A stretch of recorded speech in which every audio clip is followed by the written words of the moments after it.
happening here in Mississippi and other places. Republicans want to cut benefits and attack states with Democratic governors. And what it's done, particularly in places like Minnesota, it has unleashed bigotry and hate. Minnesota child care centers have become the target of harassment and even vandalism and theft.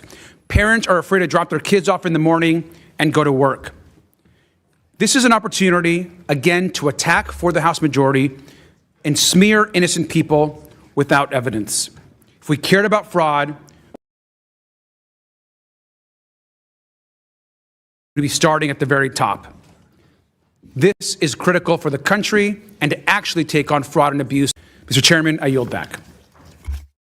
Gentleman yields back. I would like to now welcome our witnesses here today.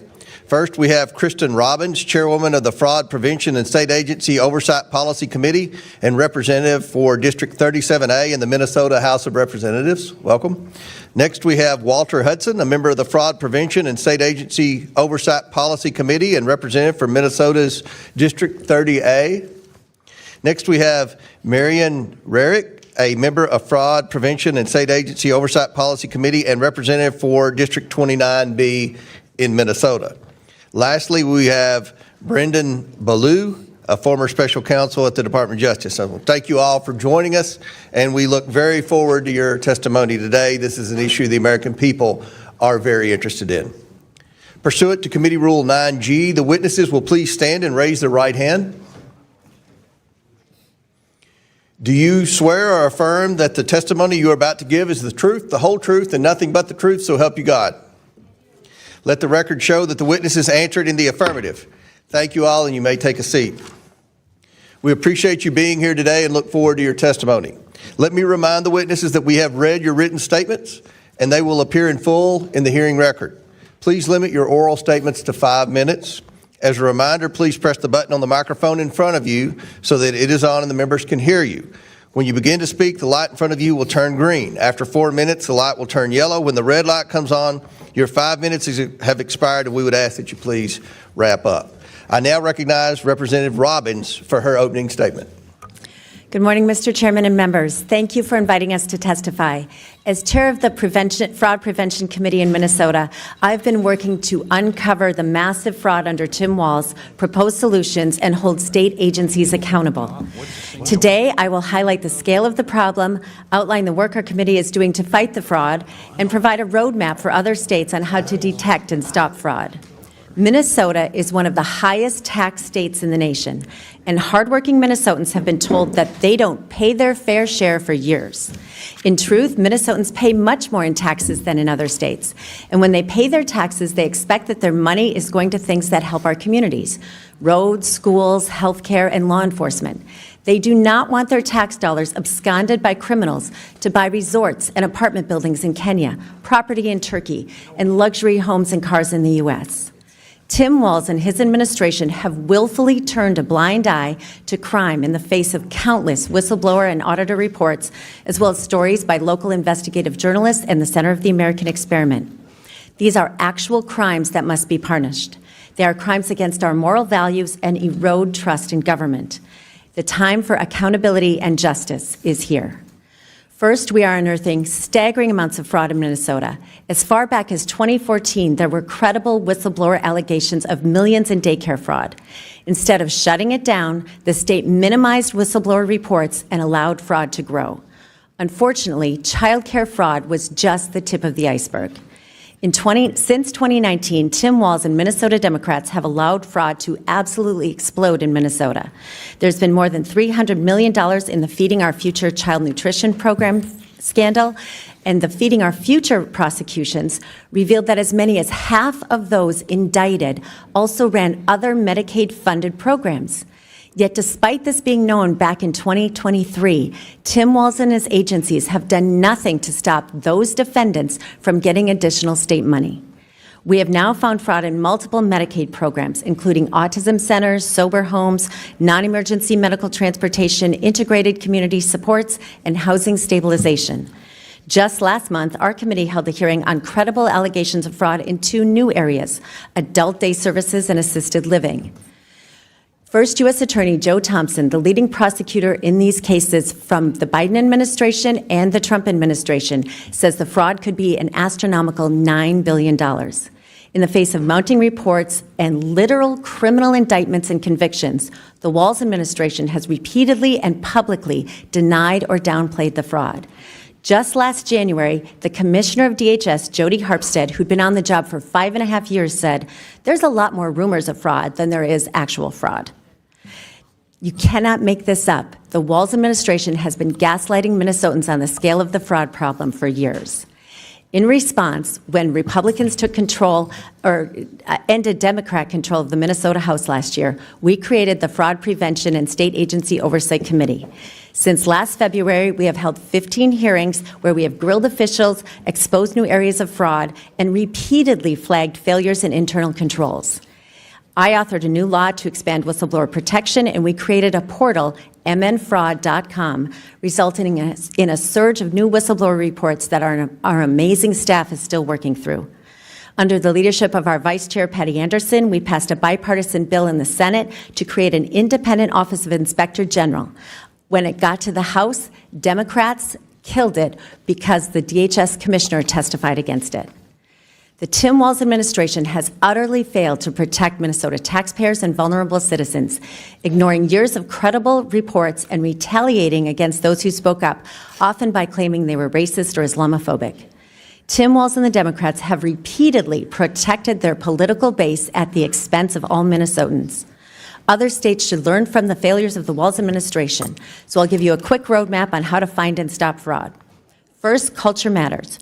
Fraud flourishes when leaders ignore it and criminals see they can get away with it. Second, fraud flourishes when basic internal controls are not followed. This is not complicated. Third, you have to look at the interconnections of relationships in businesses in multiple program areas in Medicaid. It's a huge red flag that has been ignored in our state. Finally, it is important to say what is true and to stand up against fake allegations of racism or Islamophobia. Crime is crime, no matter who is committing it. It is true that the majority of the fraud in Minnesota has taken place in the Somali community.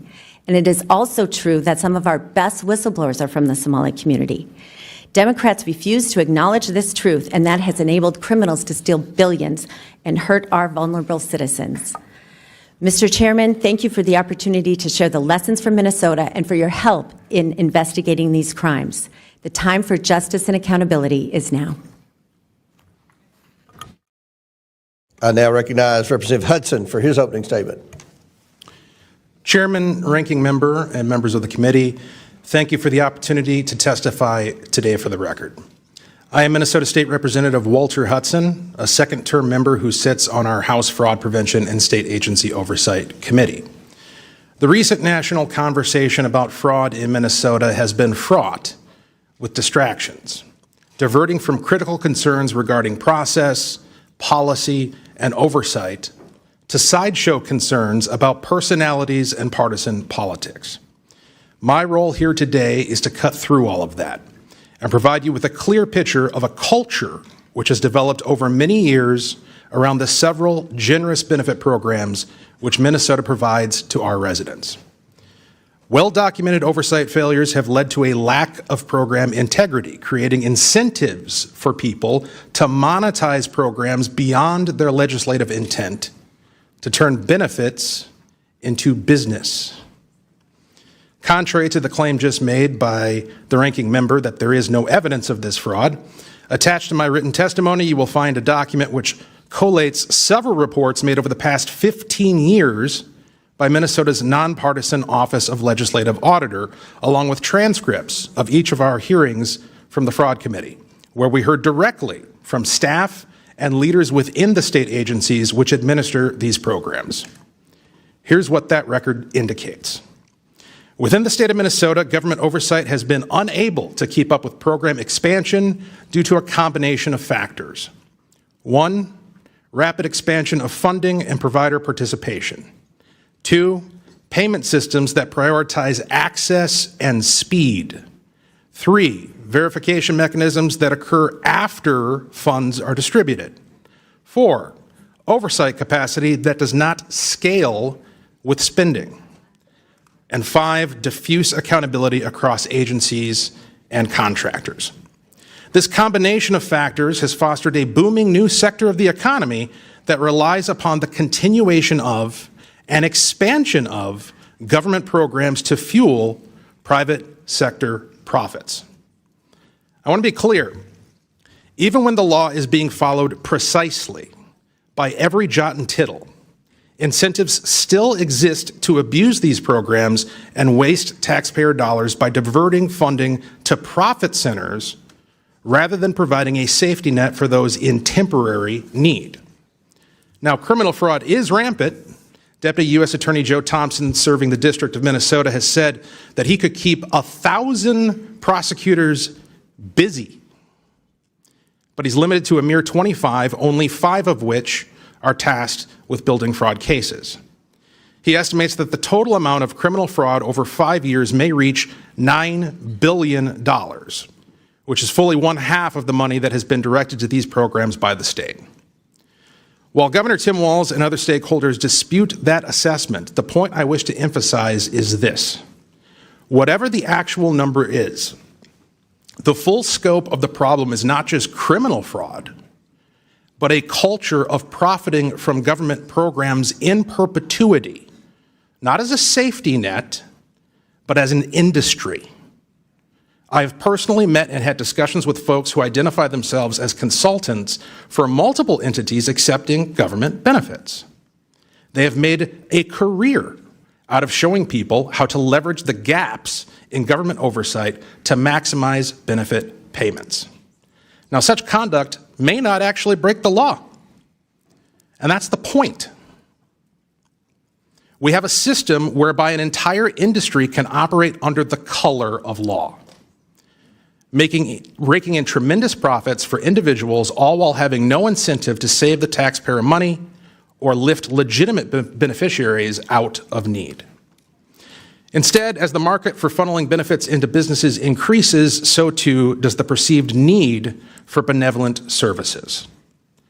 If nothing changes, if oversight is not tightened, if incentives are not changed, spending on these programs will only continue to increase with no commensurate increase in either public good or public confidence in our governing institutions. Thank you for the opportunity to submit this testimony for the record. I look forward to answering what questions I can. Thank you. I now recognize Representative Rarick for her opening statement. Good morning, Mr. Chairman and members. For the record, my name is Marion Rarick, and I am currently serving in the Minnesota House of Representatives in House District 29B. I am a member on the Minnesota House Fraud Prevention and State Agency Oversight Committee, which was recently formed in January of 25. I was first asked to serve on the committee on January 4th, and soon after, the 5 Republican members began to meet. During one of those discussions, I was asked to reach out to the Department of Human Services whistleblowers on X, now called Minnesota Staff Fraud Reporting Commentary. I had been following them in the previous year. I reached out through a direct tweet on X on January 16th, and the very same day I got a response back that yes, they would be willing to speak to the Fraud Prevention Committee. Since that first contact, Chair Robbins and I and Representative Hudson have had multiple conference calls with them, and we have had one in-person meeting. At that meeting, they were both former and current employees. I've continued to message with them very often, sometimes daily, and their collective message has been completely consistent. Instead of focusing on fraudsters, DHS leadership instead focused its surveillance on employees. Since then, their expressed fear of retaliation has intensified under an avalanche of fraud in Minnesota.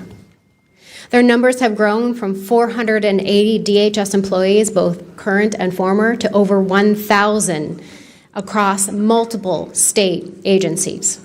They have told me repeatedly how grateful they are to the House Fraud Prevention Committee for focusing our attention on fraud in the state programs, using their inside information while keeping them completely protected.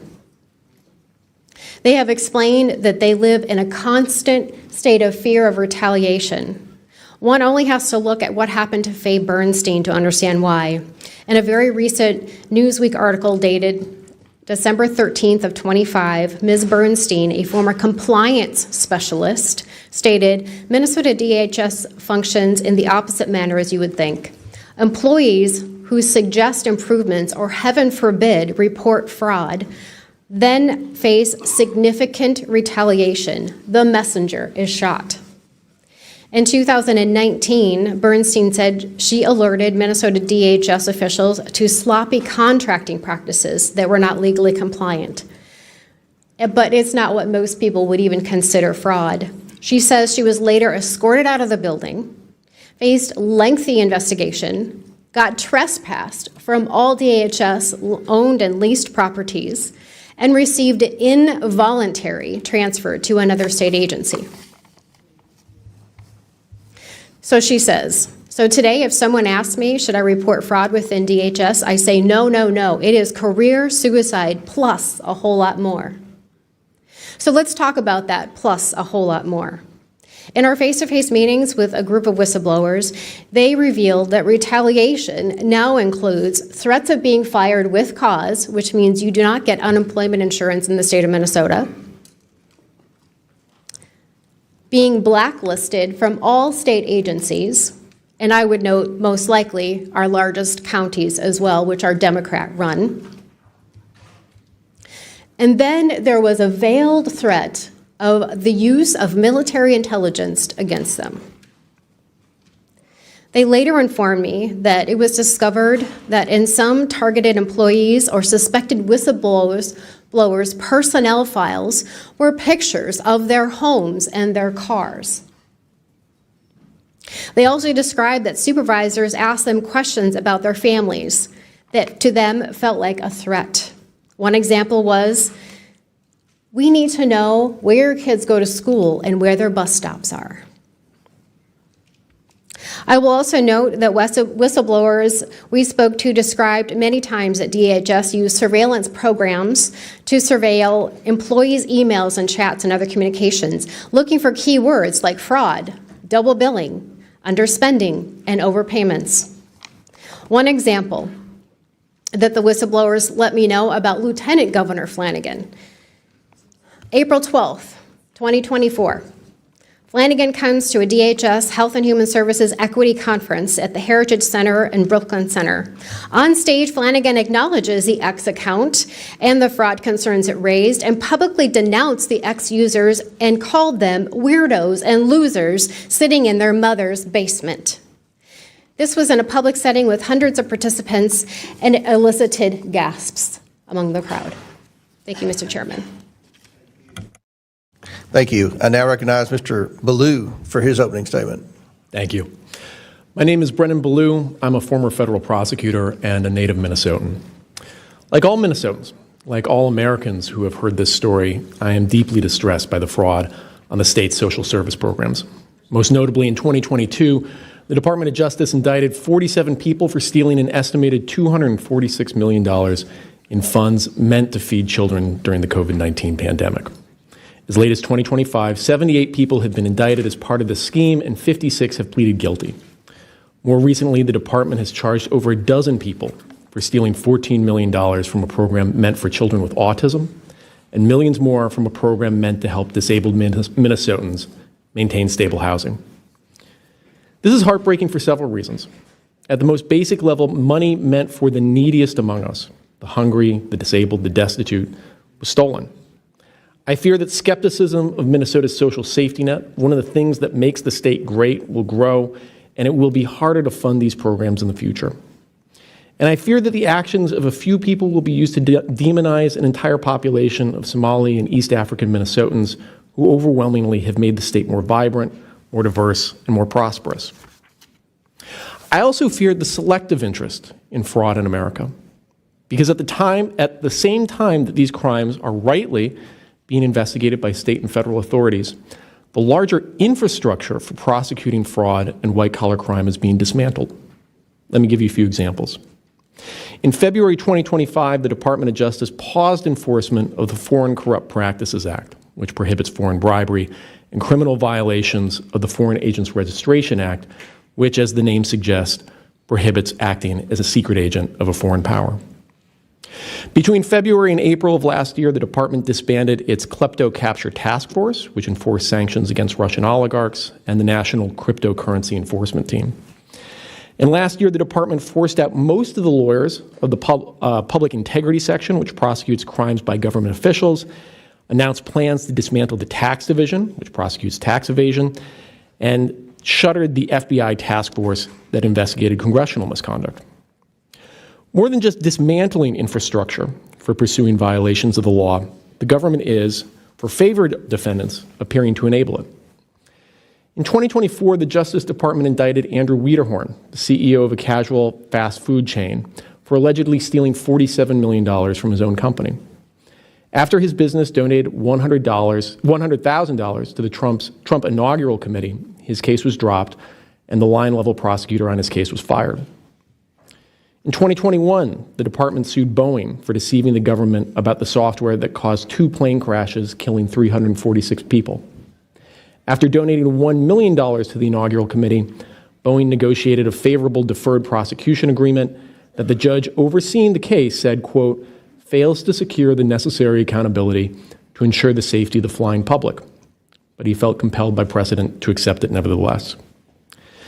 The examples continue. Banks that contributed to the inaugural committee had litigations against them for violating consumer financial protection laws dropped, and so too did cryptocurrency companies that were investigated and sued by the Securities and Exchange Commission and who contributed to the inaugural committee. Crucially, those crypto companies that did not donate to the committee or other affiliated entities remain defendants of the government. The scale of these frauds involve millions stolen and hundreds killed, and yet they have received a fraction of the attention of the fraud that happened in Minnesota. This concerns me because we are both dismantling our infrastructure for fighting fraud and providing a roadmap for how those fraudsters who are prosecuted can buy their way out of justice. While we need to pursue the fraud we're seeing in Minnesota's social safety programs for all the reasons I said, because it is the weakest among us who are being harmed, we cannot selectively show an interest in fraud. If we do, we put some people, the very powerful and the very rich, beyond the reach of the law. Thank you. Thank you all for your opening statements. We'll now begin the questioning portion of the hearing, and our chair recognizes Mr. Gill from Texas for the first question. Thank you, Mr. Chairman. Thank you for holding this hearing so expeditiously. We all know this is an important issue, not just in terms of welfare fraud, but also immigration more broadly. So we appreciate it, and thank you for the witnesses for taking the time to come here. I want to start with you, Mr. Balu. Again, thank you for being here. Let me ask you, does large-scale Somali immigration make Minnesota stronger or weaker?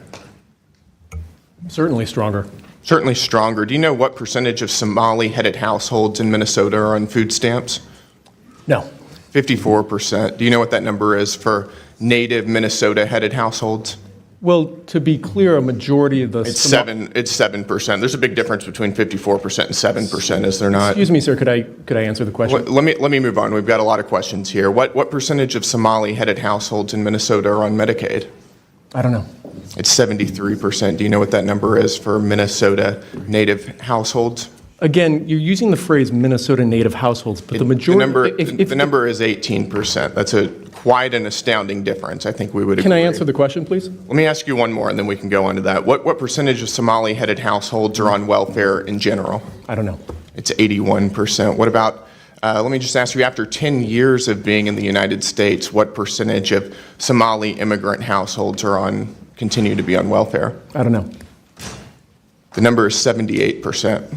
So even after 10 years, 78% of Somali immigrant households continue to be on welfare. Do you know what that number is for native Minnesota-headed households? Again, you're using non-Somali immigrant-headed households. If I can just answer the question, when for it. you're using the phrase native Minnesotans, the majority of Somali Minnesotans are as Minnesotan as any of us. They were born in the United States. It's only 8,000 of the 108,000 Somalis. And nevertheless, the welfare usage is astoundingly different. Let me ask you again, does that make Minnesota stronger or weaker? Again, I'd like the opportunity to answer the question here. Go for so, again, the majority of Somali Minnesotans are born in the United States, as I understand it. Okay, well, what percentage of working-age Somalians who have been in the U.S. for 10 years or more, how many of them speak English very well? I don't know. About half. The answer is about half. That seems pretty low, doesn't it? Again, I keep trying It to doesn't sound like something that makes our country stronger to me, and I think most Americans would agree with me on that. I need to move on. Ms. Robbins, when would you say we concretely knew that widespread welfare fraud was occurring in Minnesota? There have been reports since 2009 from the Office of Legislative Auditor. I would say the credible reports on childcare fraud started surfacing 2011 to 2013. So for over a decade. Yes, sir. When do you think Governor Walz knew about this fraud? From the very beginning. He was running for governor in 2018 when there were prosecutions going on, when there was an OLA report, active cases in the news all the time. And what was the Walz administration's response?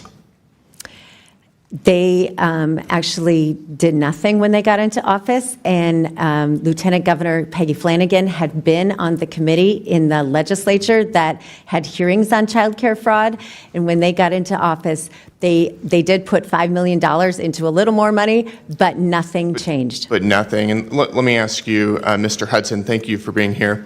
Did those who commit this fraud, do they typically vote for Republicans or Democrats, in your opinion?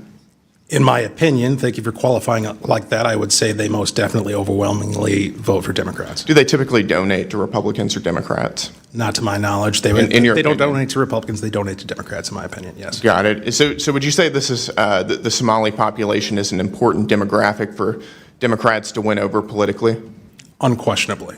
Got it. And do you think it would have hurt Democrats' political standing with the Somali population to investigate this fraud? Very clearly. Got it. So in other words, you're saying that there was a political incentive to cover up widespread Somali fraud. Is that right? 100%. Got it. Let me ask all three of you. Did the Walz administration and Democrats intentionally, in your opinion, overlook this fraud while it was happening for political gain? I'll start with you, Ms. Robbins.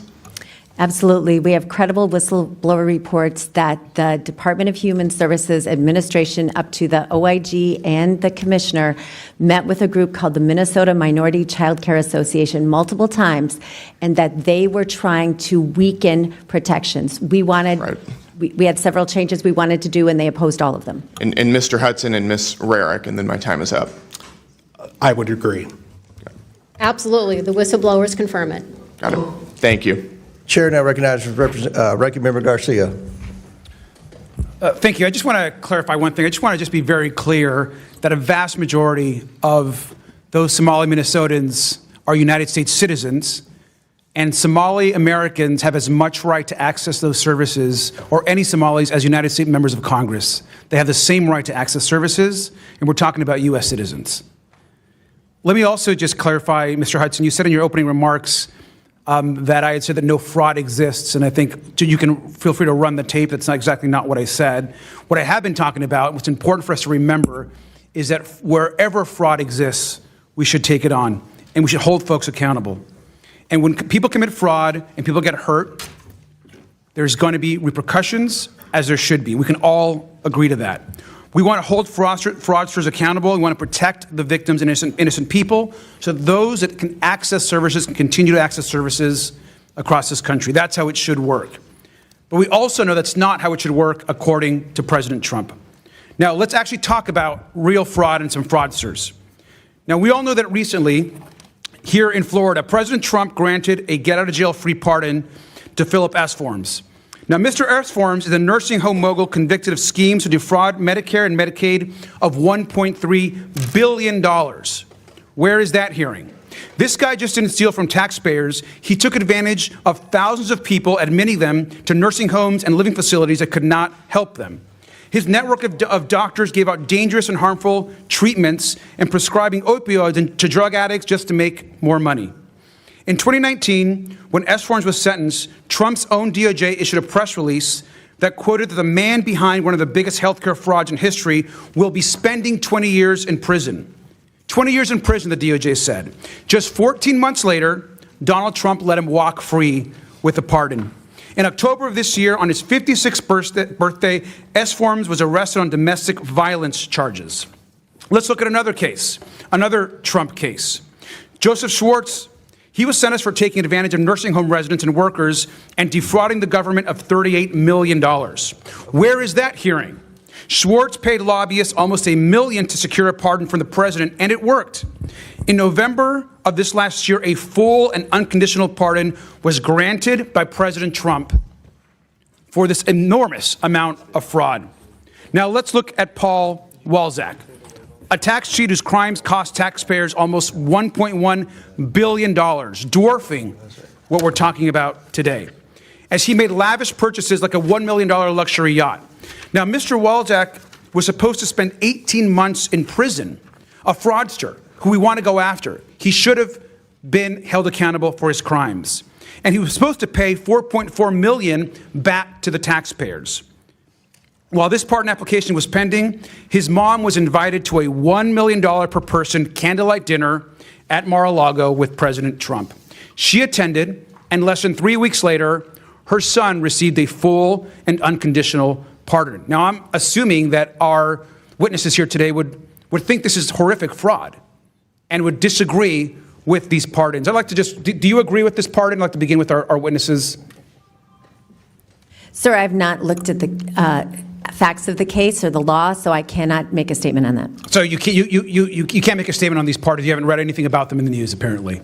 These are pardons to criminals and fraudsters that our witnesses clearly have no interest in. Now, in Trump's America, rich people can rip innocent people off whenever they want and get a pardon.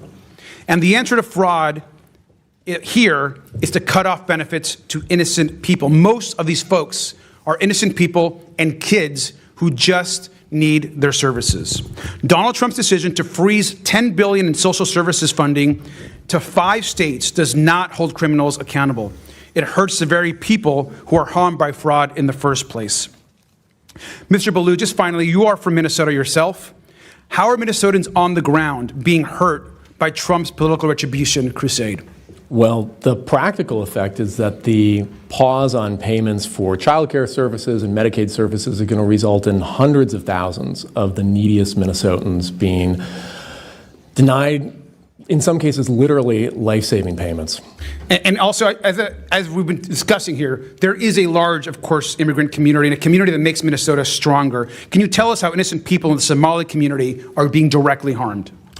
Well, you hear about the threats that are happening against the Somali community. You're hearing about the broad demonization that's happening against them in the media generally. I think, I know we're running out of time here, but if you look at the statistics, I believe it's 82 Somali Americans have been indicted so far. Out of 108,000 Somali Minnesotans in the state overall, that's something like a 0.07% criminal rate. When you compare that to 1/3 of all Americans have a criminal record, and I think it's 40% or approximately of white men under the age of 23 have been arrested. I don't think the statistics really compare. Thank you, sir, and I yield back. Without objection, House Majority Whip Emmer, Representatives Finstad, Fishback, and Stauber of Minnesota are waived on the committee for purpose of questioning the witnesses at today's hearing. Without objection, so ordered. Mr. Chairman, Chair I now seek recognizes- recognition to make 2 motions for subpoenas. I was going to recognize the whip, but if you have a motion or state your... I'd like to make a motion to subpoena Neville Singham, a U.S. billionaire with reported ties to the CCP that's been funding extremist organizations, fueling division and civil unrest in this country, especially regarding the ICE riots last summer, as well as I'd like to make a motion to subpoena the ADL CEO Jonathan Greenblatt for stifling free speech by listing the phrase America First as hate speech and Turning Point USA as a hate group. A motion has been made. The committee will hold this motion in abeyance until the end of the committee hearing. The committee will now proceed with today's hearing. On point of order, Mr. Chairman, will we get a written copy of that? Because that was a lot to go through. Okay, yeah, we'll work with Representative Luna and get a copy. Thank you. All right. Chair now recognizes Majority Whip from Minnesota, Mr. Emmer. Thank you, Chairman Comer, for holding this important hearing. As I said on Monday, good riddance to Governor Walz, but he cannot escape accountability for the estimated $9 billion in fraud. How did this happen? And where the hell has the Twin Cities media been? The Star Tribune is complicit. They have had this story for years, if you just heard, and they've refused to report anything on it. In fact, they continue to try and cover up.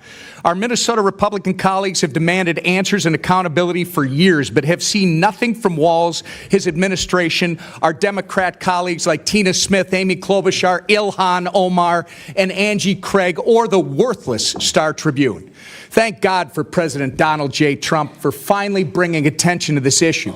Representative Rarick, I'm going to begin with you. You've been working on this issue for years. You've spoken to the whistleblowers personally. Is that correct? That is correct. You have an understanding that 1,000 whistleblowers running an account on X have come forward to expose fraud in Minnesota state agencies, and they have been entirely ignored by Tim Walz and have even been retaliated against. Is that accurate? That is correct. Even this morning, I got another message. Well, in your experience, are their claims credible, or are they politically motivated against Walz? They are completely credible, not politically motivated. In fact, many of these are Walz administration employees, correct?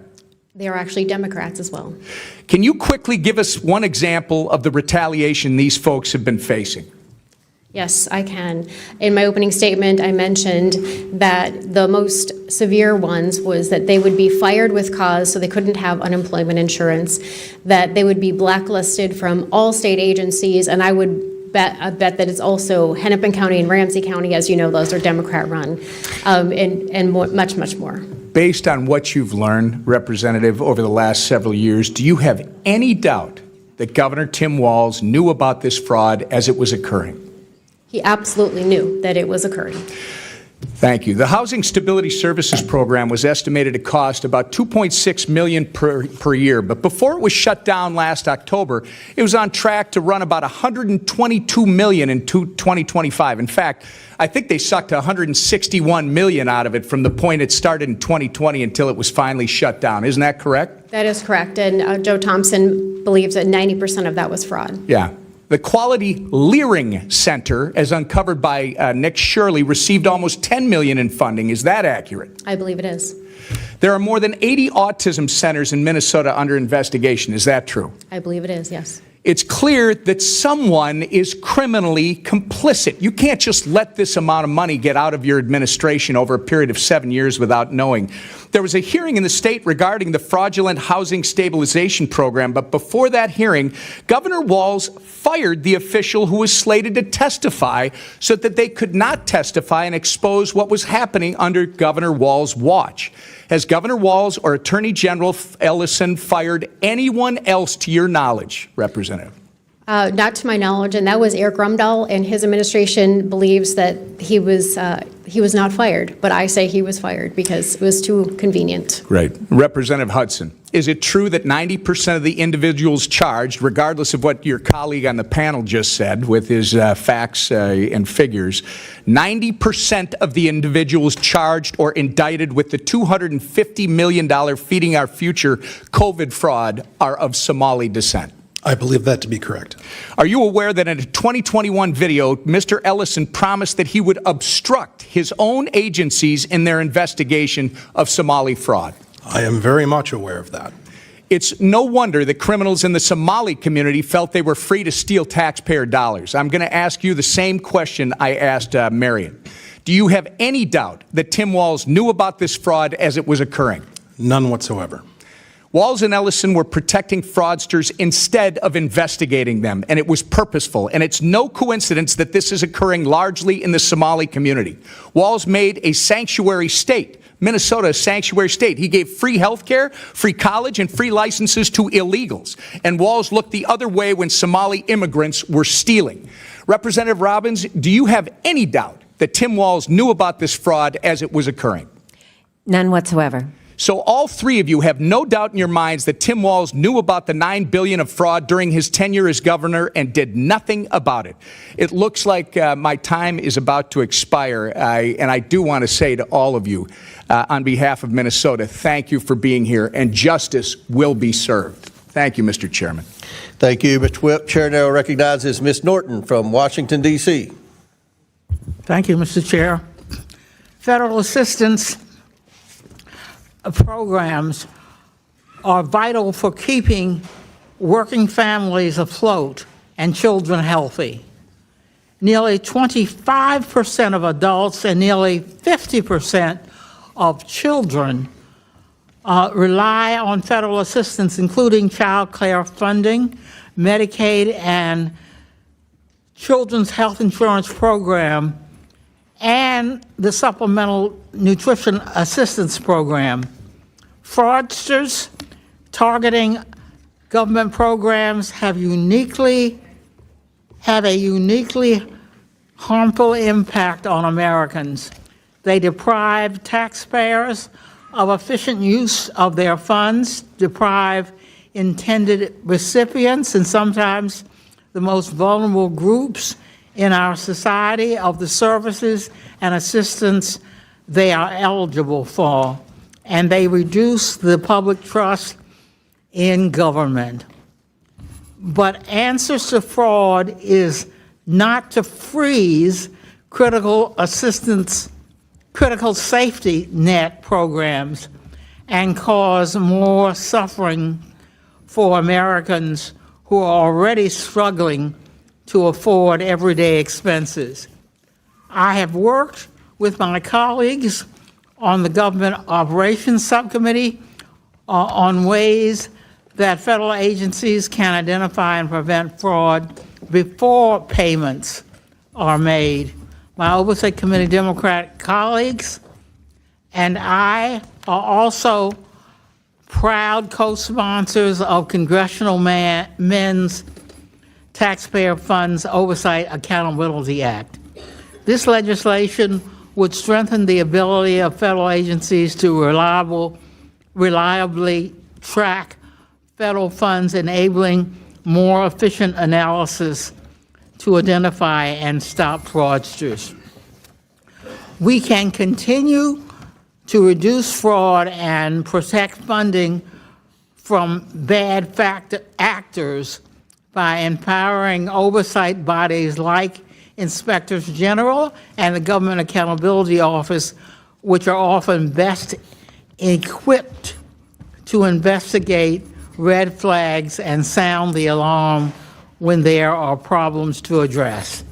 Applying additional safeguards requires a balanced approach that does not pull the rug out from under people, including children, who rely on help these programs provide.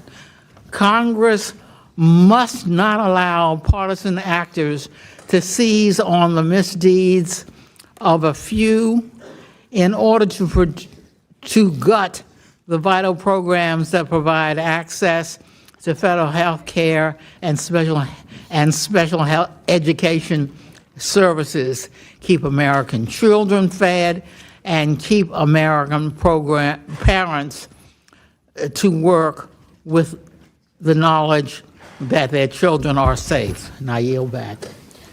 Gentlelady yields back. Chair now recognizes Mr. Jordan from Ohio. Thank you, Mr. Chairman. Mr. Hudson, who is Salim Saeed and Amy Bach? I recognize those names as defendants in the Feeding Our Future trial. They ran Feeding Our Future, is that right? That's correct. And they've been indicted? That's correct. They've been convicted? That's correct. And they're in jail waiting sentences, is that right? As I understand it. Okay, I want to go back, because earlier with Mr. Gill, you said that they overlooked the fraud. I think it's worse than that. I think they helped it along. I'm going to go to this meeting that took place, or actually I want to go to March 30th, 2021. Is it true back in March of 2021, the Minnesota Department of Education suspended payments to Feeding Our Future, that program? Is that right? I believe that's correct. And then a month later, they resumed payments. That's correct. What caused them to change their mind? In my opinion, what caused them to change their mind was pushback from their constituency within the Somali community who accused the state agencies of being racist. But what caused them to stop it in the first place? Was it whistleblowers coming forward? Was it like this something's not right here? What happened? Apologize for the misunderstanding. The reason they stopped the funds in the first place is because they had credible allegations that there was fraud taking place. From whistleblowers and others. Correct. And just they're doing their job looking, this doesn't make sense. We got all these programs, no one's getting fed, and yet money's going out the door like crazy, so they suspended it. And then they started it back up, right? Was there any threat of a lawsuit from the Somali community and folks affiliated with Feeding Our Future? Mr. Jordan, there was more than a threat. They actually did it. They did? And what was the alleged claim in that lawsuit?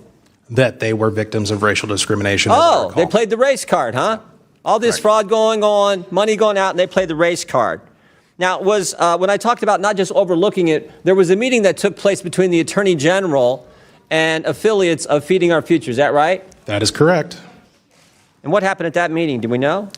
Yeah, we do, because we have it on tape. There was an audio recording made at that meeting that was entered into evidence in the Feeding Our Future trial, and it was later revealed through work from Center of the American Experiment, the full recording. And my observations of what took place in that meeting was that Attorney General Keith Ellison was focused on one thing and one thing only, and that was keeping these folks in business. There were no questions that he asked of these folks about how the kids are doing, the operation, how they're getting fed, who's being helped. Instead, the focus was entirely on ensuring that the money continues to flow. And I'll add that he went so far as to say that he was going to fight these people in reference to the state agencies. The state agencies are his client. Yeah. And when you said money's going to flow, did money flow to Mr. Ellison's campaign a couple weeks later from some of the folks who were in that meeting? Sure did. How much, do we know how much that was? I do not have that number. So it wasn't just overlooking the fraud. They were actively trying to make sure this program continued, and then they benefited from that politically with contributions to their campaign, all in this same year, all in 2021, when this was all coming to a head. Is that accurate? That is my understanding. And this fraud is much bigger than this, because as I look, it's like 6 different federal agencies. Department of Homeland Security, Health and Human Services, Small Business Association, Housing Urban Development, Department of Labor, Department of Agriculture. In this program and a bunch of others, they were shaking down the entire federal government, it looked like. 6 different federal agencies. I think you pointed out, over the last 15 years.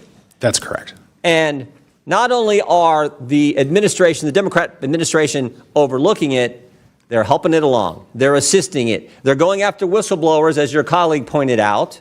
And they're benefiting from all this politically with contribution to their campaign. Not to mention the voting issue that you referenced earlier as well. Is that all accurate? I believe so. Oh, now there's more than 6 agencies involved. There's 6 federal agencies that got shaken down, but there's 2 other agencies involved now, the FBI and the DOJ. Right? How many people have been indicted now? I do not have that number in front of me, but it's significant. And I don't know how long y'all been in the legislature. We appreciate your work, appreciate what you do. But have you ever seen anything like this in your time in the legislature? I've never seen anything like this in an agency. Ms. Robbins, you're the chair. No, sir, we have never seen anything on this scale. It is unbelievable. As Joe Thompson said, it is breathtaking and cannot be overstated. Yeah. Well, God bless you all. Ms. Rankin, or Ms. Rarick, excuse me, I'll give you the last word. Thank you. So I've been there since 2013, and I have been yelled at by Democrats over and over again throughout our time there to say that there is no fraud, this is just made up. Yeah, this is the template. You see this all the time. The left will tell a lie, we're feeding kids, when they're not, when they're just shaking down the taxpayer. The left will tell the lie, the media will report the lie or not report when the truth comes out, and then when you tell the truth, they call you a racist. It's as old as time. We see it all the time. This is so wrong. God bless you all for coming forward and getting the facts to the people of Minnesota, and more importantly, to the people of this great country. I yield back. Gentleman yields back. Chair recognizes Mr. Lynch from Massachusetts. Thank you, Mr. Chairman. I want to be clear that fraud is unacceptable at any level. However, I did have an opportunity to spend the day with a bunch of my kids in my district at my local Head Start Center in Quincy and the Wahlberg Center. And they actually are able to feed those kids breakfast, lunch, and a snack for $6 a day. And I just want to say, from this committee, this investigative committee, if we're really looking for fraud, if we're truly looking for fraud, in addition to all the cases that Mr. Ballou listed, we don't need to go far. I can even suggest the address, 1600 Pennsylvania Ave. If we're looking for fraud in this country, that's a great place to start. That's a gold mine for looking for fraud. And I'll just give one example. You know, you don't have to go back in time very far to see a great example of the fraud that's been put upon this country. Last month, President Trump put his name on the John F. Kennedy Center for the Performing Arts. For those of you who are too young to remember, JFK was a war hero from my state. He was an Irish Catholic, first Catholic elected president. Fought a lot of bigotry during his time trying to become president. He actually stood up to the Russians. But he was a war hero, a decorated war hero. He's the only United States president who ever have received the Purple Heart.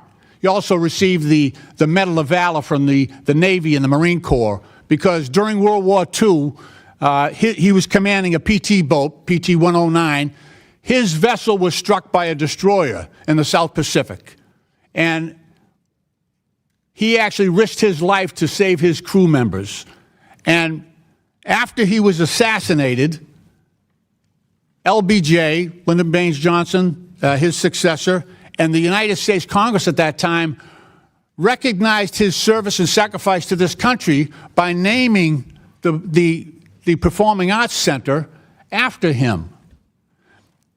He had raised most of the money to build that center, he and Jacqueline Kennedy. And it is shameful. It is a case of stolen valor for this president to put his name above the name of John F. Kennedy. That is a fraud being perpetrated on this country right now. And if we're really interested in rooting out fraud, how about starting right there? I have legislation that will take Trump's name off that building and restore it. You know, Congress acknowledged Kennedy's service and sacrifice to our country. He sacrificed everything for this country. And yet, we have allowed this to happen. And we have allowed that fraud, that valor to be stolen from John F. Kennedy. It's wrong. It is wrong. And while I know Trump has his supporters and his minions, and there is no depth to the shame that they will stoop to, but we as Americans should defend the history, defend the goodness that has been done by previous leaders.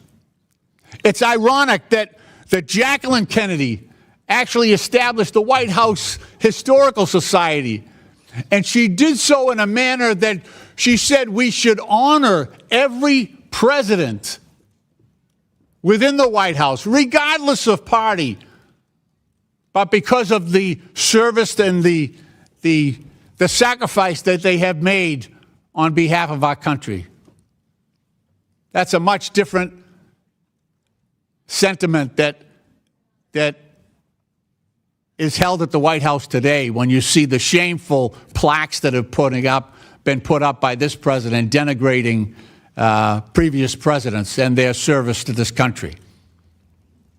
So I hope my colleagues will join me in that legislation to restore the John F. Kennedy Center for the Performing Arts and eliminate this fraud, glaring fraud that's being perpetrated on the American people. Mr. Chairman, I yield back. Chair now recognizes Byron Donalds from the great state of Florida. Thank you, Chairman. Before we begin, I have a letter to submit for the record titled Collective Request for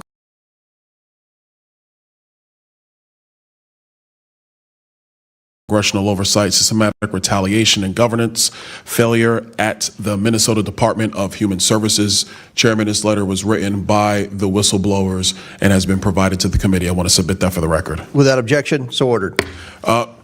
Ms. Rarick, first of all, thank you for your service to the state of Minnesota. I want to refer back to your commentary about a meeting where the Lieutenant Governor of the state of Minnesota, Lieutenant Governor Flanagan, came and admonished these whistleblowers. Can you go into more detail about what was said in this meeting? Thank you, Mr. Congressman. So I don't have any more detail other than what I read into the record. Unfortunately, it was obviously a public meeting, and there were hundreds of DHS employees, so Department of Human Services employees there. It was a story that's been reported multiple times on the X page, but I don't have any more details than that, other than the fact that that wasn't the only time that she retaliated. Do you think that the lieutenant governor was operating outside of the purview of Governor Walz? So it's interesting, the timing, and it was before he ran as the vice president, and so she was completely almost tied at the hip with Governor Walz at that time in history. I think it's important for people to understand that in virtually every state in the country, the lieutenant governor is essentially chosen by the governor. And so lieutenant governors typically do not operate outside of the purview of the governor. It's kind of their job to, play QB2, if you will, to the governor. So would it be clear to state that the lieutenant governor's comments trying to railroad whistleblowers, trying to demean whistleblowers and discourage whistleblowers was at the directive of Governor Walz?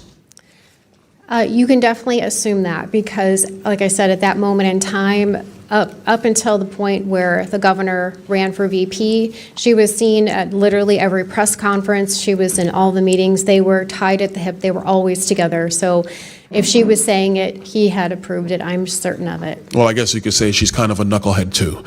Moving on, the list of programs in the fraud in Minnesota are rampant. You have the Child Care Assistance Program.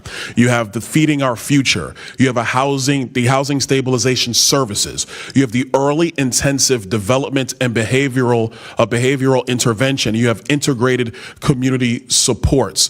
Ms. Robbins, you're the chair of the investigative committee.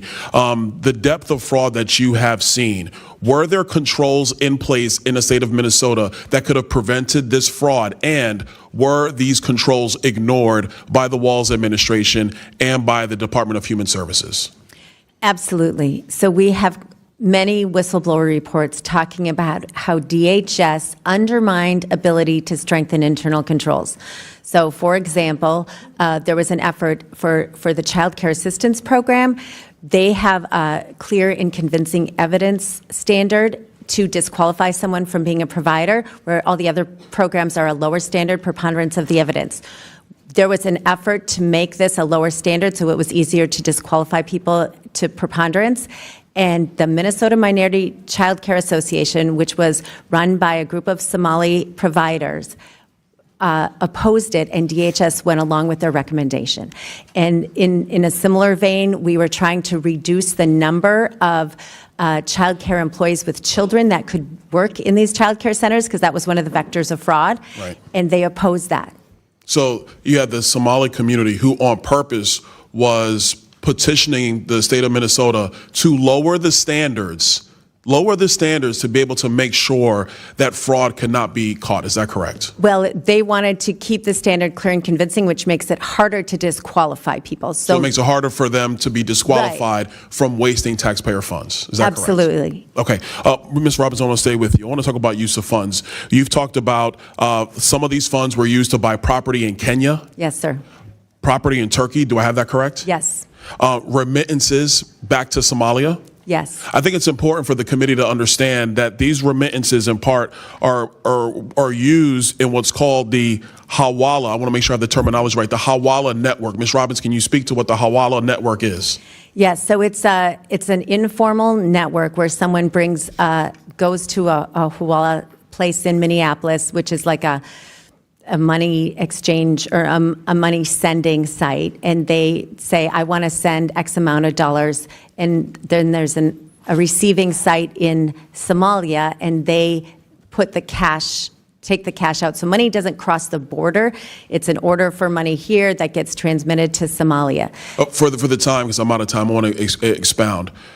In Somalia and other parts in the Middle East region writ large, a Hawala network is a bunch of money exchangers, hand to hand, not bank account to bank account. Exactly. And what is clear in Somalia and other parts is that Al-Shabaab, the largest Al-Qaeda affiliate in Somalia, they have their hands all through this network. So taxpayer money, United States dollars, that are being remitted into Somalia, in parts, have been utilized or have fell into the hands of al-Shabaab. Do you think that's a correct assessment? Yes, we have plenty of evidence of that, from money directly going to al-Shabaab, but then also indirectly because they take a cut of whatever gets sent to Somalia. Thank you so much, Chairman. I know I'm over. Thank you for the additional time. Mr. Chair, I seek recognition for unanimous consent request. Chair recognizes Ms. Presley. I ask unanimous consent to enter into the record a December 2025 article from the Minnesota Star Tribune titled, "Contrary to Trump's claims, Somalis add $8 billion to Minnesota's economy." Without objection, so ordered. Chair recognizes Ro Khanna from California. Thank you, Mr. Chairman. Mr. Chairman, fraud, waste, and abuse is not a partisan issue. FDR in 1932 with the New Deal railed against inefficiencies and fraud and waste in state and local government. I want to be clear. Many in the Democratic Party stand against the misappropriation or misuse of taxpayer dollars. The reality is, as a progressive Democrat, I believe the ultra-wealthy should pay more. But I want that money going for the health care, the child care, and the education of the American people. It offends me if there is waste or fraud in any of our states. That's why I called for people in my state of California to share stories of inefficiencies, fraud, or wasteful spending. I partnered with the All In podcast to advertise that we need to be responsible stewards of our tax dollars. And I believe we should be doing this for all 50 states. I challenge my colleagues on the Republican side. Let's have an audit of all 50 states to make sure that government money is being spent wisely. We don't need to make these partisan hearings. Every American has a stake in making sure that they have a receipt for where their tax dollars are going. Every American has a stake, if we're going to ask them to pay tax, to make sure that that money isn't being wasted. And I'd like to see this committee work together to stand up for basic fairness of the American taxpayers. I certainly am going to do that in the state of California, and we should be doing that in all 50 states. Thank you, Mr. Chairman. Thank you, Representative Khanna. And I believe you're sincere, and we want to work with you on fraud in any state. If it's a Republican state, Democratic state, we don't care. The mission of this committee is to root out waste, fraud, abuse, and mismanagement, and we would gladly work with you. Thank you, Mr. Chairman. Yes, sir. Mr. Chairman. Mr. Chairman. Chair recognizes Mr. Biggs from Arizona. I have a UC request. Proceed. Thank you. First one is, Arizona has recovered just 5% of taxpayer dollars lost in a $2.5 billion Medicaid fraud scheme. Without objection, so ordered. And I'll save the rest for the future. No, I've got a bunch more, but not right now, Mr. Chairman. Okay, all right. Thank you. Chair recognizes myself for 5 minutes of questioning. Yesterday, Minnesota's Office of the Legislative Auditor published an audit of the state's Department of Human Services Behavioral Health Administration grants. I'd like to enter that report and its cover letter into the record. Without objection, so ordered. The cover letter of this report states, quote, "However, during the course of our audit, we identified a number of documents that the Behavioral Health Administration either backdated or created after our audit happened," end quote.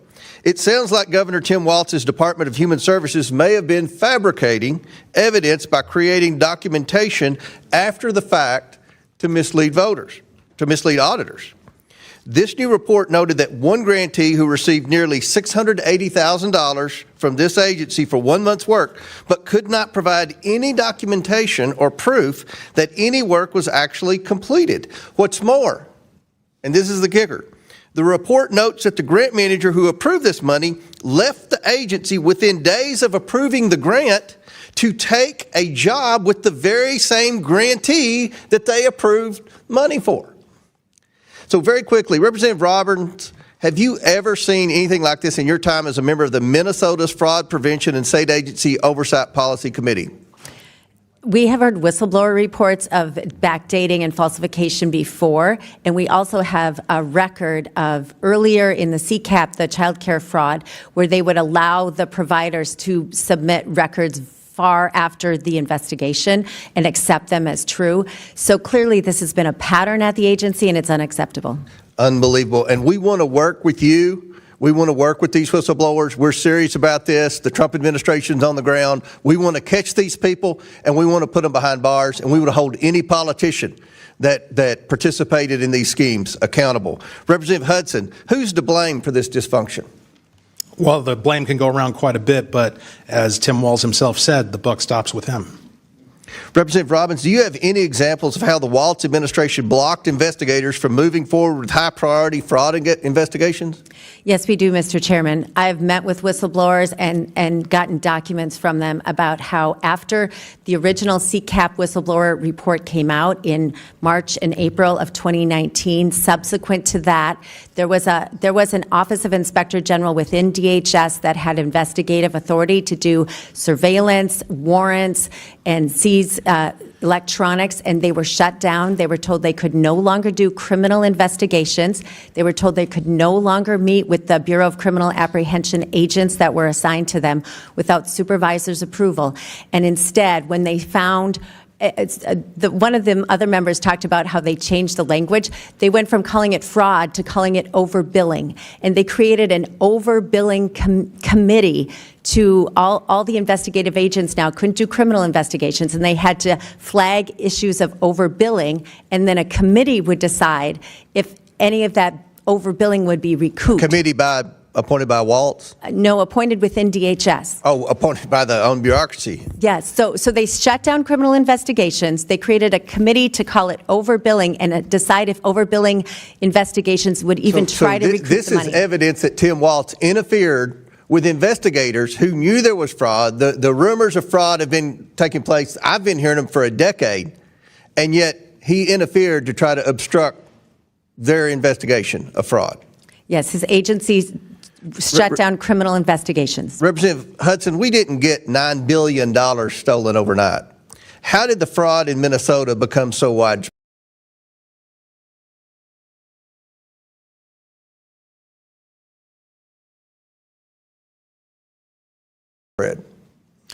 Well, listen, let me give the maximum benefit of the doubt that these programs were designed for a beneficial legislative intent.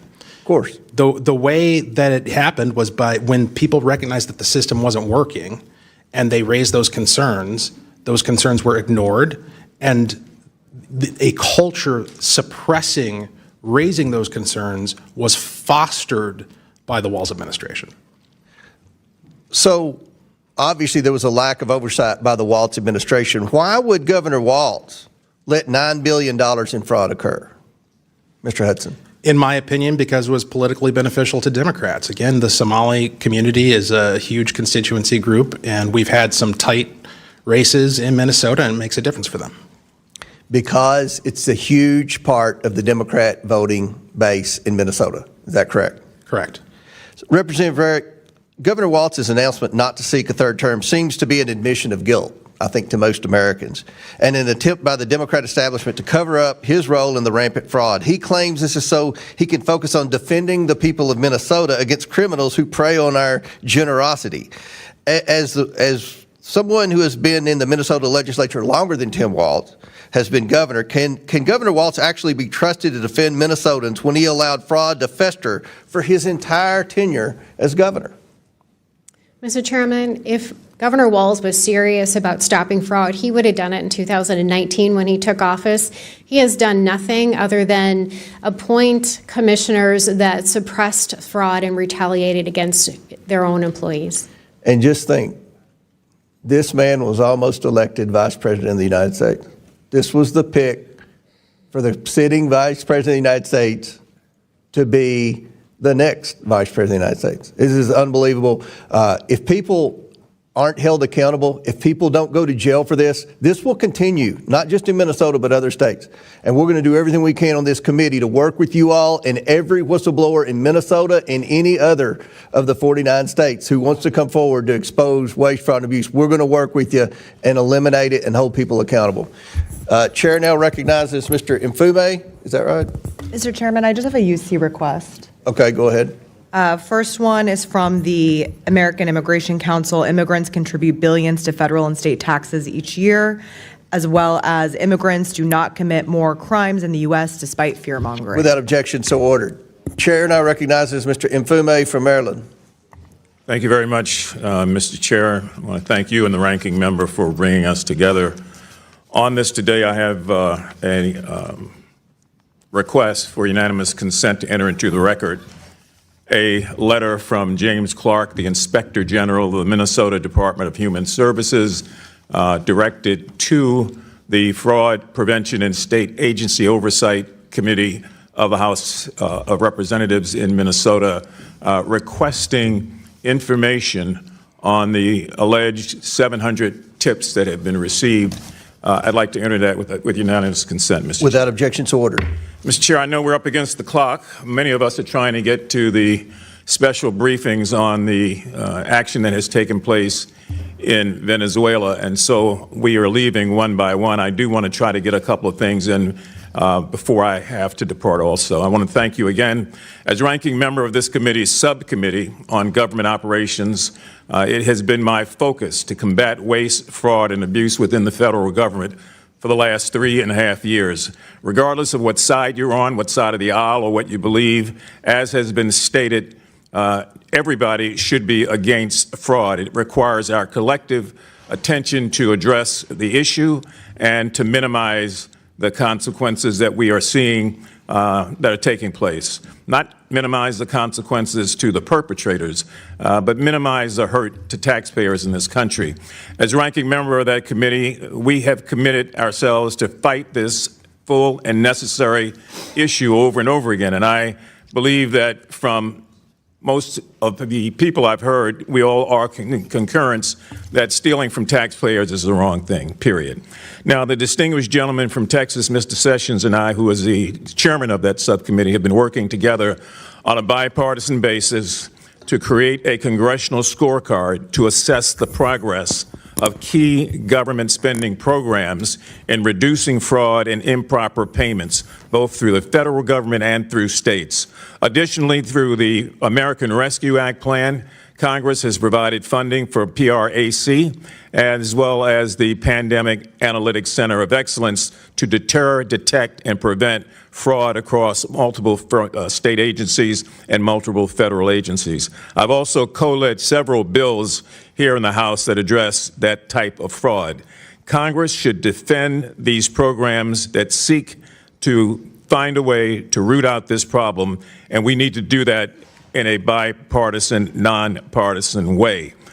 The Council of Inspector Generals for Integrity and Efficiency, in their report a year and a half ago to the Congress and to the President, found that every dollar spent on the Office of Inspectors General, as a result, $26 was saved for every one that was spent. Now, that's a return on investment that taxpayers deserve, and unfortunately, the Trump administration illegally defunded CIGIE last year, and I've joined with my colleagues, several of whom on this committee, in leading several letters to oppose that unlawful set of firings of inspector generals. I urge this administration again and my colleagues to restore the congressionally designated funding to CIGIE and the offices of inspectors general so that we might be able to continue the work necessary to combat waste, fraud, and abuse. Before I yield, I want to thank Mr. O'Connor for his comments that this issue should be nonpartisan, that when we make it something other than that, we take away from our ability to bring about change, and we in some sort of way chip away at the sort of belief that the public has that we are really serious about doing something here. So it was concerning to me also to have heard some of the xenophobia that began earlier in this hearing, Mr. Chairman. Differences versus similarities. And when we do that, we create the problems that we always are trying to do away with. Asking witnesses to give their opinion of Somalis as a general group of Americans. Asking witnesses their opinion Do you think they vote for Democrats? Do you think they just give money to Democrats? Asking their opinion. What is your opinion of Somalians? We might as well say, what is your opinion of Jews? What is your opinion of black people? What is your opinion of Latinos? That sort of thing, although it may sound good and play to the issue, creates a slippery slope. I want to caution people, a slippery slope. We heard earlier that of over 100,000 Somalis in this country, 87 were indicted in Minnesota. That comes out to 0.087%.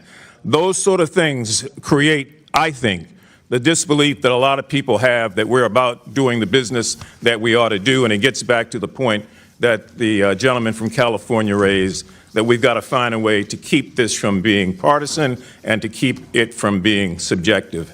I would yield back, Mr. Chair. Gentleman, yields back. Chair recognizes Mr. Biggs before I go to Mr. Crane. Mr. Biggs, you have a UC? Yes, sir. First one is Tim Walz claims he fired people amid fraud scandals but won't name names.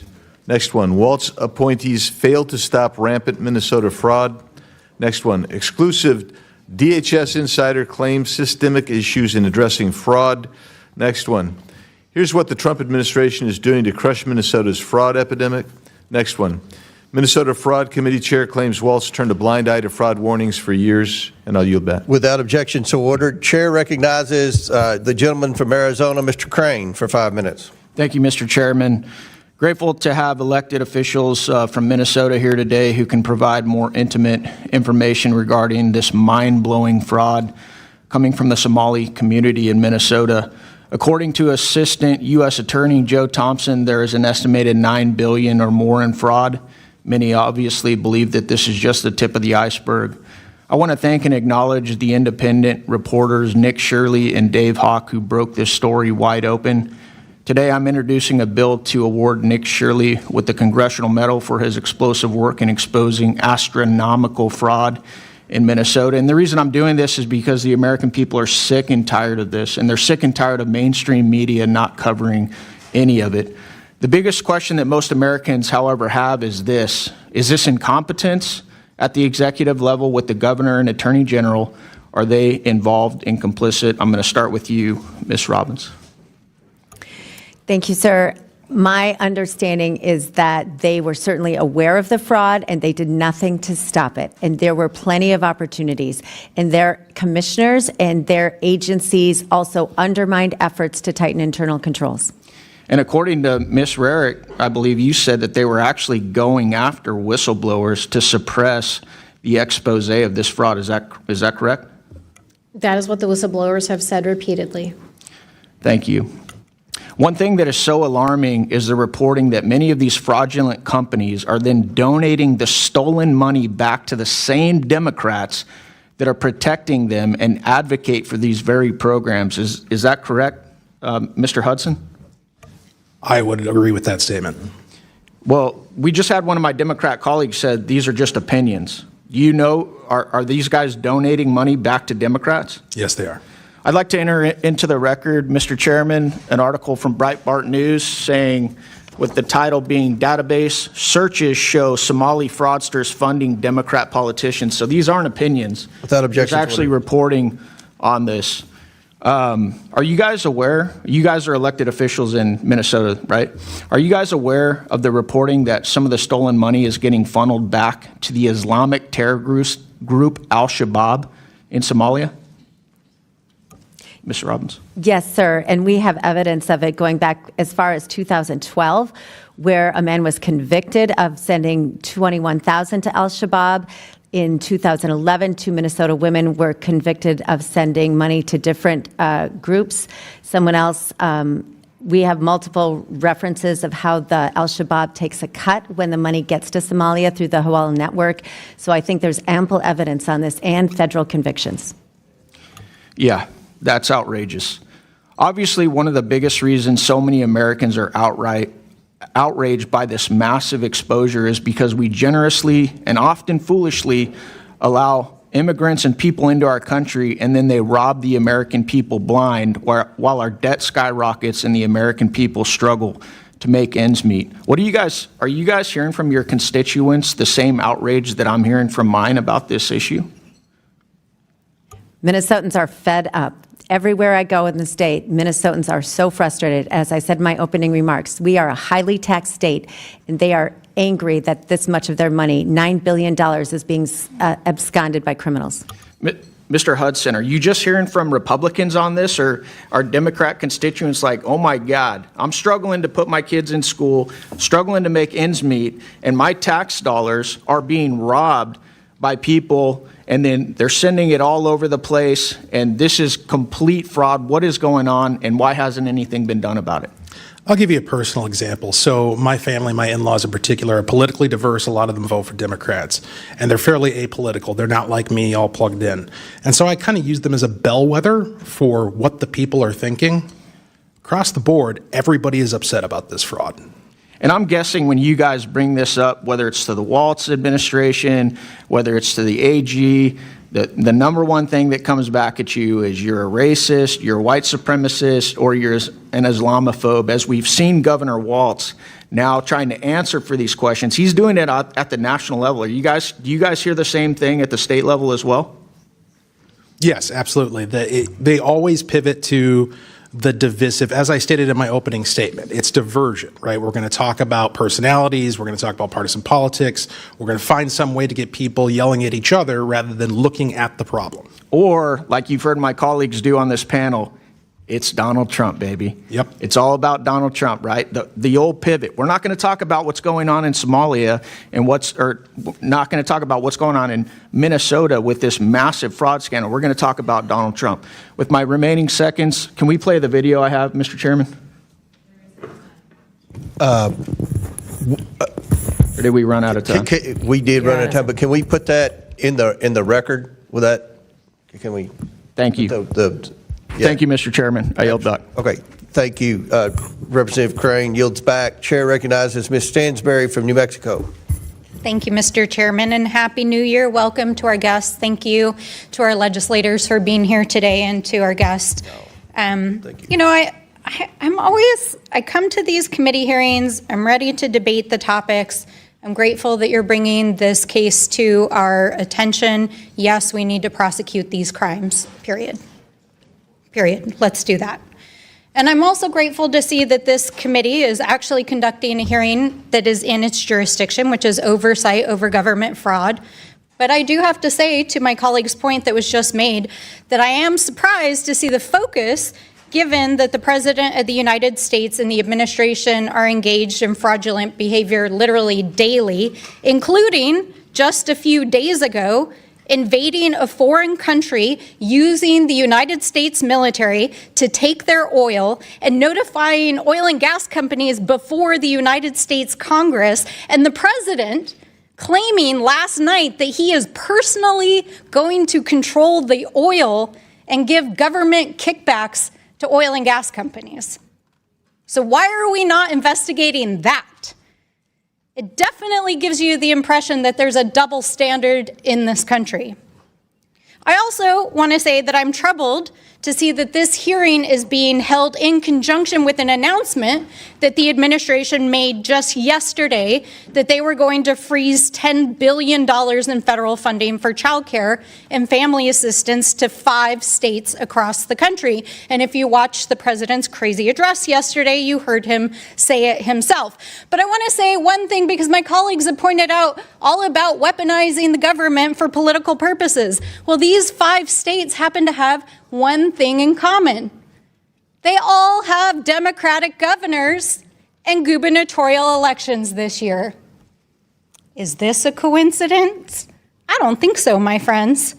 And this, of course, comes after weeks of viral videos from a young man YouTuber who was literally creeping around daycares by himself, making claims about fraud that were not there. And then the vice president and the FBI director were retweeting these videos without even verifying if they were true, unleashing a furor of anti-immigrant and anti-Somali hate across the country, wherein thousands of Somali people got targeted and harassed, including by the President of the United States, who literally used his platform as the President of the United States to call an entire community garbage.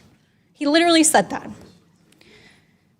So we're not accusing people of being xenophobic and racist. They are being xenophobic and racist, including the President of the United States. And I want to say, for one, that I stand with the Somali and the immigrant community standing here today. But there's a bigger policy point here, which is that this is being used as a politically expedient moment to take away the immigration status of Somalis in the United States as part of the mass deportation plan of this administration. And it is also being used by the 2025ers in this administration to freeze critical programs that we know low-income families depend on, and which they call part of the woke agenda.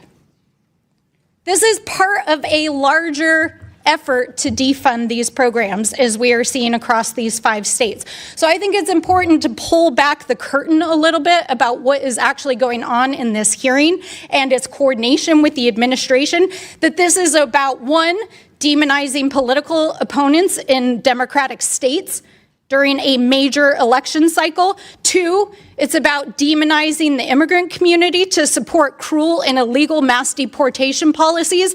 And 3, it's about demonizing poor people and struggling families to justify taking away the basic programs that are helping them survive in this country. So I want to just close out by saying that I grew up in a low-income family. Many of you have heard my story before.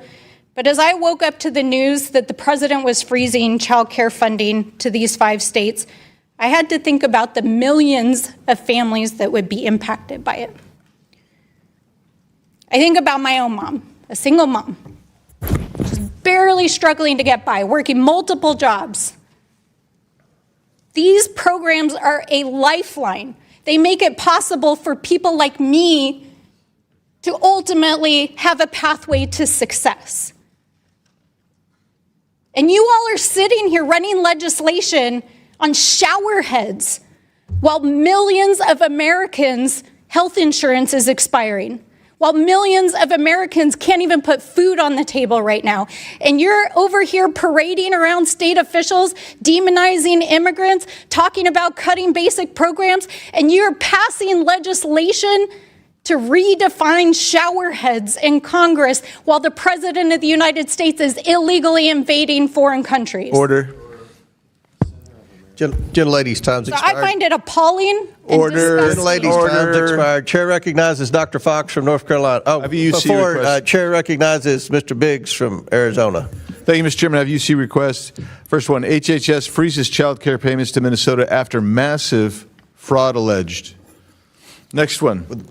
Minnesota's Quality Leering Center fixes sign at address still misspelled. Minnesota made it easier to get into daycare business. Trump's deputies freeze child care payments to Minnesota amid alleged Somali fraud. Jonathan Turley explains why feds can dig deep into Somali scammer special. Without objection, so ordered. Chair recognizes Mr. Gill. Got another UC request, an article from City Journal, quote, the largest funder of al-Shabaab is the Minnesota taxpayer. Without objection, so ordered. And I believe, Mr. Fallon, you have a request? Yes, Mr. Chairman, I'd like to enter into the record an article by the Center of American Experiment, Feeding Our Future, Keith Ellison, caught on tape. Without objection, so ordered. Chair now recognizes Dr. Fox from North Carolina. Thank you, Mr. Chairman, and I thank our witnesses for being here today. Representative Robbins, when Governor Walz testified before this committee last June, I reminded him that the fraud involving the nonprofit Feeding Our Future established Minnesota as ground zero for the largest COVID-19 fraud scheme in the nation. Feeding Our Future took $250 million in federal funds out of the mouths of hungry children, which amounts to $1,600 per child living in poverty in Minnesota. According to the FBI, the $250 million in federal taxpayer money was funneled, quote, into luxury homes, cars, and lavish lifestyles while families struggled, end quote. The FBI stated it, quote, will not allow criminals to rob federal programs and walk away unscathed. We'll expose their schemes, dismantle their networks, and ensure they face the full weight of justice, end quote. Last June, Governor Walz assured me that he, quote, wholeheartedly, end quote, supported the federal government's efforts to bring to justice those who stole federal taxpayer money at the expense of hungry children. If he had been true to his word, we would not be sitting here today. However, the committee's back today because the Feeding Our Future scam is just the tip of the iceberg of fraud in Minnesota and perhaps beyond. Representative Robbins, Democrats in your state have tried to dismiss your inquiry into the Feeding Our Future fraud as a partisan political exercise. Is exposing fraud and theft of taxpayer funds a partisan activity?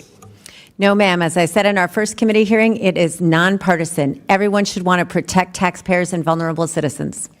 And we completely agree. Representative Robbins, did Governor Walz work with you and your committee wholeheartedly to bring justice to those involved in the Feeding Our Future fraud? No, ma'am. They have ignored the documents we have provided to them. We did a hearing in February of 2025 on child care fraud that was outlined in the Nick Shirley video, and we gave them a list of 72 child care providers that we were concerned about that got $1 million each or more. And as we saw in the Shirley video last month, they have done nothing about it. Representative Hudson, for several years we've heard about whistleblowers, highlighted by some of us in Congress who noted instances of fraud in Minnesota. With this in mind, the recent allegations from Nick Shirley regarding staggering amounts of fraud involving child care centers come as no surprise. What kind of climate did Governor Walz create for whistleblowers? Well, I think he did a really good job of demonstrating for us the kind of climate that he's created yesterday when in an unhinged rant, he tried to throw Deputy U.S. Attorney Joe Thompson under the bus, a guy who's been doing this for, I believe, 16 years. If he's willing to throw a Deputy U.S. Attorney under the bus, what do you think he's going to do to a state agency employee? That's the climate, and everybody who works for the Walz administration knows it. Thank you. Representative Rarick, do you believe the Walz administration seriously pursued whistleblowers' reports of fraud? I think that the Walz administration seriously retaliated against whistleblowers and ignored them and dismissed them. And, in my opening statement, I talked about the threats of firing them and blacklisting them and things like that. So that's what the Walz administration focused on. Representative Rarick, innocent American taxpayers are collateral damage in the Democrats' reckless disregard for taxpayer funds. Hard-working Americans and their communities are left to pay the price. What lessons can other states and federal officials take from your work to expose the stunning amount of fraud and the network of those who enabled it that you all have exposed in Minnesota? Yeah, the answer to that is very simple, and that is if you just do simple, basic good governance like reconciliation and a few other financial controls, you won't have the problems that you have here. And if you don't retaliate against your employees, your frontline workers that point out fraud, you won't have this problem either. Representative Hudson, do you have anything you'd like to add to that? Yes, absolutely. You have to have a culture of good faith, and that is what is lacking in Minnesota. There is not a culture of good faith. And you see a very strange strategy going on right now with Minnesota Democrats, where every day they're denying this problem, which really strikes me as bizarre because we know there are more prosecutions coming. So what are they going to say as story after story drops, and we can cite time and date where they said it wasn't a problem? Thank you. And, Mr. Chairman, I'd like to note that it was the Education and Workforce Committee, when I was chair, that first brought this issue to the public's attention, and we got nowhere under a Democrat administration. Thank you, Mr. Chairman. I yield back. Exactly correct. Thank you, Dr. Fox. Chair recognizes Ms. Summer-Lee from Pennsylvania. Thank you, Mr. Chair. I think, like so many people on this committee have already articulated, nobody here believes that rooting out fraud and waste and abuse is not a top priority of this committee, of our caucus, of their conference. It is. If you're on this committee, it is the top charge that we all undertake incredibly seriously. But I think, like so many things with the modern Republican Party, it's like you're skulking right around the edge of things, but too often, your bigotry, the Republican Party's own bigotry, is imprisoning them and keeping them from ever actually doing something that helps, not harms, the American people. And this is another one of those instances, right? When it's a person of color, if it's 2 or 3, it's a pattern, and the entire community must be indicted. But if it's 100 Republicans, it's just not bad. Neither here nor there, because it's important. That's why we have routinely held hearings where we actually go over with the Government Accountability Office their high-risk list. We take it seriously. But the tone of this hearing seems to be a hypocritical witch hunt. It's hard to take it as anything but that, rather than an actual oversight effort. Our federal government currently has the tools to catch and prevent waste, fraud, and abuse. It's how the alleged fraud in Minnesota was caught by the Biden administration in the first place. Mr. Blue, as a former federal prosecutor, you're familiar with some of the tools that we have, correct? Yes. Just briefly, could you please verify the following tools for me? Yes or no? Does the Government Accountability Office work to reduce waste, fraud, and abuse? Yes. Do inspectors generals work towards these goals? Absolutely. What about the Council of the Inspectors General on Integrity and Efficiency? Yes. Are whistleblowers important to rooting out waste, fraud, and abuse? Absolutely. Has the Trump administration helped or hurt these tools? Certainly hurt it by disbanding the Council for Inspectors General and then ultimately firing 19 IGs. Thank you. That's right. Again and again, Trump has attacked the oversight mechanisms within the federal government. He illegally fired 17 inspectors general and other key personnel. He goes after whistleblowers and he tries to roll back their protections. He routinely ignores the rampant corruption within his own administration. Republicans have turned a blind eye to all of this. They have held no hearings on these actions. And this hearing today isn't even about fraud generally within the federal benefits system, which we would welcome. Republicans have cherry-picked a blue state and an immigrant population, vulnerable, to demonize. To be clear, Minnesota is not the only state with a fraud problem. To truly tackle waste, fraud, and abuse, we need to approach the issue with a scalpel, not a mallet. Discovering that people are committing fraud in the federal program does not mean we should smash the whole thing and end it. It means its oversight mechanisms need to be improved. That's why it's so disappointing to see that the Minnesota House Fraud Prevention Committee that our witness, the Honorable Kristen Robbins, chairs, has issued no reports on these uncovered schemes. It hasn't advanced any legislation to address the issue or even shared whistleblower reports with their Democratic colleagues. They've just held a bunch of hearings and generated headlines, something our committee is all too familiar with. This hearing is not an effort by Republicans to improve social service programs. It's an excuse to end them and to punish Democratic-led states. This has always been the plan. It's why Republicans' so-called big, beautiful bill is estimated to cut more than $1 trillion from Medicaid and CHIP benefits and cut SNAP for 40 million people, the very children or folks with disabilities who were mentioned in the opening statements.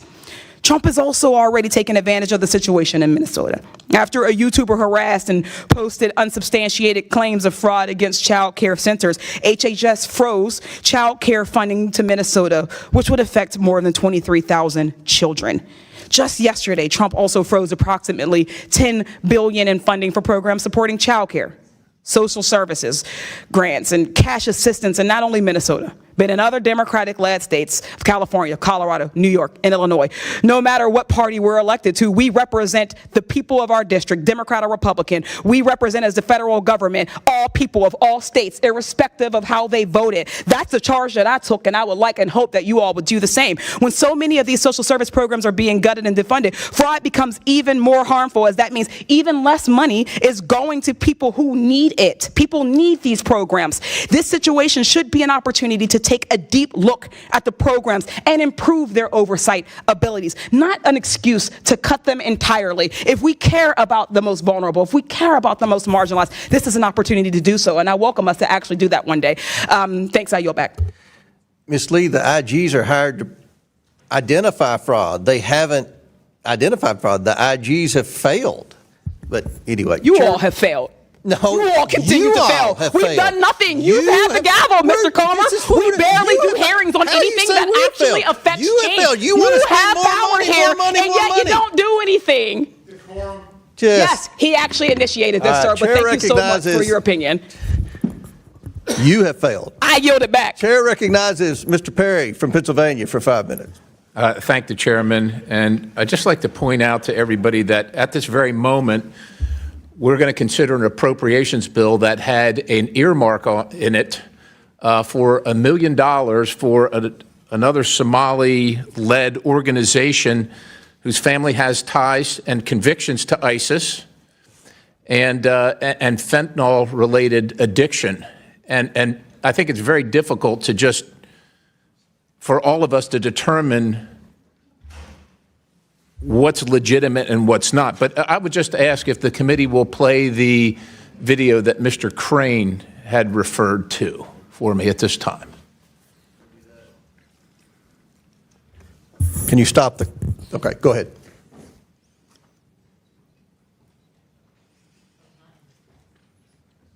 We get the sound turned up. You can see the subtitles there.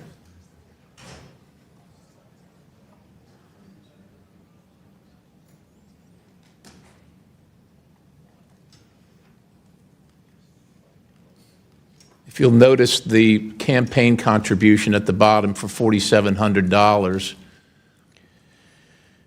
and then the $250 million fraud scheme associated with said individuals. Listen, ladies and gentlemen, it's not me calling out one community or another, one individual, representative or another. It's fraud.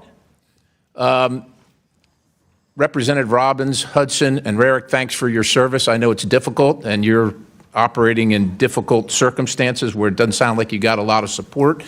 And I imagine that as Ms. Robbins, Representative Robbins, you're the chair of the Oversight Policy Committee.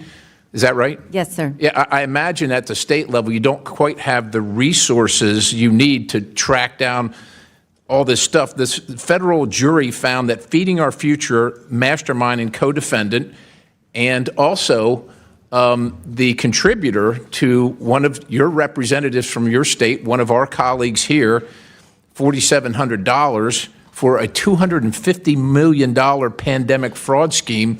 Like, you don't probably have the resources to find that kind of stuff. It's massive, right? And I suspect, as someone who, you serve at the pleasure of your constituents who want to see you elected and contribute to you, a $4,700 campaign contribution for a $250 million of, I guess, spending at the federal level is a pretty good investment for people.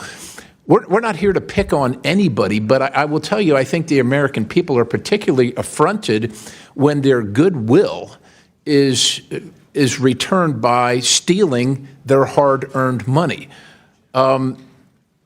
I just want to, if you can comment on that particular case, this Feeding Our Future, and the fact that these folks pled guilty to $250 million, and then connections to the political operation in your state, which is dismantling your state.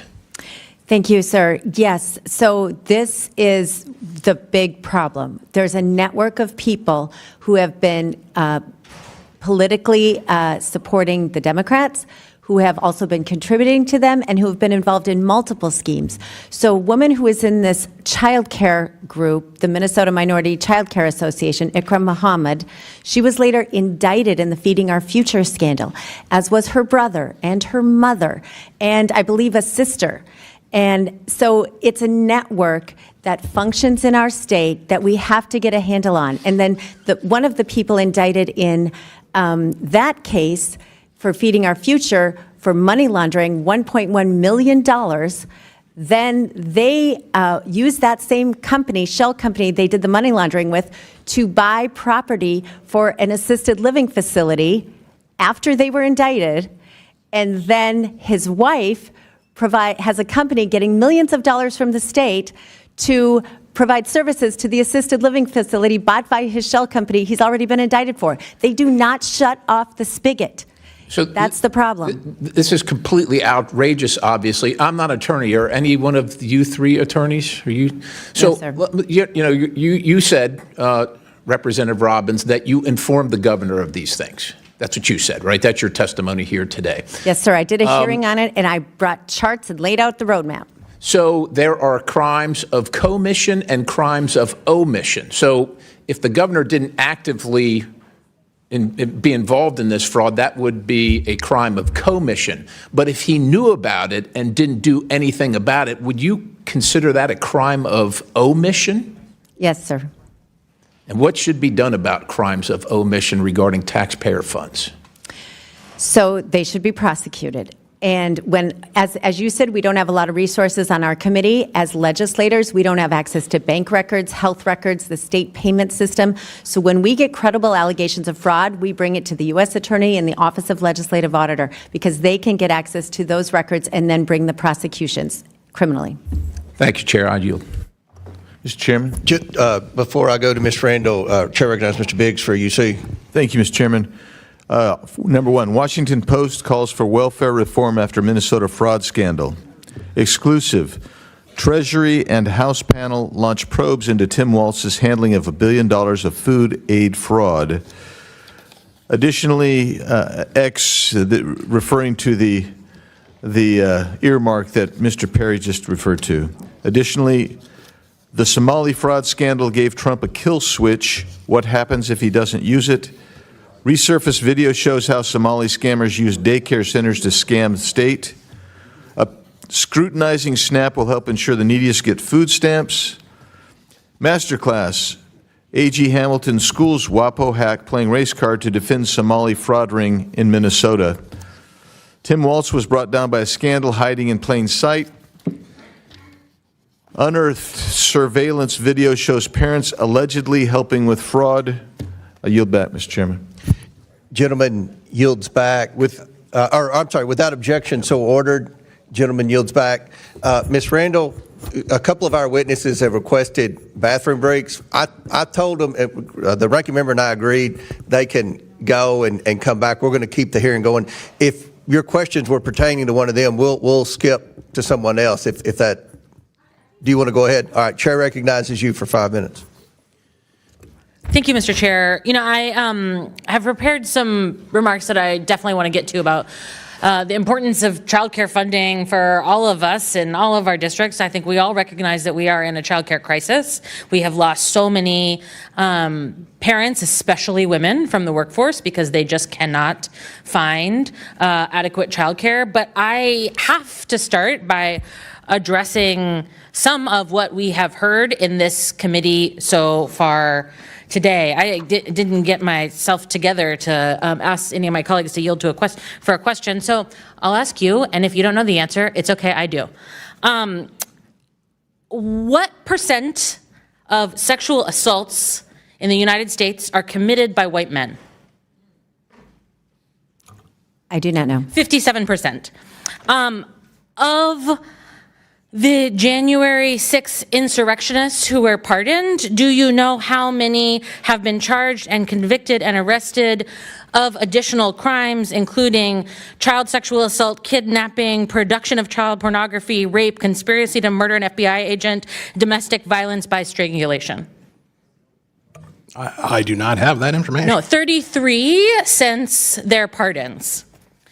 Of the 21,504 murder offenders in the United States in 2023, do you know how many were white? No. 8,842, which is 41%. Following the domestic extremist tracker that GEW compiles, since 2015, there have been 643 individuals charged, 447% found guilty. Do you know how many are men? You tell me. 95%. We can trot out all of the data that we want to create the sense that there is a bad guy. There is a bad group of people. There are folks who are not among us. There are folks who are other. And I think we should spend a lot more time looking at ourselves, looking at American citizens, looking at white men who are committing violence at disproportionate rates in our country, who are committing crimes at disproportionate rates in our country, including the President of the United States, who is sitting at 1600 Pennsylvania Avenue, as so many of my colleagues have pointed out. I also want to say, I've heard a lot about the Somali donors to political campaigns. We all acknowledge, right, that you cannot donate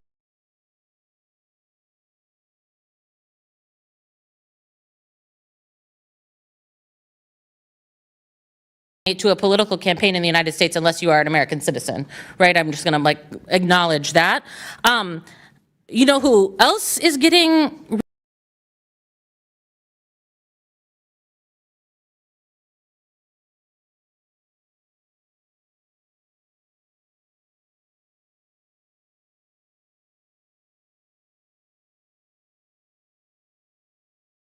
rich as a campaign donor? The expense of the U.S. taxpayers, and because of the decisions that this government has made. Yes, Elon Musk, but also billionaire Paul Singer, a Trump donor who is getting rich off the military actions that this president engaged in Venezuela. Now about childcare. $7 for every $1 spent on childcare and early learning are returned to our U.S. economy. It's good for families. It's good for kids. It's good for our economic growth. But we are still facing a childcare crisis in this country. Chair Robbins, I understand that you have 3 kids and that they were enrolled in daycare at one point before you became a stay-at-home mom. What would your reaction be to an unknown, potentially armed, angry individual showing up at your home with a camera, demanding to enter while your children were at home? So we used a neighbor to do our childcare. What if they showed up at your neighbor's house? Yes, I don't think they would be coming in. But how honestly, would you feel about it if someone who was armed and angry showed up in the house where your children were? I'm not sure I understand who was armed. What are you asking about? Thank you. I imagine you'd be scared. I think many families would be scared if that happens to you. I want to share a story of a provider from Washington State who said, following these fraud claims and the demonization of Somali Americans and childcare providers, 3 adults came into her home and banged on her door, startling the children in her care. The children were frightened and confused. She's been receiving repeated death threats by phone and voicemail. Individuals have returned multiple times, sometimes 2 or 3 times a day, parking outside the home and monitoring activity. They recorded families arriving and leaving. As a result, families felt unsafe and some withdrew their children from care.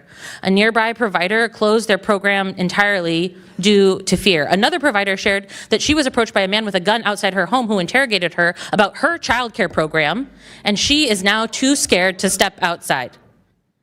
Providers aren't answering the phone anymore because of all the threats, which means that parents aren't able to get in touch with staff regarding their children's care. Mr. Chairman, order. Gentlelady's time's expired. You went 30 seconds over. Thank you. Thank you for your lenience, Mr. Chair. Chair recognizes Mr. Gosar from Arizona. Thank you, Mr. Chairman, and thanks to the witnesses for traveling. Now, Ms. Robbins, the Minnesota legislature, led by your committee, sounded the alarm on the fraud for years, but has been ignored by Governor Walz. Did Keith Ellison, the Attorney General, was he aware of this? Yes, he was aware of the fraud, and he came before our committee, and I feel like he did not do his job prosecuting these cases. Most of the cases have been prosecuted federally by the U.S. Attorney, both under President Biden in Feeding Our Future and currently under President Trump. So he's, in your state, is the top attorney for the public, right? Yes. For the public. That's kind of find it very interesting. Well, maybe it has to do with something with campaign contributions. Attorney General Ellison and his son received from members of the leading Feeding Our Future, an organization now under investigation. The same group whose members allegedly tried to bribe jurors, but I'm sure that's just a coincidence. Nothing to see here. Sounds very familiar. Sounds very Biden crime syndicated-esque. Now, when you were talking about the tools that you could use, would any NGO that takes federal funding be of value to you, that they would have to disclose all their federal funding or all their funding mechanisms if they took 1 penny from the federal government? Yes, one of the things we've seen in Minnesota is that some of these nonprofits have had their federal 501c3 status revoked, but the state continues to fund it.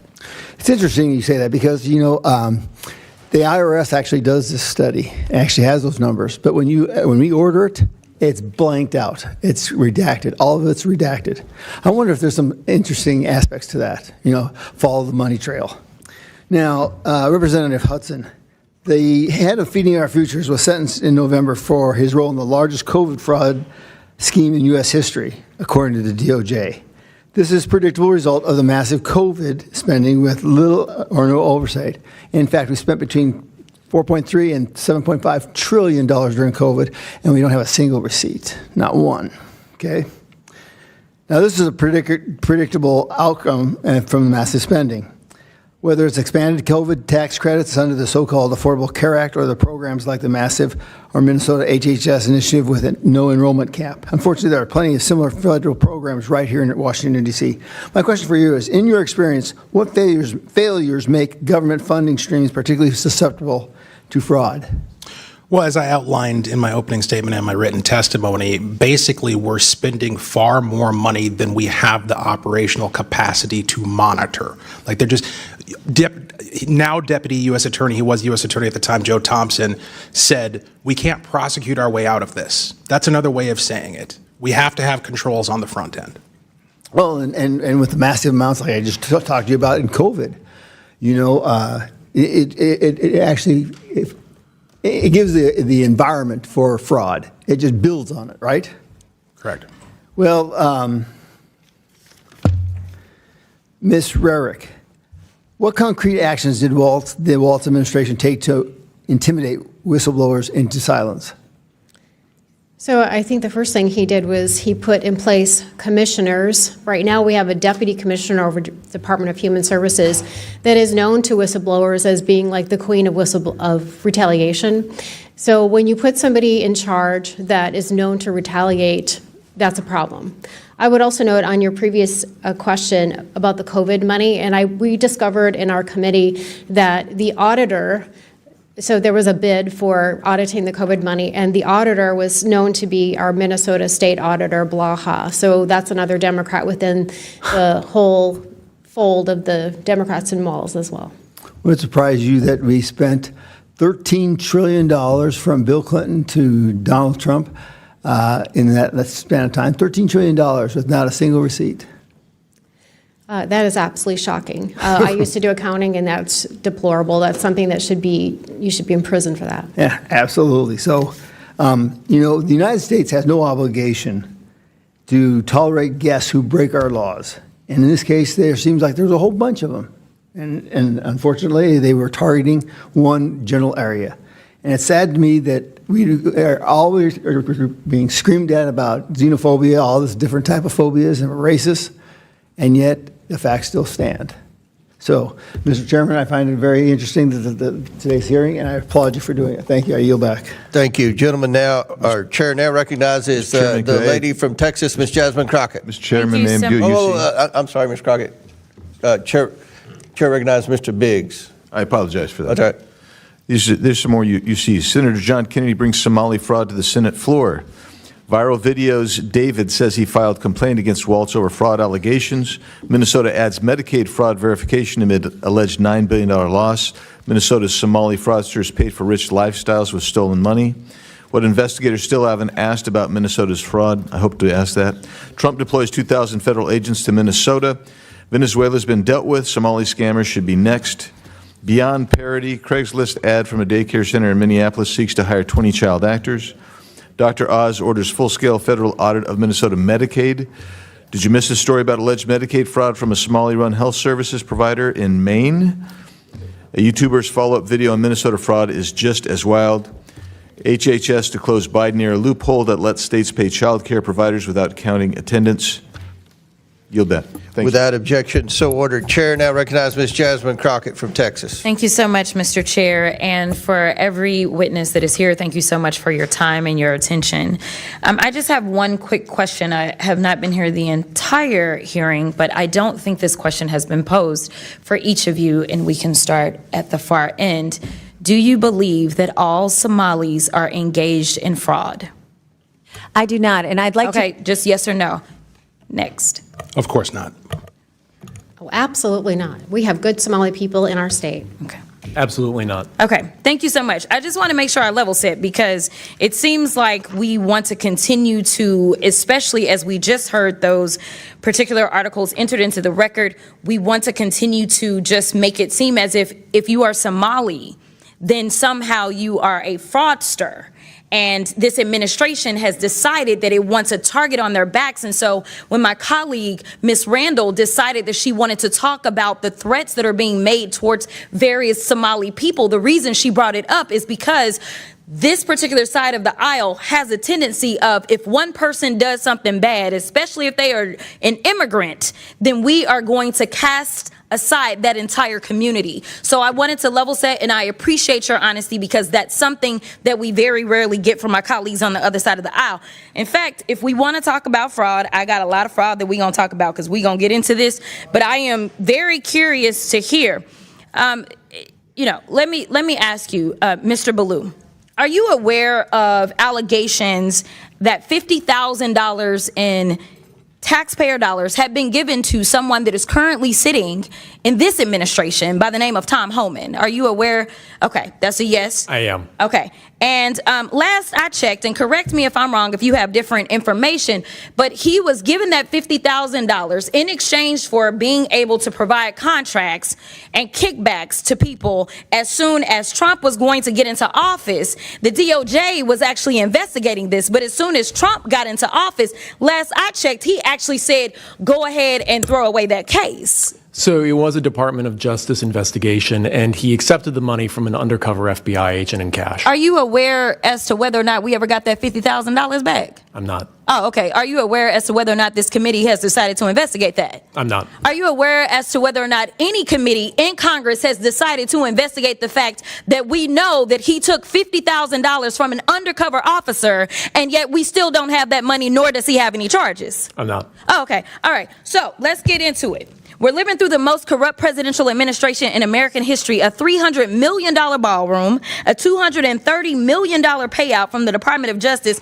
because the president got his feelings hurt because he had to be investigated for being a criminal. Hundreds of thousands of taxpayer dollars spent at Trump-owned properties around the country, Trump-branded wine being sold at the Coast Guard exchanges, American taxpayer dollars being spent on DHS propaganda ads on Truth Social, awarding federal contracts to corporations in exchange for campaign contributions. Kash Patel flew his girlfriend around the country on a multi-million-dollar jet that taxpayers paid for. Kristi Noem gave companies she's affiliated with hundreds of millions of tax dollars, then went out and spent another $200 million on 2 private jets for her travel. For 12 months, this administration has been taking billions of taxpayer dollars from American people and have been giving it away to their own companies in the form of tax cuts, government contracts, or other government funded subsidies. So Congress has a role in getting rid of fraud, I will admit that, in any federally funded government program. However, I think the fraud that the American people are concerned about is that the Republicans are taking away Americans' health care so that ultra billionaires can get more tax cuts. The real fraud is the dehumanization and demonization of the working class Americans and immigrants to distract folks away from corporate socialism that's happening because of the Republicans. So this is truly the definition of throwing away the baby with the bathwater. The Republican philosophy is that if the cost of living for the average American increases, they're on their own. But if the cost of doing business increases for the wealthiest people on earth, well, then it's the government job to bail them out. But I want to get to my last question because, Mr. Ballou, I got to give you a chance. He's been issuing pardons for numerous people who have defrauded the American people. And Republicans on this committee, yeah, just as quiet as the room just got, right? So, Mr. Ballou, talk to me about how the Trump administration has welcomed fraud across government by purging DOJ attorneys and shuttering ethics office across the federal government. Well, you know, one of the things that's been a common theme in this discussion so far is potential government employee involvement in some of these schemes. That hasn't been proven yet, but it does seem to be alleged. The concern that I have is the office that would prosecute that in the Department of Justice, the Public Integrity Section, has been largely defunded and decimated. Thank you so much. And my time has expired, but I do have some UCs, Mr. Chairman. You want to do them now? I do. Okay. The first one is from Truth Out. Trump grants clemency to executive who led $205 million Medicare fraud scheme. Without objection, it's ordered. The next one is Trump commutes sentence of Dr. Solomon Melgen, eye doctor, found guilty of Medicare fraud. Without objection, it's ordered. The next one, healthcare fraudster Philip Esfermaze is latest Trump clemency recipient to be arrested. He defrauded more than $1 billion from Medicare. Without objection, it's ordered. Trump pardons nursing home owner and supporter convicted of $7 million in tax evasion. Without objection, it's ordered. Trump and pardons, we'll want all that stuff to put in the record. So, I will. I got you. Trump pardons cost victims and taxpayers $1.3 billion, House Judiciary Committee Democrats review says. All right, without objection, so ordered. Chair now recognizes Mr. Biggs. Mr. Chairman. Yes, Chair recognizes Ms. Mace. Chair recognizes I have a request to be recognized to make a motion. I'm sorry? I have a request to be recognized to make a motion. Yes, go ahead. I move that the committee issue a subpoena to the Department of Homeland Security and the U.S. Citizenship and Immigration Services for all records related to the immigration and naturalization of or any immigration benefit received by Ilhan Omar of Minnesota, Ahmed Abdi Salan Irsi, also known as Ahmed Aden, Ahmed Nur Saeed Elmi, and any members of Ilhan Omar's family. Okay, another motion is made. The committee will hold this motion in abeyance until the end of today's hearing. The committee will now proceed with today's hearing. Thank you, Ms. Mace. Chair recognizes Mr. Biggs from Arizona. Thank you, Mr. Chairman.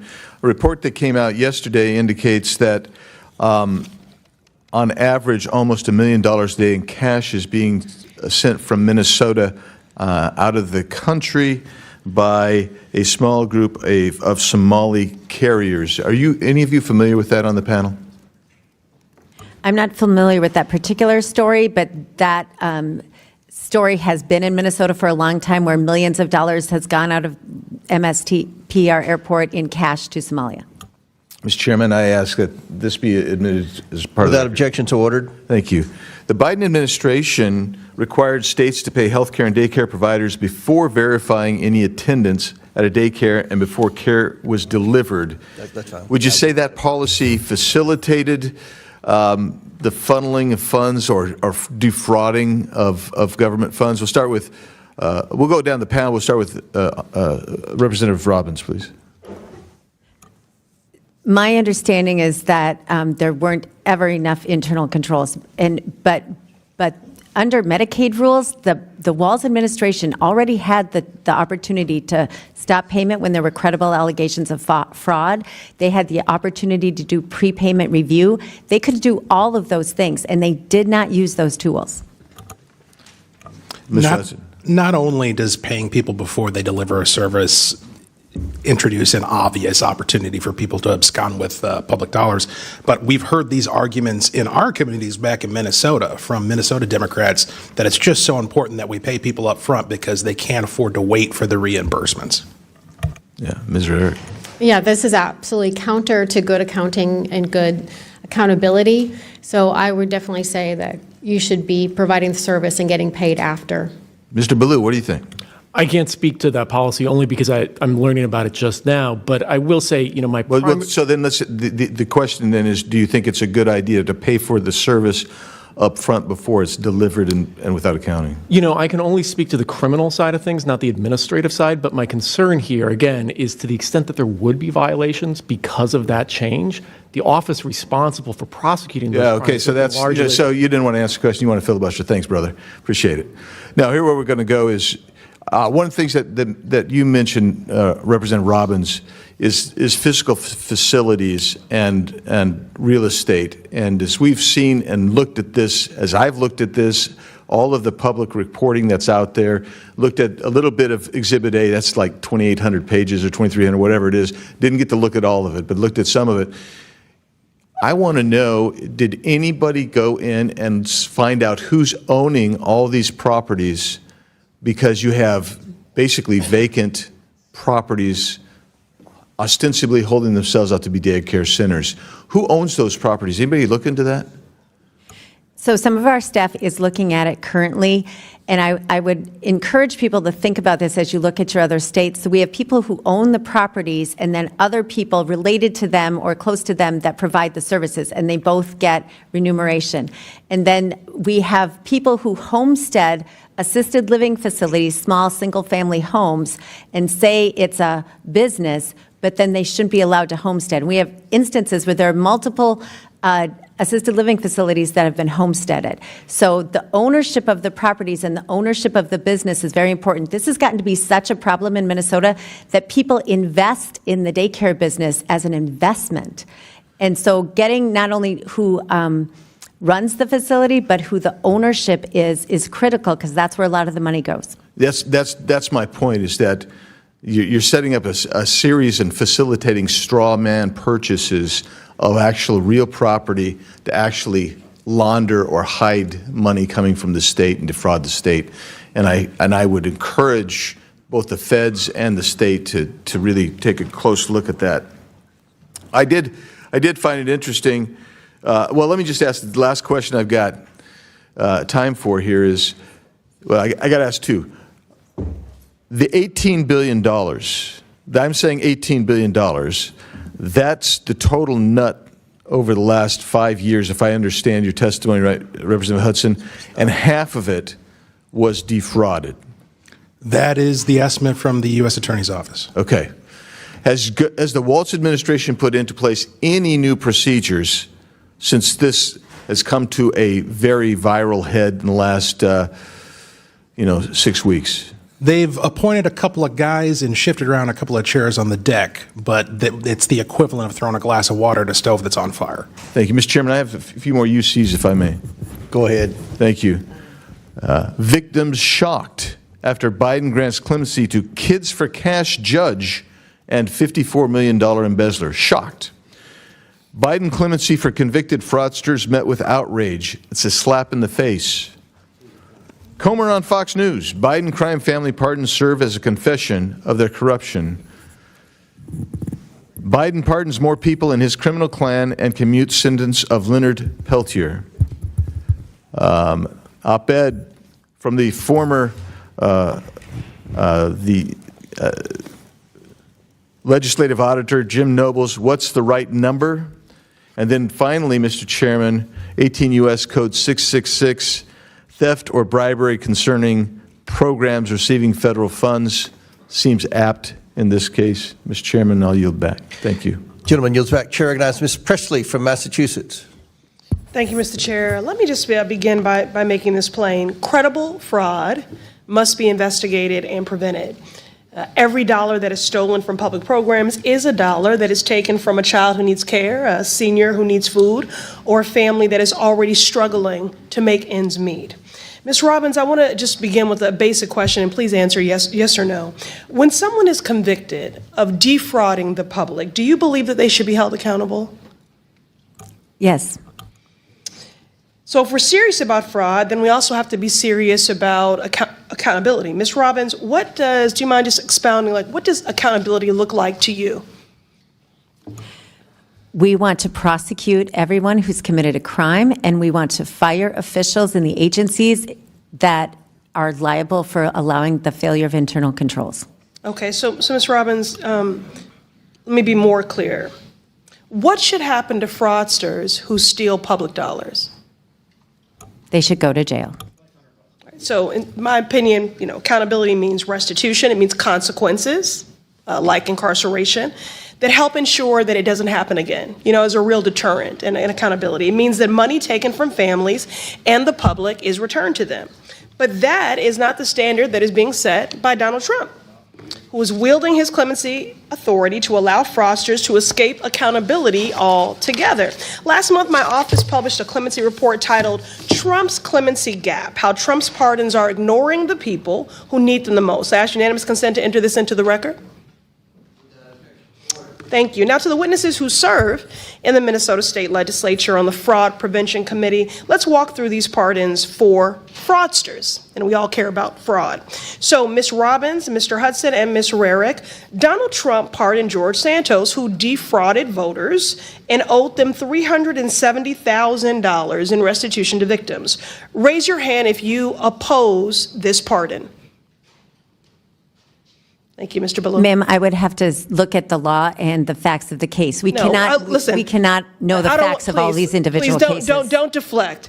This is a very public case. You know who George Santos is. You know exactly what he did. We just agreed that, fraud is unacceptable.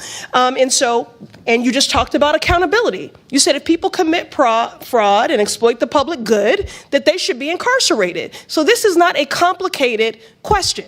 So I will give you all one more opportunity. Ms. Robbins, Mr. Hudson, and Ms. Rarick, raise your hand if you oppose the pardon of George Santos. Not playing this game. It's not a game. It's real life.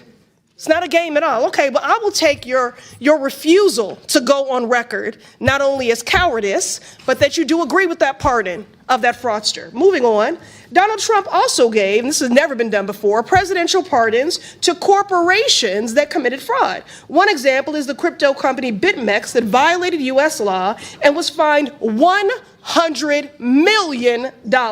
Now raise your hand if you oppose Trump's pardon of this crypto company. Not participating.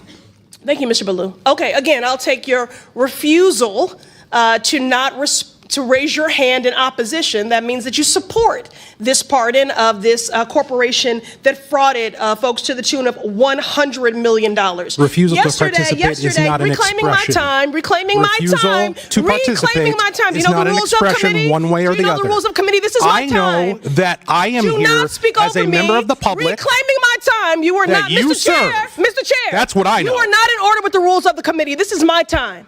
This is my time. I ask the questions and you answer, but you're too much of a coward to answer. So we're going to move on. Now, yesterday was the 5-year anniversary, and I want to note of the January 6th insurrection.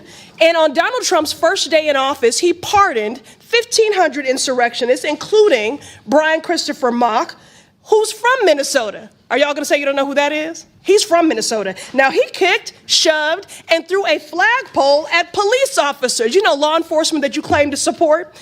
And he did all of that in the name of fraud. He was an election denier. So an election fraud lie. Now, he claims he did these things in the name of patriotism, but really he's just a criminal. So raise your hand if you oppose Trump's pardon of this Minnesota individual. Ma'am, this grandstanding nonsense this is not grandstanding. Exactly this is what Minnesotans hate about D.C. This is accountability, and you are hypocrites.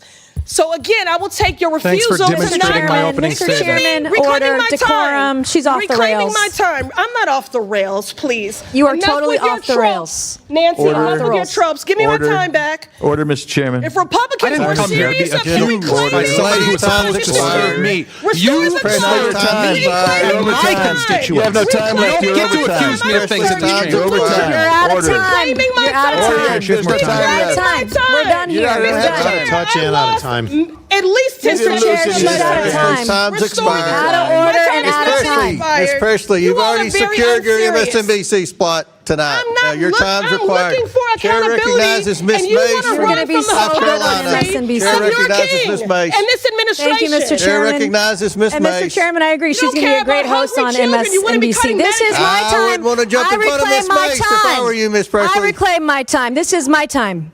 I wouldn't want to interrupt Ms. Mace. It's her time. Chair recognizes Ms. Oh. Mr. Chair, You're out of order. she did not get all of her time. Mr. Chairman, She wants to still out of insult us for order. 10 more seconds. What do Your we time have to is do to expired. get this Chair- woman in order? Her time is expired. Chair recognizes You're Ms. going to Mace. be great on TV. You're really good. No, baby, you're not. No, baby, you're not. You are not in order. You're out of order. Goodbye. You're done. All right. Mr. Chairman, it's my Chair 5 minutes. recognizes Ms. Mace, and Are we we're- good here? Mr. got it. Chairman, thank you. As I listen to the witnesses answer questions today, I'm struck by the truly breathtaking amount of fraud, the scope and scale perpetrated against the American people by Somalians in Minnesota, screeching Democrats, like you just heard, at our witnesses. Democrats on this committee don't want to talk about Minnesota fraud because Minnesota fraud is Democrat fraud. You're going to make a great host on MSNBC. You're going to be great. And this is a cover-up. I mean, the very definition of cover-up. And so while we're still trying to understand the scale of the fraud, it appears that the amount of fraud we are talking about could exceed the size of GDP in Somalia, the size of its economy is what we're talking about. So let that sink in, the amount of fraud we're talking about. My first question is this, Mr. Balyu, this afternoon. Should Somalians in Minnesota be required to speak English, their citizens? Yes or no? Should they be required to speak English if they're American citizens? I think that question's really inappropriate. Should they? It's not inappropriate. This is the United States of America. Do you speak English? Should Americans speak English? Citizens speak English? Yes or no? Point of inquiry: is English the official language of the United States? It's a question. Mr. Chairman, I'm being interrupted That's again not a by valid another parliamentary inquiry. I would like to reclaim my time, Mr. Chairman. Mr. Chairman, I'd like to reclaim my time. She's that asking seems the to be witness. a popular theme today. That's not a valid inquiry. It's a point of inquiry. Women have a right to speak in this committee. Conservative women have the right to speak here and not be interrupted by my male colleagues. Mr. Chairman, I would like to reclaim my time. I lost like 10 seconds there. Okay, we'll give you 10 seconds. Okay, my next question is, should Somalians who committed fraud be denaturalized and deported, Mr. Balyu? Again, Yes I'm not or sure no? that's an appropriate question because the majority of Somali So if you Minnesotans commit are fraud in citizens. this country and you are here from Somalia, you don't believe they should be denaturalized and deported. How Again, much most- fraud would it take for you to want to denaturalize and deport someone who committed fraud in this country? How much? Again, A Ms. billion? Mace, 9 billion? 19 billion? What would it take for you? most Somali Minnesotans are citizens. Right. And the ones that committed fraud, the question was, if you understand English, should be those who committed fraud, should they be denaturalized and deported? The Somalians who are here, the ones that can't speak English. Yeah, so under U.S. law. Okay, the my next basis- question for Excuse me, you Can I please finish the is, question? no, you can't because you're not answering the question. My next question is, this is yes or no. If you marry your brother and you commit immigration fraud, should you be denaturalized and deported? If you Again, commit immigration fraud, yes or no? Again, that question seems really inappropriate. And if I can get Well, you back to your can't answer my question, so that's probably more inappropriate. Can you name one significant contribution to Minnesota from a Somali immigrant who can't speak English? Absolutely, yes. But again, this is... You didn't name one. All right, so my next questions are going to be for the Honorable Ms. Robbins. Good afternoon. Thank you all for being here today. I heard some discussion earlier about al-Shabaab. and the discovery that you believe some of this money that was defrauded the U.S. government went to al-Shabaab. Is that correct? Did I hear that right? Yes, it's been proven. How much money are we talking about?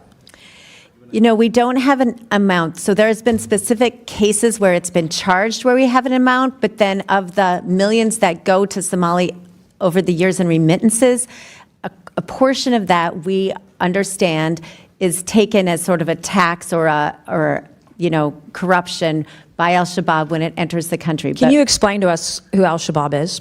It's a terrorist organization in Somalia. And they're affiliated with al-Qaeda, is that right? My understanding is they are. I am on the DNI more U.S. citizens than any other al-Qaeda affiliate. And as of 2025, al-Shabaab, this group is al-Qaeda's wealthiest component. Can you believe that? Yes. And that American tax dollars through Minnesota, through Governor Tim Walz, who shamefully had to resign from his re-election the other day, thank you to the young YouTuber Nick Shirley, this is the kind of thing that was happening in Minnesota. So I praise the Republicans who are here today from the Minnesota State Legislature exposing this fraud. And then, Ms. Robbins, when do you think Tim Walz became aware of the fraud? I think he's been aware of it since the beginning. This was a huge issue in our state in the year he ran for governor, and the OLA reports came out, first identifying the child care fraud in March and April of 2019 when he was in the first months of his term. Was Keith Ellison in on it too, knowledgeable, the Catholic turned Muslim guy in Minnesota? Yes, they were all newly in office, and this was very public knowledge in Minnesota. What role do you think Tim Walz and Keith Ellison played, his administration, in delaying investigations into the fraud? So I've outlined several things where they stopped our ability to strengthen internal controls, and they also shut down the criminal investigations by the OIG and DHS. Thank you, Mr. Chairman. I yield back. I do have two articles, Mr. Chairman, that I would like to ask unanimous consent. This one on foxnews.com, Minnesota fraud probe will expand to other states. And then on house.gov, legislators blast DHS for revelations it had contracts with feeding our future fraudsters. Without objection to order, Chair somebody else seek recognition. Chair recognizes Ms. Ansari. Mr. Chair, I'd like to start with the UC request, an article from the Washington Post titled, "Trump Amplifies Conspiracy Theories on Killing of Minnesota Lawmaker." As we know, the president shared a video. Without objection to order. Thank you. So I want to start with this question for the lawmakers here from Minnesota. As you know, Donald Trump has been posting these conspiracy theories about the linking Governor Walz to the killing of your former speaker and insinuating that Governor Walz had something to do with it. Can you please raise your hand if you think this is an appropriate action by the President of the United States? Raise your hand, please. I'm not doing a raise your hand. I'm happy to comment on it. Sure, is it appropriate for the president to do that? So the person who murdered our colleague, Speaker Melissa Hortman, and her husband, Mark, answer the question. Do you think it's appropriate for the president of the United States evidence saying to cause violence against a sitting governor was ordering him to do it? I know the facts will come out in the case, and we need to be respectful of the Hortman family, and we need to let this play out in the courts. That is unacceptable. It is inappropriate to the highest degree for the President of the United States to be sharing conspiracy theories that are obviously going to lead to violence directed at Governor Tim Walz. Now, moving on to the issue here today, we all care deeply about combating waste, fraud, preventing corruption, and holding bad actors accountable. Unfortunately, this country has seen an unprecedented avalanche of such abuse in the past year, all stemming from the Trump administration, the most corrupt and the most wasteful administration in American history. It is truly amazing that the majority moved so quickly to hold basically an emergency hearing on the situation in Minnesota without ever one time having held a hearing on the national crisis that is the Trump criminal enterprise being run out of the White House. I don't even know where to begin. Maybe the Republican majority would be interested in holding a hearing on the $50,000 cash bribe that Borders our Tom Homan received from FBI undercover agents in a kava bag. Or how about a hearing on the $400 million bribe that Donald Trump presented by multi-billion-dollar companies in the form of the White House ballroom that Donald Trump seems most obsessed with? Do Republicans have any interest in holding a hearing on that corruption scandal? Or the fraudsters and the criminals that Donald Trump has pardoned? He freed George Santos, convicted of theft of public funds. He pardoned Paul Walzak, convicted of millions of dollars in tax fraud after Walzak's mother raised money for Trump's campaign. He released the former president of Honduras, sentenced to 45 years for flooding the United States with oceans of cocaine.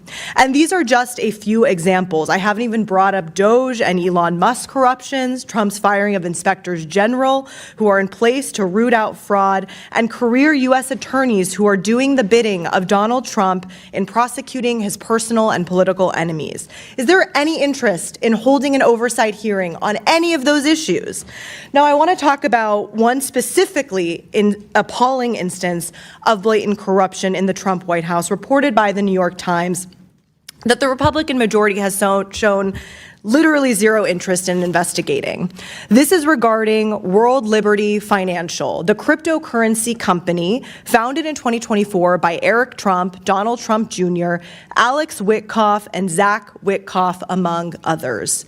If those names sound familiar, it is because the company is a joint project by the Trump and Witkoff families, Steve Witkoff being Trump's special envoy in the Middle East. You may think that the president's financial interest in a secretive cryptocurrency exchange may be bad enough, but it gets so much worse than that.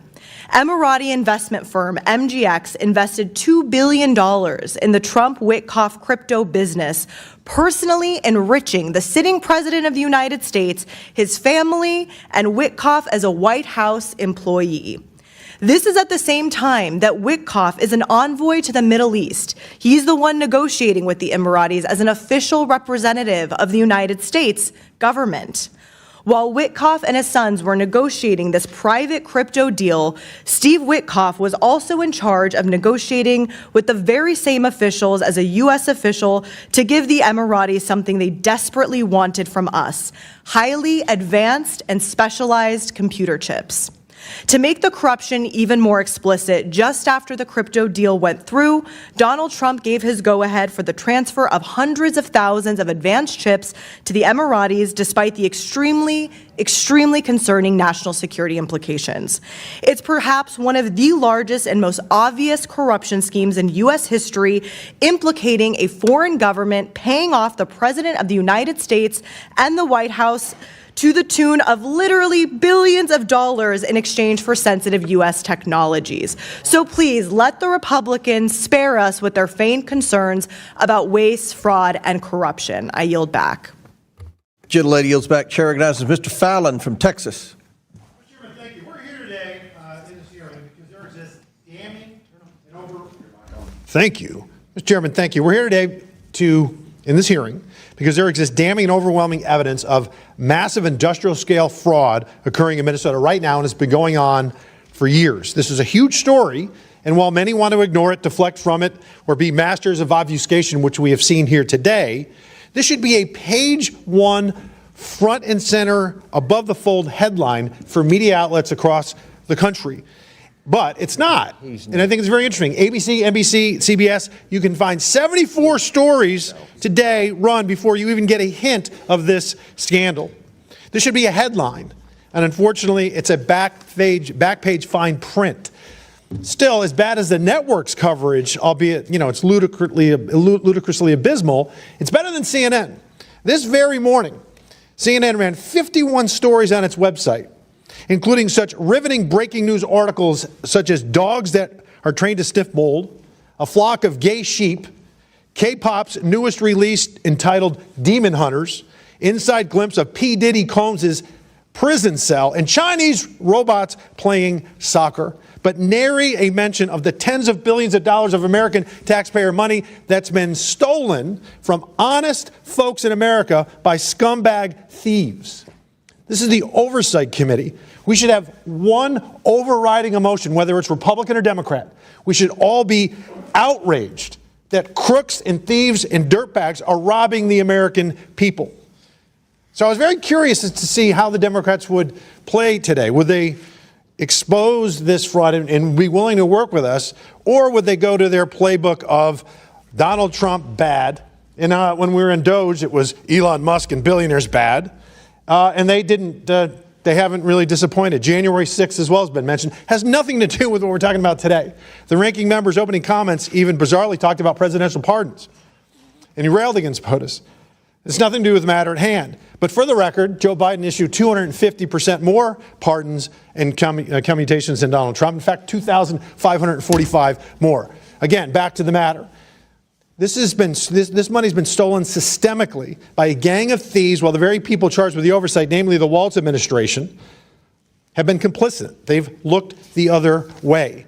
And the Democrats didn't disappoint either with ists, isms, and phobes, quotes like bigotry and hatred, and we're hypocritical witch hunt. And then they were taking a hero, Nick Shirley, trying to make him a villain. Mr. Chairman, I'd like to enter into the record an article, "It's Not Racist to Notice Somali Fraud." Without objection, so ordered. 98 defendants that have been charged thus far in this case, and I think it'll end up being hundreds, 85 of them happen to be of Somalian descent. It's just a fact, despite how unfortunate and inconvenient these truths may be to leftists. The Assistant U.S. Attorney Joe Thompson thinks that this fraud can equivalent to maybe $9 billion. The entire federal budget of the country Somalia is $1.2 billion. Medicaid fraud does exist in all 50 states, but uncovering it aggressively clearly is not a blue state priority. If you talk to any expert, I was in the state legislature for 8 years, they will tell you objectively that no matter where it is, about 10 to 20% of all Medicaid spending is fraudulent. In the state of New York, they spent $96 billion. So did they recover in fraud $9.6 billion, $960 million? No, it was a pittance. It was 0.06% was recovered. In the state of Minnesota, $18 billion. It was 0.08% recovered. Representative Robbins and the other reps, thank you for coming. Thank you for your courage. You know you're going to be, smeared, and I'm not going to ask you, raise your hand. We're going to have a conversation, okay? When Ms. Robbins, Representative Robbins, when you first uncovered this tectonic fraud, what was the reaction and actions taken by the Walz administration and your Democratic colleagues? Was it working hand in hand to create synergy and offer full support and help to unmask this fraud? Or did you face significant headwinds and fierce pushback to the point of opposition? Throughout our hearings, they would either deny or deflect or say, oh, they've handled it, or they're new on the job and they don't know. So those were the answers in the tenor of our hearing. I provided documents to them outlining, as I said, in February of 72 child care centers I thought they should look at. They haven't done it. I've sent 6 FOIA requests or data requests that have not been responded to. So they have not been good partners in rooting this out. So block votes in Minnesota in 2016, it was so close that I think Hillary Clinton won the state by about 44,000 votes. But if you have block 50,000 you can rely on in Minneapolis, that's rather helpful to win an election in Minnesota. But you know what, Mr. Chairman? Our Democratic colleagues, whether they be in Minnesota or here on this Oversight Committee, they'll eventually learn. I'll yield back. Gentleman yields back. Chair recognizes Mr. Bell from Missouri. Thank you, Mr. Chair, Ranking Member, and our witnesses for being here today. I believe in protecting our social services and recognize the need for comprehensive legislation that ensures transparency in the collection and use of federal funds to support these critical programs that serve our communities in need. The resources provided through social services ensure the welfare of the everyday person and family, and these resources and individuals deserve to be protected. These protections should come at all times, not just when politically beneficial. What we're witnessing from President Trump and this administration is an attempt to use social services and the welfare of the American people as pawns to promote their political agenda. Instead of caring for the challenges of the average person, this administration has deprived them of the very things that the president promised, which is affordable health care, housing, and relief from the rising cost of living. Through rolling back essential health care affordability, cutting funding for assistance programs, implementing harmful tariffs, and advancing legislation such as the One Big Ugly Bill, the administration's actions have ultimately caused more harm than good for the American people. Reports show that since taking office, President Trump has raised the average cost of living. Health insurance costs have risen by hundreds of dollars for the average person, with insurance plans increasing by more than 20%. Housing costs remain at an all-time high. And everyday grocery items show a steady increase, with prices rising by 15 to 20%. We cannot pick and choose when to care for the American people. The actions of this administration show a pattern. They first target our most vulnerable communities and then gut the very resources to help them. Today, it is our Somali communities and our child care assistance. Tomorrow, it could be your communities and the resources you and your family rely on for well-being. At its core, this is about the well-being of the American people. If we truly cared about those we have sworn to represent, we would be working to dismantle all the challenges they face, not just the ones that serve political interests. Mr. Balu, President Trump has recently made comments on efforts to freeze child care funding in California, Colorado, Illinois, and New York. Would these actions benefit or harm children and families? Oh, of course they're going to harm it. President Trump has fired thousands of employees across critical departments and has issued Executive Order 14356, restricting agencies from filling vacant positions or creating new ones unless approved under the order or required by law. Can you speak to how these actions could harm the government's ability to root out waste, fraud, and abuse? Absolutely. So, it's going to make it harder both to administer these services and then to identify fraud in the first place. One of the things that I'm particularly concerned about is to go after fraud. One of the easiest ways to do it is to prosecute tax crimes. The challenge that we've got right now is the administration has announced a plan to disband the tax division of the Department of Justice entirely. And that's going to make it much harder to prosecute these sorts of crimes. And can you speak from your work as a federal prosecutor on how President Trump's actions have contradicted his promises to the American people? Well, to the extent that this administration says that it cares about waste, fraud, and abuse, it seems like that is a selective care. You can look at cases like Paul Walzak, who was convicted of fraud and withheld $10 million to his own employees in nursing homes. His mother attended a $1 million plate fundraiser with the president, and Mr. Walzak was quickly pardoned. This has happened literally dozens of times where favored defendants either had their prosecutions dropped or were pardoned entirely. Okay. Thank you. I yield back. Gentleman yields back. Chair recognizes Mr. Grofman from Wisconsin. Sure. I'm sorry we had another briefing in the building, so I don't want to go over past things. But during your initial testimony, Ms. Rarick, you talked about people being threatened who are whistleblowers. Do you know who those people were? Were they like people who made money off of this, political operatives? Could you elaborate on that a little? Yes, thank you. So the people that were doing the threatening were the supervisors and directors within the state agencies. So state employees were physically threatening whistleblowers. They were saying things like, what happens if you lose your home, right? Because if you lose your job, you lose your home.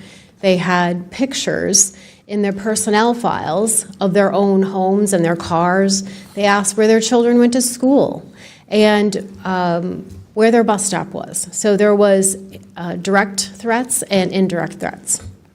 Okay. Were any of these people brought to justice, or this is just the way they deal with things in Minnesota? It's an interesting thing within the Walz administration. Those people were promoted. He just defines evil, doesn't he? Almost Vice President of the United States. There's a good book out there called The Tragedy of American Compassion. And in it, they went over the history of welfare and whether it should be done by the state or done privately. And they pointed out the danger that certain nefarious politicians would always want more welfare because they were buying votes. Do you, either one of you, on the political realm of things, feel that perhaps a motive for all the crookedness is, given the size of government today, the important who wins elections? Were they motivated a little bit by getting votes of groups of people? Is this a danger to our, we're not a democracy, of course, but is it a danger to our form of government? So I'll answer really quickly, and then I'll pass it over to Representative Hudson. Just really quickly, the caveat to this, which is so bizarre in Minnesota, is the fact that state employees, by and large, are Democrats, and they vote Democrat.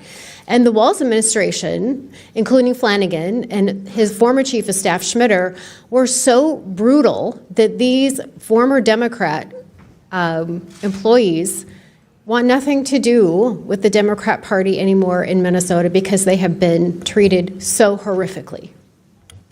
What's so sinister about this is that you're right, that it absolutely is for electoral benefit and political benefit, but it's sold to one half of the population, and to the independents and to the conservatives, as we're giving people a hand up. We're going to help people who are in need. We're going to give them a temporary way back into working life. But they've set up an industry that's perpetual, where people just stay where they're at.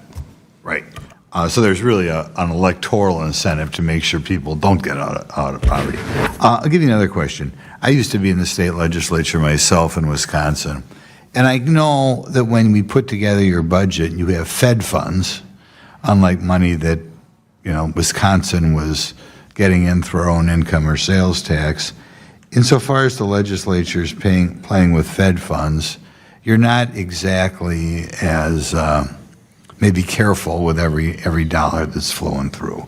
And I'm trying to think what we can do to prevent this, because you're always going to have given political parties who think they can benefit from government largesse. And I think government by its nature is sometimes a little sloppy. Do you think the Minnesota government would be a little bit more careful here if on the various programs, and they varies from program to program, but if the state had to pick up 10 or 15 or 20 or 30% of the program so that they had skin in the game? Thank you, sir. Yes, in a lot of these programs, the state does have skin in the game. So many of them, Minnesota roughly has a 50-50 Medicaid match. So many of them, it's federal tax dollars, but it's also state tax dollars. So we are paying for it twice, for our state tax dollars and then when we pay our federal. I know, I think Wisconsin, when I was there, was about a 60-40 match, with the feds picking up 60. And that came into play. But I gather there's some programs on here that maybe the state match is zero. Is that accurate? I would have to look at each program. I don't know for sure. Okay. I'll ask you, just as state legislators, and different state legislators look at this question differently. Do you think as a country on some of these programs, we should be asking, some of the programs that are 100% Fed funded now, we'd be better off if they were maybe 70% Fed funded or 75% Fed funded, so the states that have a little bit more of a skin in the game, I'll put it that way. And a concern I would have, insofar as there are programs which the state is picking up nothing, really the incentive is to have more graft, because you just bring in Fed funds for the state. Yes, sir. So we need to make sure the states have skin in the game so that they administer the programs properly, because otherwise their incentive is to draw down more federal money to take the burden off state taxpayers. But we're all taxpayers, so somebody's paying. There's no such thing as a free lunch. Right, and not just no such thing as a free lunch. It encourages state legislators to look the other way, because you're just bringing that money into the state. Okay. I kind of felt that way about Medicaid, but thanks.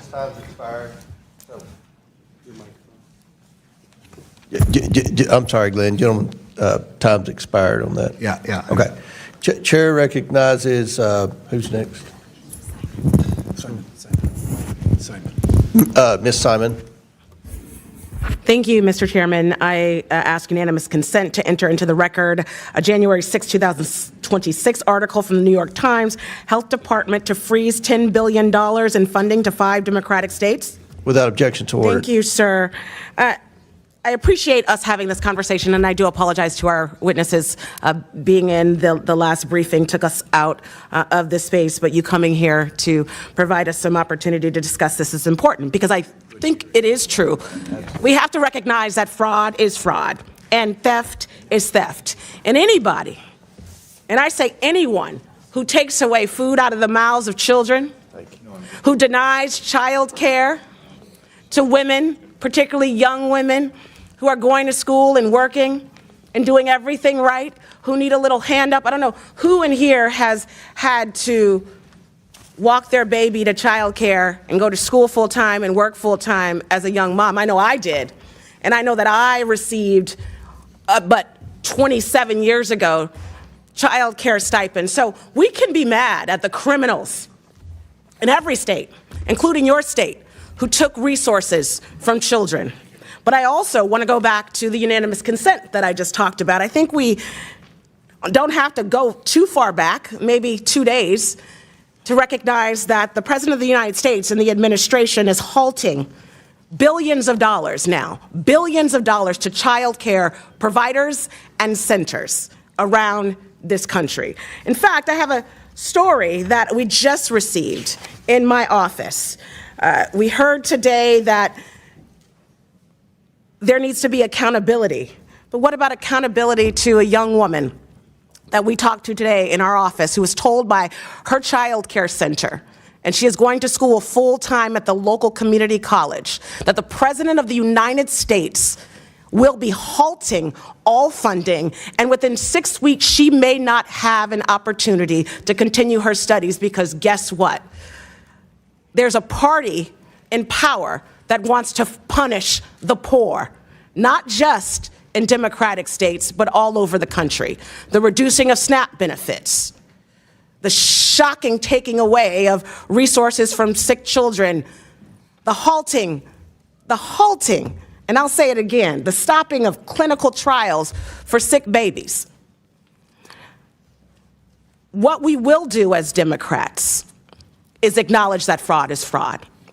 What we will not do is allow a conversation to go on to problematize immigrants in this country writ large. Can you imagine a society where we took the wrong of a small few and relegated that wrong to a whole community? Well, that's what we're doing here today, not just in Minnesota, but now accusing thousands and thousands of child care providers all over the country before they get their day in court, proposing that they, in fact, shouldn't be taking care of kids across the country. I think it's shocking. This story that I want to end my quick testimony with, Nancy Harvey, she's a child care provider in Oakland, California, where I represent a beautiful constituency. She's in my congressional district. Nancy has been a long-term child care provider, an advocate for early care and education for our babies, no matter who their parents vote for. Services that we know that are critical for every child, every child. Collective punishment is what the folks across the aisle want to do. We know it's wrong, it's reckless, and the Trump administration, we believe, must immediately reverse course so that families have access to vital federal funds that they are entitled to. Because you have a party that says they want everyone to work in this country. You want everyone to do their fair share. And yet, because we are so angry at a small few folks who, in fact, broke the law, that we want to create a collective punishment for all poor people, working families who are trying to do their best. I don't have any questions because they have been answered. This is a politic of cruelty. This is a politic of anti-family. This is a politic of anti-poverty. And for someone who grew up in poverty, I know how it feels when you wait and wait and wait to just get a chance to do better. And folks who've never met you, talk to you, believe in you or love you, are telling you you are not worth it. That is what this administration is doing to millions of children because of this halting of funding. And I yield back. Gentlelady yields back. Chair recognizes Mr. Higgins from Louisiana. Thank you, Mr. Chairman. Ms. Robbins and Mr. Hudson, Ms. Rarick, you're all members of the Minnesota State Legislature. Is that correct? Yes, sir. And Ms. Robbins, you're the chair of the Fraud Prevention Oversight Committee. Is that correct? Yes. And Mr. Hudson and Ms. Rarick, you're members of that committee as well, correct? Yes, sir. All right. So you three collectively, America should clearly understand you have an excellent perspective what's going on inside Minnesota, in specifically regards to the fraud that we are investigating and discussing today. Is that correct? Yes. Yes, okay. So we have a particular community, a Somali community in Minnesota that has stunning percentages are participating in government programs where they're drawing a lot of money, big money. This has been discussed and revealed and reported and is factual. You have a tremendous amount of criminal fraud taking place that one of my colleagues, the gentleman from the other side of the aisle, mentioned transparency. I would argue that from a regular American's perspective, it's quite transparent that something criminal is going on when you have billions of dollars disappearing into child care centers with no children in them, and you have a tremendous transfer of wealth into a relatively small immigrant community. You have $9 billion, that's $9,000 million missing in the last few years. It's alleged to be fraudulently stolen. They're sending money, the Somali community in Minnesota sending money, big money, overseas. They're contributing money, big money, to Democrat candidates and elected officials. The Democratic political machine in Minnesota has benefited from this criminal network of Somali immigrants who have systematically stolen billions of dollars of federal charitable money, essentially. The good lady, my colleague, clarified this is money designed for poor folk that need a hand up. And we generally want that to happen in America in an effective manner. So this is the scenario that we are looking into today. Have I summed it up fairly well? Ms. Robbins? Yes, sir. And I would just like to add... Before you add, Mr. Hudson, is this an effective summary, sir? Yes, sir, it is. Thank you. Ms. Rarick? Yes. Thank you. So from the perspective of members of the Fraud Investigative Committee of the Minnesota State Legislature, we have a large criminal network with high percentages of participation in that criminal network from the Somali community in Minnesota. That community has tremendous influence within the political arena, specifically within the Democrat political arena in Minnesota. The Democrat political machine has been covering for this criminal network, and here we go to Governor Walz's involvement here, which is shocking to me, quite frankly, because I've been friendly with Governor Walz for many years. I served with him here. But can you discuss for me the governor's administration's involvement in intimidation and oppression and retaliation against whistleblowers? Ms. Robbins, have you had conversations with whistleblowers who have been treated like that by the Walz administration? Yes, I have. And can you tell us about that? Without naming the person or revealing stuff that's secret, tell us how that retaliation would happen. So it happens in a variety of ways. They are demoted or reassigned, or they are told that they could lose their job and then their house or their pension or their retirement benefits or not qualify for unemployment. So it's... Well, that's very serious. That's very serious allegation. I would say that's criminal retaliation. Mr. Hudson and Ms. Rarick, have you seen similar? I would defer to Representative Rarick. Yes, so Representative Robbins and once in a while Representative Hudson have had multiple conversations with whistleblowers, and that is exactly what they said to us, especially in a face-to-face meeting in St. Paul. That is exactly Unbelievable. what they said. Mr. Chairman, my time has expired, but this leans into the criminal spectrum, sir. I yield. Gentleman yields back. Chair recognizes Mr. Walkinshaw from Virginia. I think I was here first. They told me Walkinshaw. And then, I'm happy to defer. Yeah. thank you. And Mr. Min? I'm just doing what the Democrat staff says. Walkinshaw's next. All right, thank you, Mr. Chairman. Let me just start with something simple. I think we're all agreed upon today. Fraud is real, fraud is wrong, and fraud should be prosecuted, period. And those who stole the taxpayer dollars in Minnesota or anywhere else should face the full force of the law.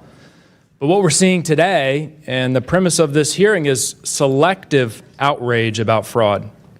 Because if my Republican colleagues actually cared about stopping fraud, they would not be defending the one president in modern history who is systematically tearing down the institutions designed to prevent it. The one president in history who has pardoned fraudster after fraudster after fraudster. But Donald Trump didn't just pardon those convicted of fraud. He's gone after the people whose job it is to find fraud. He fired the independent inspector general at the State Department. He fired the independent inspector general of the intelligence community. He removed the acting inspector general at Health and Human Services in the middle of a pandemic as massive emergency funds were going out the door. He pushed out the Defense Department IG. And why has Trump gone after these independent inspectors general? Simple. In each case, they were investigating his or his administration's misconduct and fraud. Donald Trump's approach to fraud is to fire the referees and then say that the game is clean because no one blows the whistle. And he hasn't stopped with IGs. He's repeatedly attacked prosecutors, law enforcement, and career public servants who investigated misconduct that was politically inconvenient for him. He's turned oversight and fraud prevention into a Donald Trump loyalty test. That is not draining the swamp. So forgive me if I find it difficult to take seriously lectures about fraud from people who have cheered while the most corrupt president in modern history has dismantled protection after protection against fraud. You don't get to scream fraud on Tuesday after you fired the fraud investigators on Monday. We can protect taxpayers. We can root out corruption and fraud, but we can't do it by turning fraud into a political weapon and ignoring the record of the person who did more than anyone to weaken accountability. Representative Robbins, in Minnesota, the governor doesn't have authority to pardon independently. There's a board, I think, and the governor is a member of that board with the attorney general and some others. But if that board in Minnesota were to pardon individuals convicted of fraud, clearly convicted of fraud, do you think a pardon like that would damage your efforts to root out corruption and fraud in Minnesota? It would really depend on the specifics of the facts of the case and the law, and I'm not going to comment on a hypothetical. You're not going to say that pardoning fraudsters would make it harder to prevent fraud in Minnesota. You're not willing to say that today. I want to root out fraud and corruption and make sure people are prosecuted. You're not willing to say that. You're comfortable with fraudsters being pardoned. You don't think it would damage the work. I want everyone who's committed a crime to be prosecuted and held accountable. And pardoned? It would depend on the case. I don't participate in the pardon process in Minnesota, but every case is very unique, and every governor and attorney general should look at the Mr. specifics. Ballou, can you just talk us through, I know this has come up already, the firing of independent inspectors general, the intimidation of them, making it harder to do their jobs. How does that impact fraud prevention and the prosecution of fraud from the perspective of a former prosecutor? One of the best investments that the government can make is in its inspectors general. Last year, IGs identified an estimated $50 billion in savings, either through duplicative programs or for specifically criminal fraud. The challenge that we have is with 19 IGs being fired, that work literally is not happening, and there's evidence to suggest that at least some of them have been fired specifically because they were going after enemies or allies of this administration. Thank you. Mr. Chairman, I ask unanimous consent to enter into the record a CNN article from February 11, 2025, USAID IG fired day after report critical of impacts of Trump administration's. Without objection, so ordered. Chair now recognizes Mr. Burchett from Tennessee. Thank you, Mr. Chairman. I think that it needs to be said that Governor Walz needs to step down. Him saying he will stay on to investigate is like O.J. Simpson saying he will investigate the murder of his ex-wife. Just doesn't work out. I have a question to the representatives, and thank y'all for being here. It's a tough gig. I did that for many years. Do you think that the Walz administration suppressed fraud and abuse in social service programs because they're afraid of exposing Somali residents? Just go down the line here. Yes, ma'am. So not only do we think that's what happened, Mr. Burchett, but it is also what a Somali American investigator associated with the Bureau of Criminal Apprehension said. He said in an article, fraudsters also have sought to exploit the burgeoning political power of the Somali community and the feckless fear that establishment politicians and state agencies show when confronted with charges of racism and Islamophobia. This is from a Somali federal prosecutor or investigator. Sir? Indeed, it's not just a theory. We have the record of the recording of Keith Ellison meeting with defendants and defeating our future case, where it was very explicit that the motivation for keeping scrutiny off them was based on perceived racism. Ma'am? From the mouth of a whistleblower. You appear to be so this is what a whistleblower was told. You appear to be holding back these contracts because they are going to a diverse community. It's not a good look. Okay. Do you think Somalians should be tied to these crimes should be deported, ma'am? If they're not here legally, yes. If they are citizens, they should go through the criminal justice process. And then there might be other categories, but I would have to better understand. I agree. So some of these, some of these folks are born here and then they're or naturalized, so they would have the constitutional protection thereof. So yes, ma'am. Sir? If there is any legal pathway to do so, absolutely. Ma'am? So you've got quite a big bucket of people, right? You've got people that were born here, that's a different situation. You have people that were naturalized, right. And then those are here illegally. So you have to treat each one completely separately with different paths. Ma'am, who is helping these folks navigate this complex grant application process? It seems to me that it's orchestrated. They've got a go-to. We've always found that out in my dealings with state government. There was always somebody in there, a gatekeeper. Yes, my colleague Representative Hudson could speak to it. There is a sort of a cottage industry of Somali consultants who help this. I bet there is. Yes, sir. Yeah, as I stated in my opening statement, I've personally talked to two gentlemen who have worked as consultants for multiple entities receiving government benefits. And they don't believe they're doing anything wrong. And by the letter of the law, they might be legally acting, but they have created an industry out of benefits that were intended to lift people up, not become a business. Add to that, ma'am? So that is something that we have heard repeatedly from whistleblowers and others, that there is, yes, I would call it a cottage industry of people that when you land on our soil, that they are going to teach you all the different ways to sign up for multiple social service programs. And there's also that. So they sign up for the max amount, which is probably why there's a report that just came out on December 13th of last year that says that 81% of Somalis were receiving some sort of welfare in Minnesota.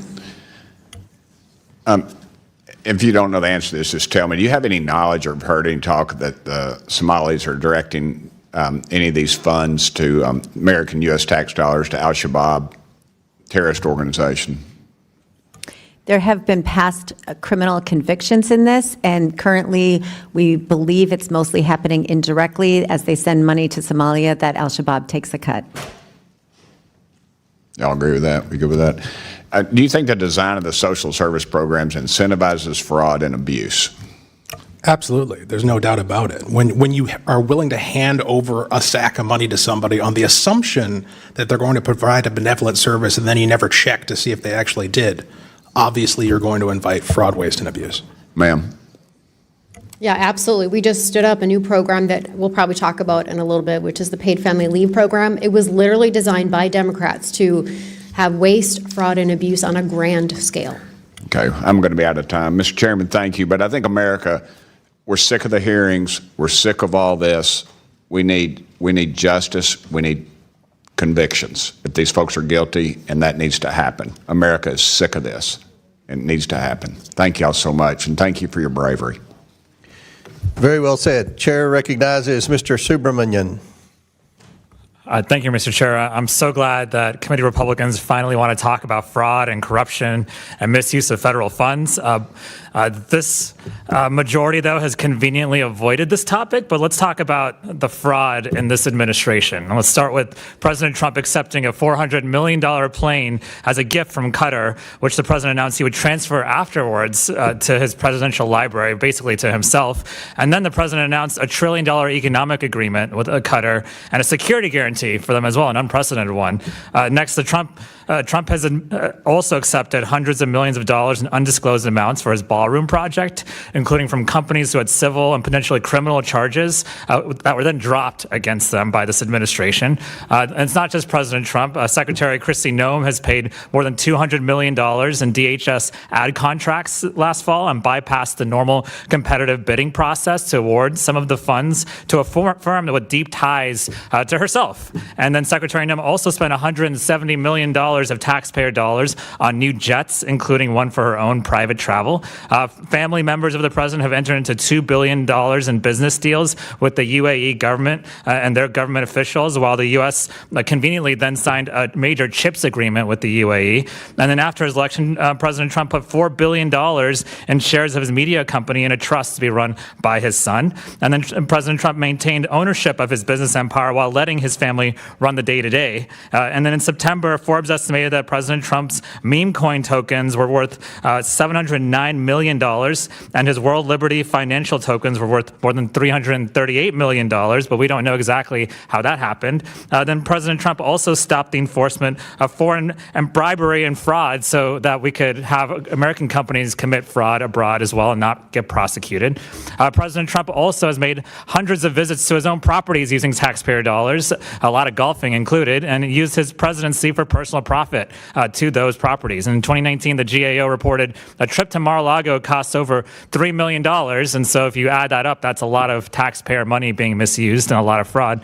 The interim U.S. attorney for D.C. ended prosecution of a January 6th defendant after he represented that defendant in private practice.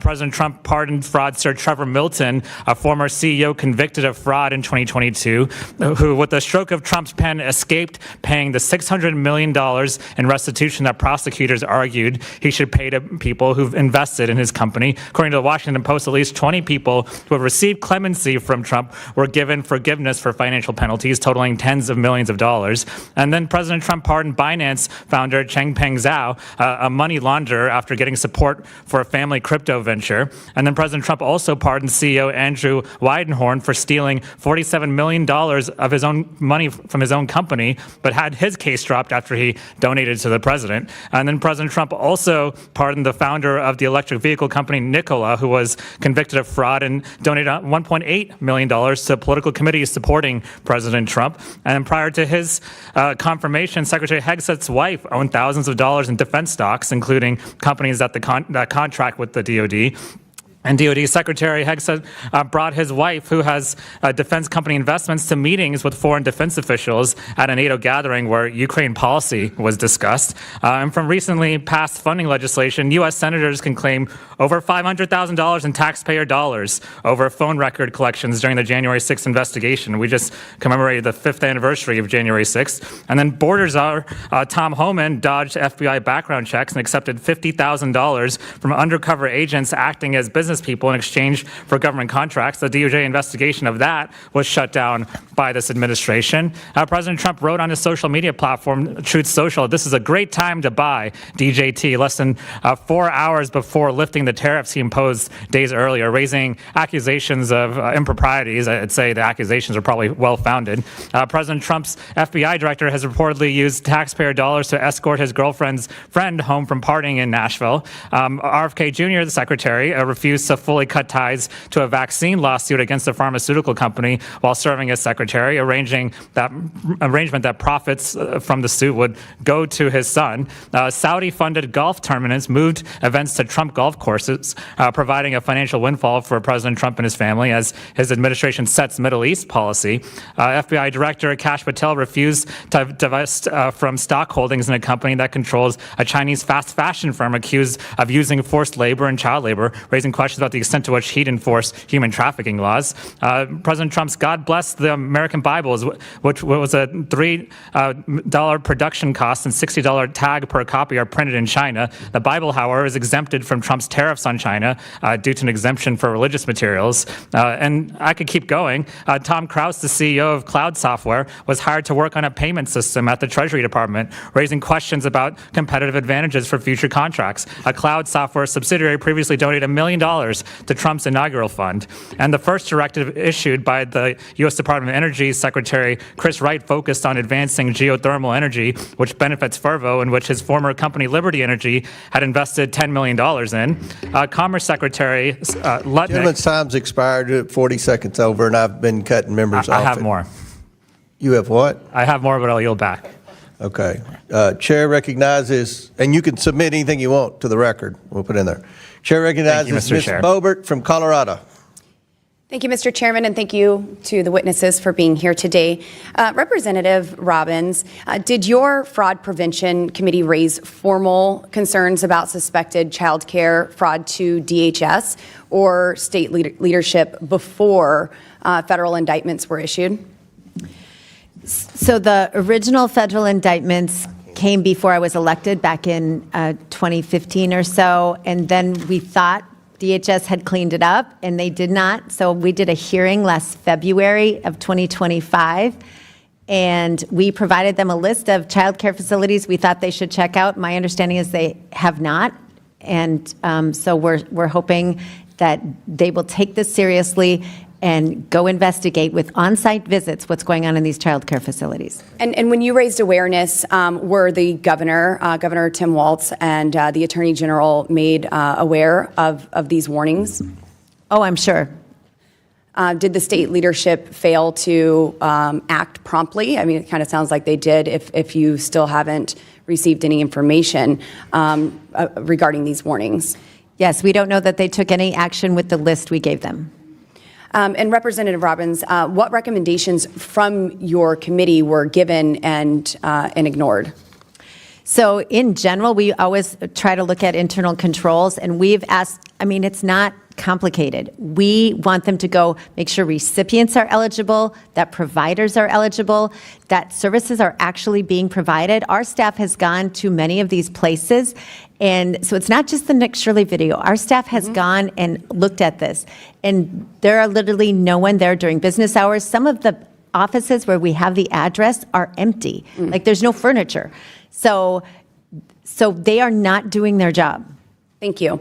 Mr. Ballou, does the Department of Justice have more resources to uncover fraud than a 20-year-old YouTuber? Yes, but those resources are declining. Are they still more than a 20-year-old YouTuber with a cell phone camera? Yeah, as I mentioned earlier, the primary office that would be responsible for prosecuting public corruption, which is what is being alleged today, has essentially been decimated. Most of the attorneys have been fired. Was it decimated when you were there? Was there funding there then? Yeah, so it was there then. So why did the Department of Justice under the Biden administration ignore repeated attempts to uncover this massive fraudulent misuse of taxpayer dollars? As you may recall, the indictment actually happened during the Biden administration.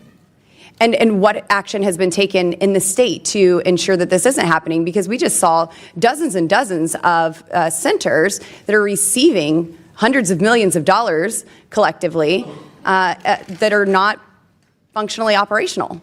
Yeah, well, in 2022, under the Biden administration, over 70 people were indicted for exactly this scheme.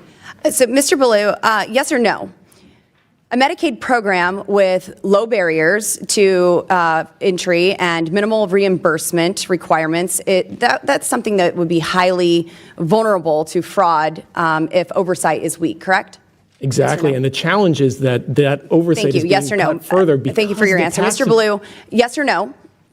When a program projected at $2.6 million explodes to over $100 million annually, that's a glaring red flag.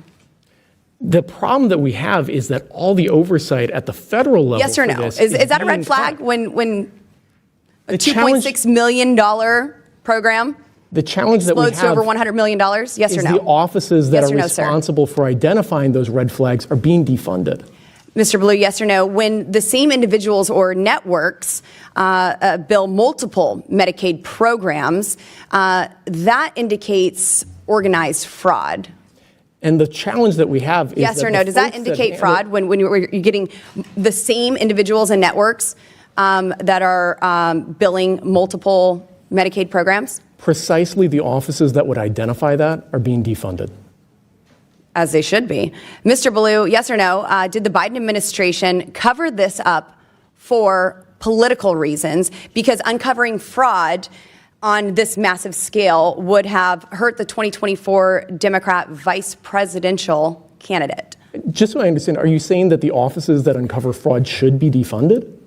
I'm saying that these programs and the fraud that is taking place should be defunded. My understanding is what you were just saying is that the fraud programs. So no, we need to uncover these, but they're and the challenge these that actual we have programs is that, those that are ballooning are to $100 million. And if you could get back to the question I just asked, was this covered up because you thought it would hurt the 2024 Democrat vice presidential candidate? The office Governor that would Tim investigate Walz. that kind yes or of no? alleged public integrity yes or no? fraud has been defunded. In 2024, it was not defunded. And was this covered up to protect a vice presidential candidate? Yes or no, Mr. Ballou? Prior to 2024, over 70 indictments were brought under the Biden Mr. Ballou, was this covered up to protect a political candidate? Once again, that office has been defunded, and there are thank you, Mr. Ballou. I'm sorry that you're not answering questions before this committee correctly. Thank you. And who's next? Okay. Thank you. Chair now recognizes Ms. Tlaib from Michigan. Thank you so much, Mr. Chairman. Thank you all so much for being here. I think as someone I served in the State House, I know how important it is, no matter if there's a D or R next to any name of anybody that's in charge, to make sure we root out any sort of fraud, scams, because we know it hurts everyone. But as a Muslim American, I got to ask you all as a public servant, because, Representative Robbins, Hudson, Rarick, do you believe every Somali in Minnesota is engaged in fraud right now? Yes or no? You can start. No. No. Absolutely not. Do you believe that Muslims are demons? No. No. Absolutely not. That's a ridiculous thing to even say. I hope nobody says that. Yeah. Well, I just think it's really important, as you all do the job that you need to do, to also root out hate and divisive language that you can't imagine a child listening to that. You know what I mean? And they're seeing that. And I'm telling you, as somebody that grew up Muslim in America, sometimes you're just listening to that and you feel othered. You feel like you're less than, that maybe the things that are being said are true.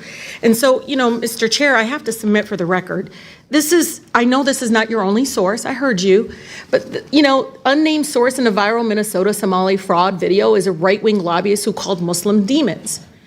But why this is more disturbing, and I don't know if any of you shared it, but I want you to know that who shared it, despite this, and all the falsehoods that my colleagues have already highlighted in a very, very shameful way, that this video has been shared widely and proudly by Attorney General Pam Bondi, by FBI Director Kash Patel, by Vice President J.D. Vance, who actually called the video, quote, far more useful journalism than any of our winners of the 2024 Pulitzer Prizes. The video creators, Nick Shirley, has built this career, right? But on a lot of Islamophobia and dehumanization that I just feel as public servants, as you root out fraud, and you have to, that you don't make it out that it's about the Somali community. It's about maybe not having the checks and balances and maybe, again, wanting to do that. But I urge you all, because this is the same person that also talked about the community I represent in the city of Dearborn. And again, there are children watching. And I say this, that racist rhetoric, no matter faith or ethnicity, against any of our neighbors is not going to prevent fraud. Doing this will not prevent fraud. We already saw Trump administration using this story to pretext of sending 2,000 federal agents to target and harass Somali American community. I mean, do you agree with that? Sending troops in? I don't think ICE agents are troops, and ICE agents should be able to do their job anywhere in America. I meant federal agents. You're right. I meant federal agents, ma'am. Do you believe federal agents should come in and 2,000 federal agents should come into your state? I think ICE agents should be doing their job anywhere in America. It's their jurisdiction, and if there are criminals, that's the response of the president. So if there are criminals who need to be deported, they should be deported. But that's not what's going to happen.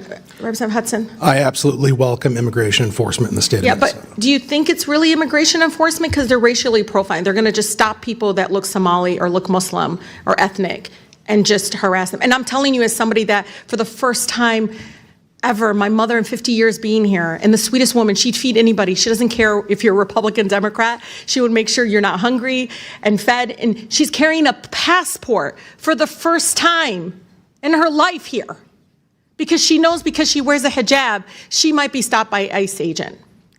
Is that the kind of militarization? I know you won't get stopped, but somebody like my mother and somebody like your Somali American neighbors in Minnesota will be stopped in a way that is dehumanizing. They do it in front of kids. They don't care. And I'm saying this to you and asking all of you, do your job, but don't allow your job and what you're doing to be utilized as a racist trope that all Somali Americans are criminals, that Muslims are demons. It's incredibly dangerous. And so, Representative Robbins, Hudson, one of the things that the collective punishment, right? I mean, the fact that now I'm seeing the Trump administration say, okay, we're going to cut child care and social services to California, Illinois, New York, Minnesota, Colorado. Is that really the answer? Is that going to prevent fraud? Do you believe cutting 23,000 kids from child care, do you think that's going to prevent fraud? So my understanding, it's not being cut. If they can document that the actual children are there and that they have attendance records, they will get the funding. So this is a misnomer saying it's all going to be cut. It's not true. We'll see. Representative Hudson? I tend not to blame firemen for water damage when they put out a fire. Okay. And that's what's going on. So you're good with them cutting. Okay. How about you? I believe in the due process of law. And so back to your comment about your dear mother, because she wears a hijab and she has to carry her passport.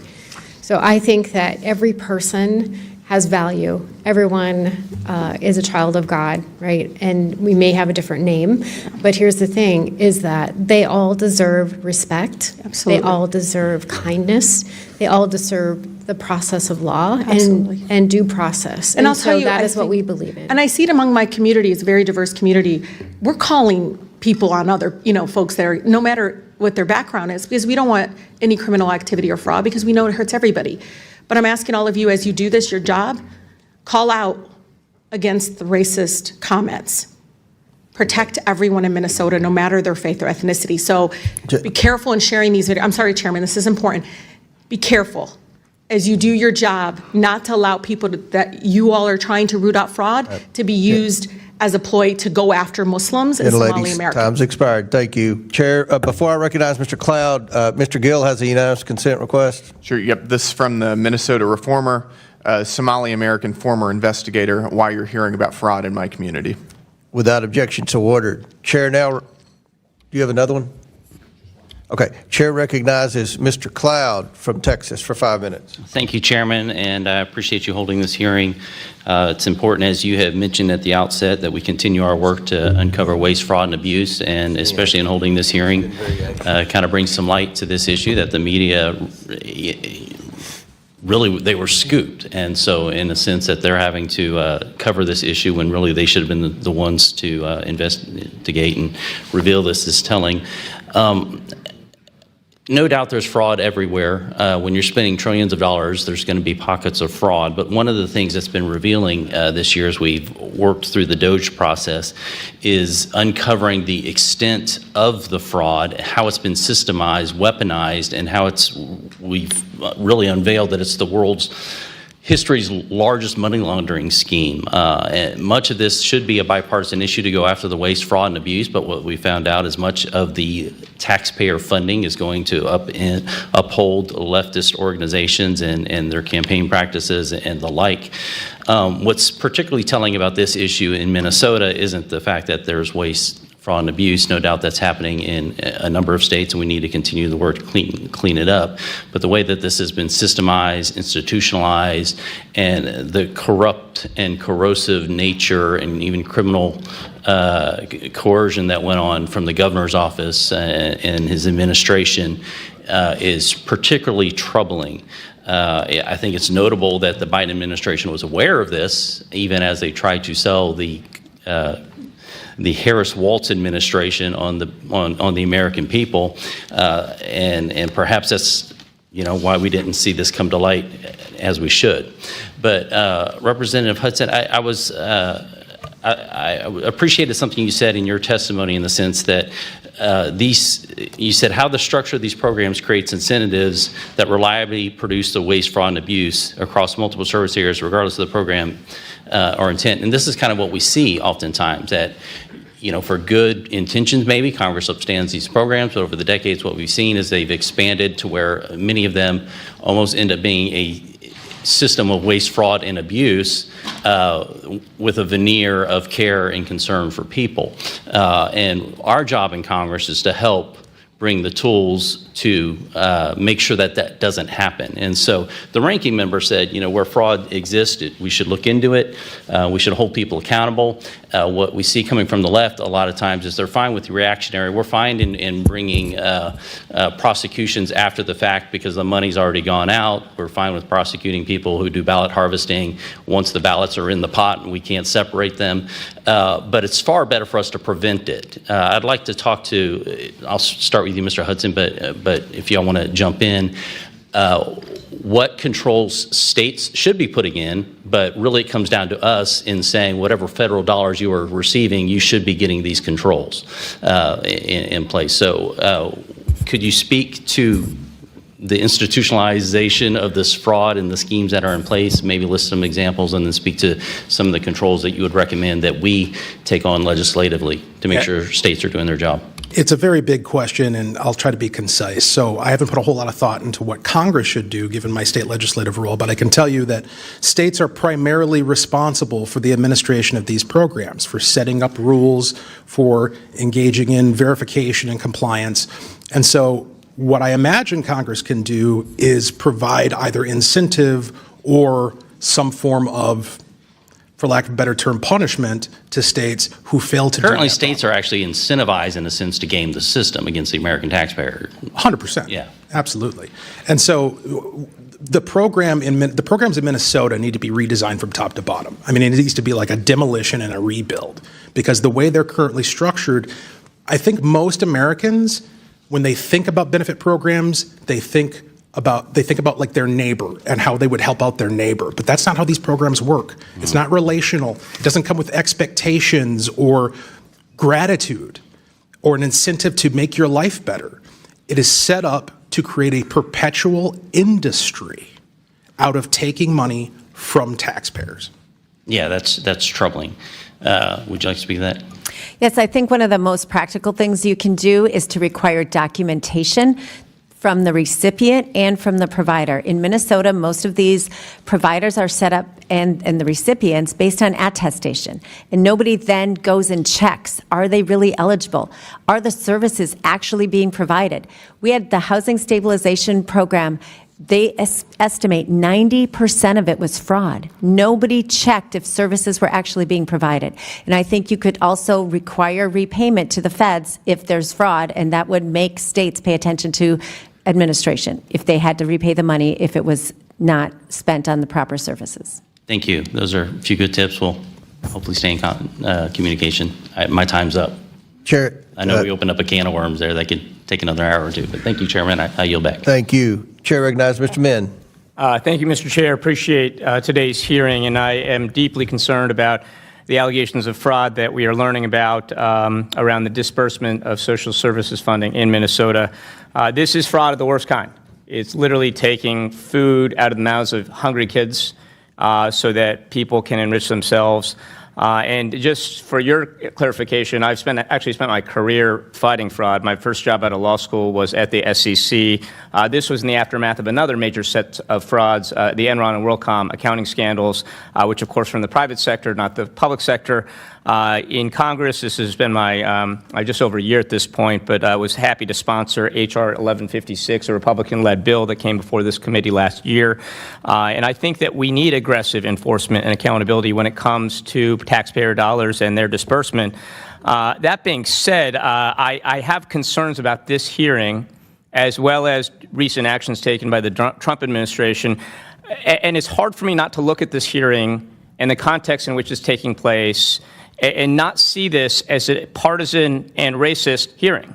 And for the reasons mentioned by my colleague, but we have not had other hearings when it comes to fraud that takes place in Republican-led states. We've not had hearings in this committee, as far as I'm aware, and on another committee this year, as long as I've been in Congress, that go after those who are not Somali American. And so I hope you all can appreciate that by holding this hearing in isolation of any other hearings around oversight or fraud, that it looks like we're going after one community in one state when we know it's rampant. So I guess my first question to you all, and you all can raise your hand, or if you don't want to raise your hand, feel free to not raise your hand, but do you believe that fraud only takes place in Democratic-led states? No. Okay. No. And do you believe that fraud only takes place in Somali communities? No. Absolutely not. No. Would it surprise you to know that the Congress has not done hearings on either frauds that have taken place in Republican-led states or on frauds that have taken place in non-Somalian communities? So This year, since I've taken Congress, or that this oversight committee in particular, in this session. the Minnesota legislature, we are literally drowning in fraud. That was a yes/no question, And so I'm going to so reclaim my time. So thank you very much. We spend all of our time And so I would just say that if this was a serious hearing, if this was a more serious attempt at oversight, we'd be looking across the board. And this is also hard to not take in the context of President Trump's announcement, I think just yesterday, that he would be illegally, I would add, withholding funds for child care and other purposes from states led by Democratic governors, including not only Minnesota, but my home state of California, as well as several others. Kids are going to go hungry in my district when we have not seen evidence of any type of fraud on the scale we're talking about in California, in Colorado, in Illinois, and yet Donald Trump is withholding funds from those states. And so it looks like a very partisan effort here to go after blue states. $10 billion is being withheld. $10 billion. And we already have struggling people right now trying to pay the bills because of rising health care costs, inflation, et cetera. It's cruel and vindictive. It is also, I think, another example of the ways in which President Trump and this committee and this Republican-led Congress look increasingly like they're weaponizing the government to go after Democrats and people they perceive as their political critics rather than going out and trying to address fraud in all ways, shapes, and forms. We know, for example, that there have been massive frauds that have been uncovered in places like Florida, Texas, Louisiana, and Mississippi. And I want to highlight Mississippi because Mississippi has made a lot of news recently because they've had the largest public corruption scandal in their history. And yet this committee has not addressed that once. We have not done a hearing on it. There's been no letters or inquiries, as far as I understand, this year at my time in Congress. So this is quite problematic. It includes celebrities like Brett Favre, we all know about. And so it's very problematic to me that we are not actually doing this. Now, Mr. Ballou, you mentioned earlier that it's hard to uncover fraud or know about fraud or know the motivations when we are getting rid of Inspector General. I think that was your implication. And I just want to lean into that just a little bit, because I think what the Republicans have done in your state actually makes a lot of sense to me. Receiving tips from the public, investigating those tips, and then trying to provide transparency around your findings. And yet that is, Mr. Ballou, that is what Inspectors General do, right?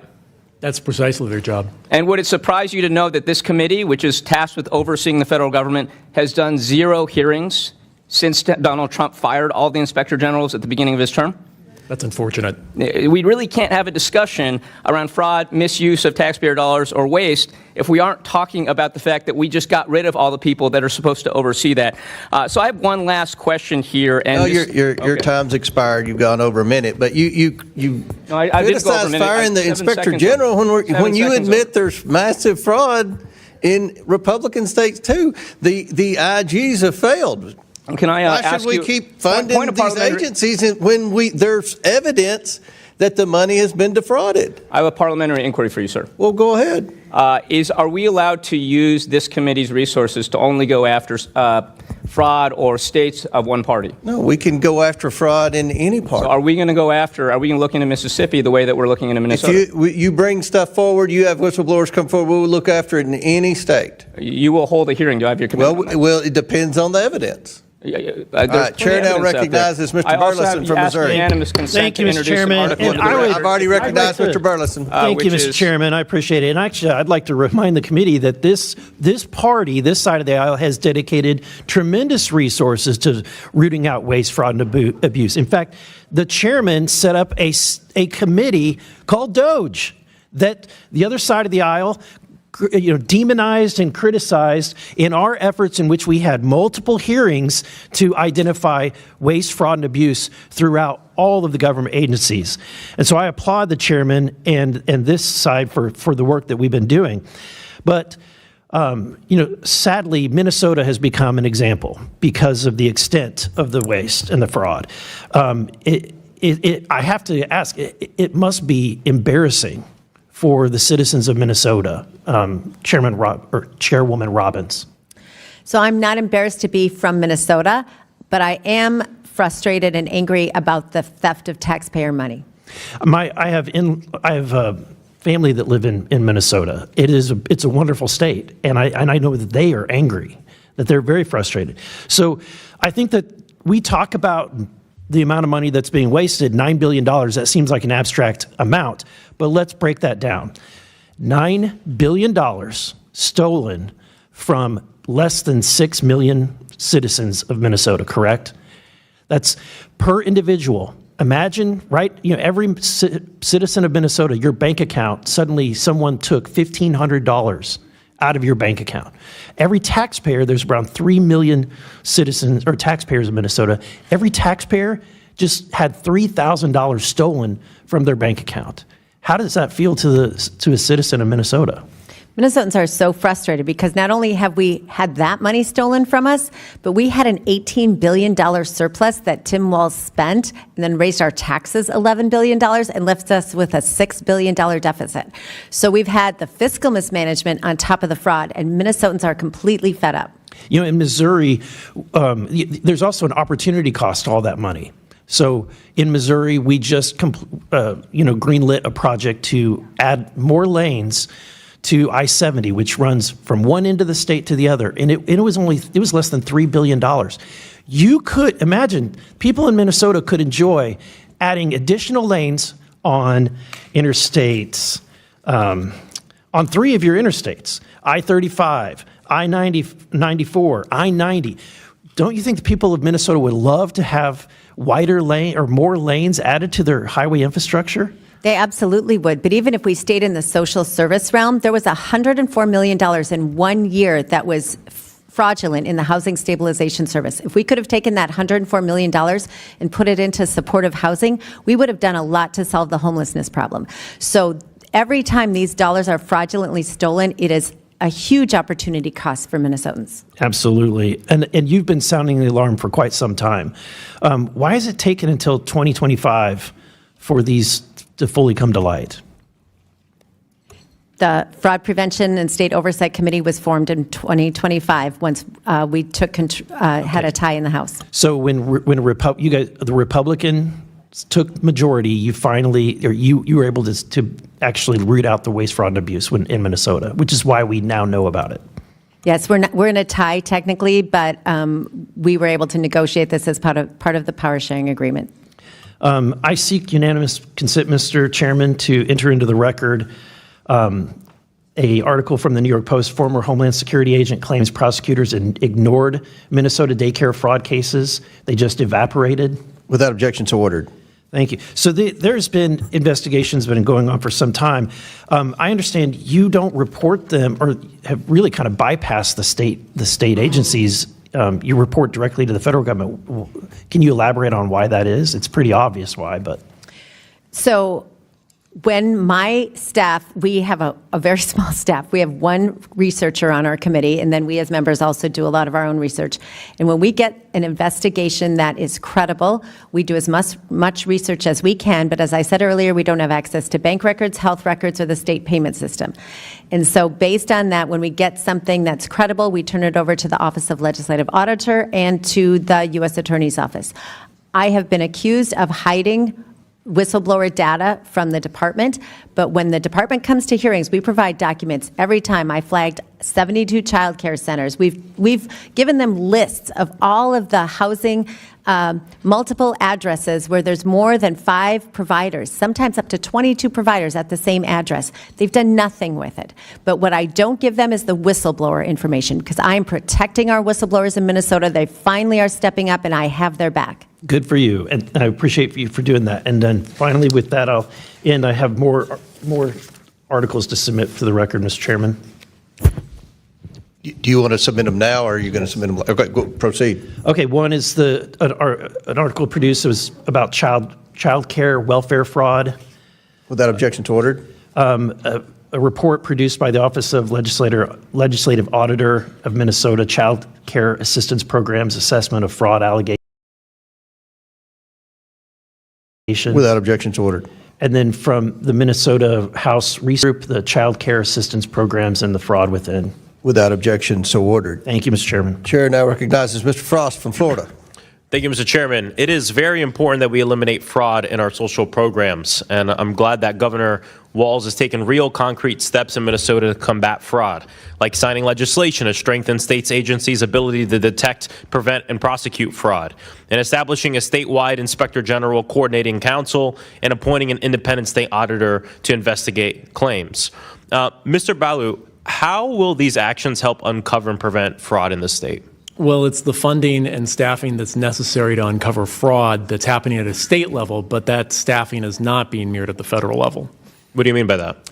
Well, bluntly, most of the enforcement mechanisms for going after white-collar crime are being decimated, especially in the Justice Department, but also the Consumer Financial Protection Bureau and the Securities and Exchange Commission. Of course. As you pointed out, it's important for governors to play a big role in fighting fraud in their state. I want to give you a hypothetical. Let's say that you have a state's governor that funnels millions of dollars from the state's money over to the governor's wife's nonprofit. Let's say then that nonprofit takes that same money and gives it to political action committees that help her husband's causes. Would that be worth investigating? Absolutely. Well, what say the rest of the witnesses? In that hypothetical, is that something we should also investigate? So I don't think we're in a place to talk about hypotheticals, but thank you for the question. The rest of the witnesses, you don't think we should investigate fraud? What do you think? I think I came here prepared to talk about the fraud that's taking place in my state and contain my testimony to the purpose of the hearing. Representative Robbins? I think we should investigate credible allegations of fraud wherever they are, but we don't know the Thank you. I 100% agree with you, Representative. And actually, I want to talk about something that's really important because my colleague Dave Min just brought up something. Chair Comer, you had said if there's If there's credible allegations, if there's evidence, we should look into it, and I have something for us to look into. This is not a hypothetical. This happened in my state of Florida. Governor Ron DeSantis, Casey DeSantis, and the Hope Florida Foundation have been subject to a bipartisan investigation and now a criminal investigation for this exact same thing I just talked about. So if we're going to be here going state by state in this committee talking about fraud, I'm okay with doing that. But let's make sure it's not just Democratic states, like Dave Min said, and let's also look at Republican-led states as well. Because what happened in my state of Florida is $10 million of Medicaid money was funneled to the governor's wife's nonprofit. Then that nonprofit took that money and gave it to political action committees helping her husband. I'd like to insert for the record a unanimous consent from the New York Times. Why did a charity tied to Casey DeSantis suddenly get $10 million boost? Without objection, so ordered. Chair Comer, will you commit to working with me to schedule a hearing on this? Get the stuff to me, and we'll definitely look at it. $10 million. We're talking about $9 billion today. does But the yeah, $10 million get that to me. Appreciate I'll get it to you. Definitely a lower amount of money, but $10 million of Medicaid money going to being funneled from taxpayer Floridians to political action committees is fraud and is criminal. And this is a bipartisan investigation looked at by both Democrats and Republicans, and I definitely expect this committee to do the same thing. And I have one more thing I want to talk about that Representative Ansari brought up. President Trump reposted conspiracy theories on his Truth Social account about the murder of Minnesota state legislators Mark and Melissa Hortman that suggests that Minnesota Governor Tim Walz had the Hortmans assassinated. Governor Walz says this behavior will get more innocent people killed, and the Hortman children have come out on the president and called on the president to take the statements down. I think it is very important that we are very clear that we condemn this type of behavior. So I just want to go down the line and hear if you agree with the Hortman children that we should condemn, and we ask the president to take down this post. Mr. Bayou? Yes. Representative? So as the longest-serving member on this panel in Minnesota, I am so offended that anybody would accuse anybody of the assassination other than Lance Bolter, because this was a deep scar in the state of Minnesota and all of us personally. I served with Melissa Hortman my entire 13 years, and it is just unbelievably beyond the pale. Do you agree that we should call on the president to take down the post? That's it. I said what I said. I think that it's beyond the pale that anybody talk about anyone murdering. Okay, you can't come to call on the president to take down the post. So it's okay. We'll move on. Representative Hudson, we'll move on. Thank you, ma'am. Thank you, ma'am. We'll move on. You can't call on the president, take down this post. We'll move on to Representative Hudson. It's just a yes or no. I cannot deceive the committee by giving it a binary. I have spoken to this many times. I have renounced the content of these ridiculous conspiracy theories, and I've called them ridiculous on multiple occasions. That's great. Do you think it's appropriate for the President of the United States? I am not going to engage in the silly condemnation game. No. This is not. No. This is not silly. This is the What did you have to say about the assassination of Charlie Kirk? What did you have to say about Jay Jones, who's the chief law enforcement officer in the state of Virginia, fantasizing about shooting Republicans? I will reclaim my time. Die Gentlemen, in their mother's arms. I'm not playing this game. Gentlemen, will stop talking on my time. Order. We'll give you a few seconds to close, Mr. Frost. I have to comment on this because this is not silly. It is not silly to expect good behavior from the people at the highest levels of our government. Do you expect from Jay Jones? No, not your time. Do you expect from Jay Jones? Not your time, including the President of the United States. I yield back. Gentleman yields back. Chair recognizes Mr. Timmons from South Carolina. Is that right? Yeah, Mr. Timmons. Mr. Chairman, we're only 1 week into 2026, and the Democrats are having a tough year. Here we are. This should not be a partisan issue. We've uncovered $9 billion in fraud. It doesn't matter if it's a red state or a blue state. That's $9 billion. And you got to remember, the purpose of these social safety nets is to help people that need help. And when we have that amount of fraud, it undermines the purpose of the social safety nets. The people that want and need the benefits that they are deserving because they're American citizens, they're unable to get them because people are stealing money. And it's even somewhat comical because just a few days ago, when the Trump administration executed the most incredible, they technically executed a warrant on Maduro, a narco-terrorist, they were able to not have a single casualty from our military. They limited collateral damage, and they executed what is truly just a perfect tactical military operation. And the Democrats have gone ballistic over it. Gone ballistic. This man has had warrants out for his arrest for 5 years. He's had a $25 million bounty, which was increased to a $50 million bounty. This is not a partisan issue. He has killed hundreds of thousands of Americans over the last few decades because he's sent drugs here for Americans to use and they've died from it. This is not a partisan issue. Venezuela was a huge step in the right direction. Peace through strength works. We got to get together and we got to work on the issues that the American people want us to work on. And seeking out waste, fraud, and abuse, seeking out $9 billion in theft of social safety net money is something that should not be partisan. And the fact that my colleagues across the aisle are going ballistic over these ridiculous ancillary issues and trying to cast shade over what should not be a partisan issue is just ridiculous. So get it together. We need to do the job that the American people sent us here to do. I want to actually point something out. So, Representative Robbins, my understanding is that around $250 million in fraud was found in the 4 years of the Biden administration. There were a number of indictments, dozens of indictments. Is that number about right? Yes, I think now they're up to about $310 million for the Feeding Our Future. All right, thank you. So in the last year, we're at $9 billion. Is that the number you got? Yes, the U.S. Attorney has estimated that the total fraud in the Medicaid portion, which has nothing to do with Feeding Our Future, so it's on top of that $310 million, is half of it is fraud. Thank you. Mr. Blue, you see where I'm going with this? So you're saying that we have had, we've decimated the budget of the IGs, which, by the way, weren't doing their jobs because we've uncovered, $8.6 billion more dollars in fraud with less resources. So how do you explain your testimony earlier that we've decimated the entities that are designed to investigate fraud when we've uncovered exponentially more fraud with less resources? How do you explain that?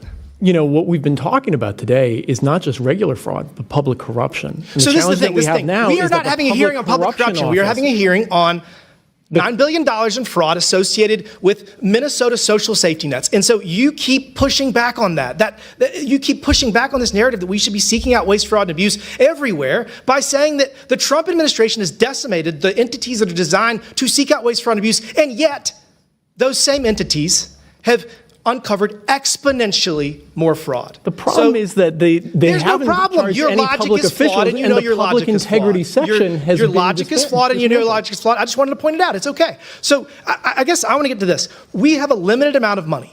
We have $37 trillion in debt. We run a $2 trillion annual deficit. And we have spent much of this year seeking out waste, fraud, and abuse, trying to get our fiscal house back in order because we're running out of time. So this cannot be a partisan issue. We cannot solve these problems without a bipartisan approach. So I have a bill that I filed. It's called the TABS Act. And what it does is it uses technology to confirm income eligibility. So $1.5 trillion every year go to social safety nets that are means tested, meaning depending on where you live, if you make too much money, you don't get them. And so if we use technology to real-time verify, you can actually give the social safety net to the person that's seeking it way faster, in most cases immediately, and then you can remove them from that social safety net in real time. In the big, beautiful bill, we changed it from once a year to twice a year, and that saved $10 billion. If you do it in real time, you are going to save 20% of the money. So if you extrapolate that over 10 years, it's about $2.5 trillion in savings for means-tested social safety nets. These are the kind of things we need to be doing. This is not a partisan issue. We all agree that people fall on hard times, and we need to help them up. We need to help them up. But if we have $9 billion of fraud in Minnesota, imagine what we have in California, imagine what we have in New York, imagine what we have across this country, and we've got to get a handle on it because we're running out of time. We can't keep spending money we don't have. With that, Mr. Chairman, I yield back. Thank you. Gentleman yields back. Chair now recognizes Mr. Palmer from Alabama. Thank you, Mr. Chairman. Ms. Robbins, how long do you think the corrupt activity has been going on in Minnesota? We have whistleblower reports dating back from 2013 or 2014, so through the Dayton administration and the Walz administration. Over a decade. Mm-hmm. Okay. Why is it that we're just now seeing, having this fully uncovered, and I'm not sure it's fully uncovered yet. Why is it, I mean, you've got an attorney general, you've got a governor who claims to be pure as the driven snow, and you get a lot of snow in Minnesota. Why is it just now coming out? Well, because it's been a failure of the administration, particularly our Office of Management and Budget, who has responsibility constitutionally for this, and they have not been doing their job. But because we were able to create this oversight committee, it's the first time in the history of our legislature we've had an oversight committee. Would you agree that with this fraud going on over a decade and basically the lackadaisical or disinterested approach from your government, that's why it's necessary for the Oversight Committee here in Congress to take this up? Would you agree with that? I do. We're grateful for your help because we don't have the resources and we don't have subpoena power and some of the tools that you have. Well, the reason that, one of the reasons that I don't think we need to bring Mississippi in here is because they've been very aggressive in their investigation and prosecution along with the U.S. Attorney's Office. And I just want to point that out, Mr. Chairman, that we wouldn't be sitting here today asking the questions that we're having to ask if the governor of Minnesota, Walz, and the Attorney General and the other people that are responsible for oversight had acted expeditiously in investigating this themselves. So that's why we're here, isn't it? Yes, sir. I appreciate all of you being here. The charges and reports of fraudulent autism centers in Minnesota are shocking to me. Could you describe to us your committee's findings in this area, Ms. Robbins, and how these fraudsters were operating? It is really shocking. So there were autism centers that are a Medicaid waiver program, and people were getting paid kickbacks to sign their kids up to participate in the autism center so they could build Medicaid. And these children didn't necessarily have autism. We have substantiated, court documented by the U.S. Attorney how the parents were getting their kids falsely diagnosed with autism so that then they could get a kickback to participate in billing Medicaid for autism services. It's not just the fraud in terms of money, it's the abuse of children by their parents that has taken place here. And they were able to defraud the EDIBI program millions. Yes, I think we're just at the tip of the iceberg in understanding it. There's been a handful of charges, but we expect more. Mr. Hudson, do you think General Ellison or Governor Walz was aware of the fraud prior to the exposure that has been brought now? Oh, there's simply no doubt. I mean, again, referring to the exhibit that I submitted with my testimony, 2,500 pages of OLA reports citing all of the red flags and risk factors, and they did not take appropriate action. Why do you think they did that, Mr. Hudson and Ms. Rick? She's about to hit her button, so go ahead. In my opinion, the simplest answer, the most logical answer is that they didn't want to know the answer to the question, because the answer to the question was going to require them to take action against one of their favorite political constituents. It's also been alleged that they may have benefited. Yeah, that has been alleged, and I hope the evidence is entered into the record through investigation and prosecution.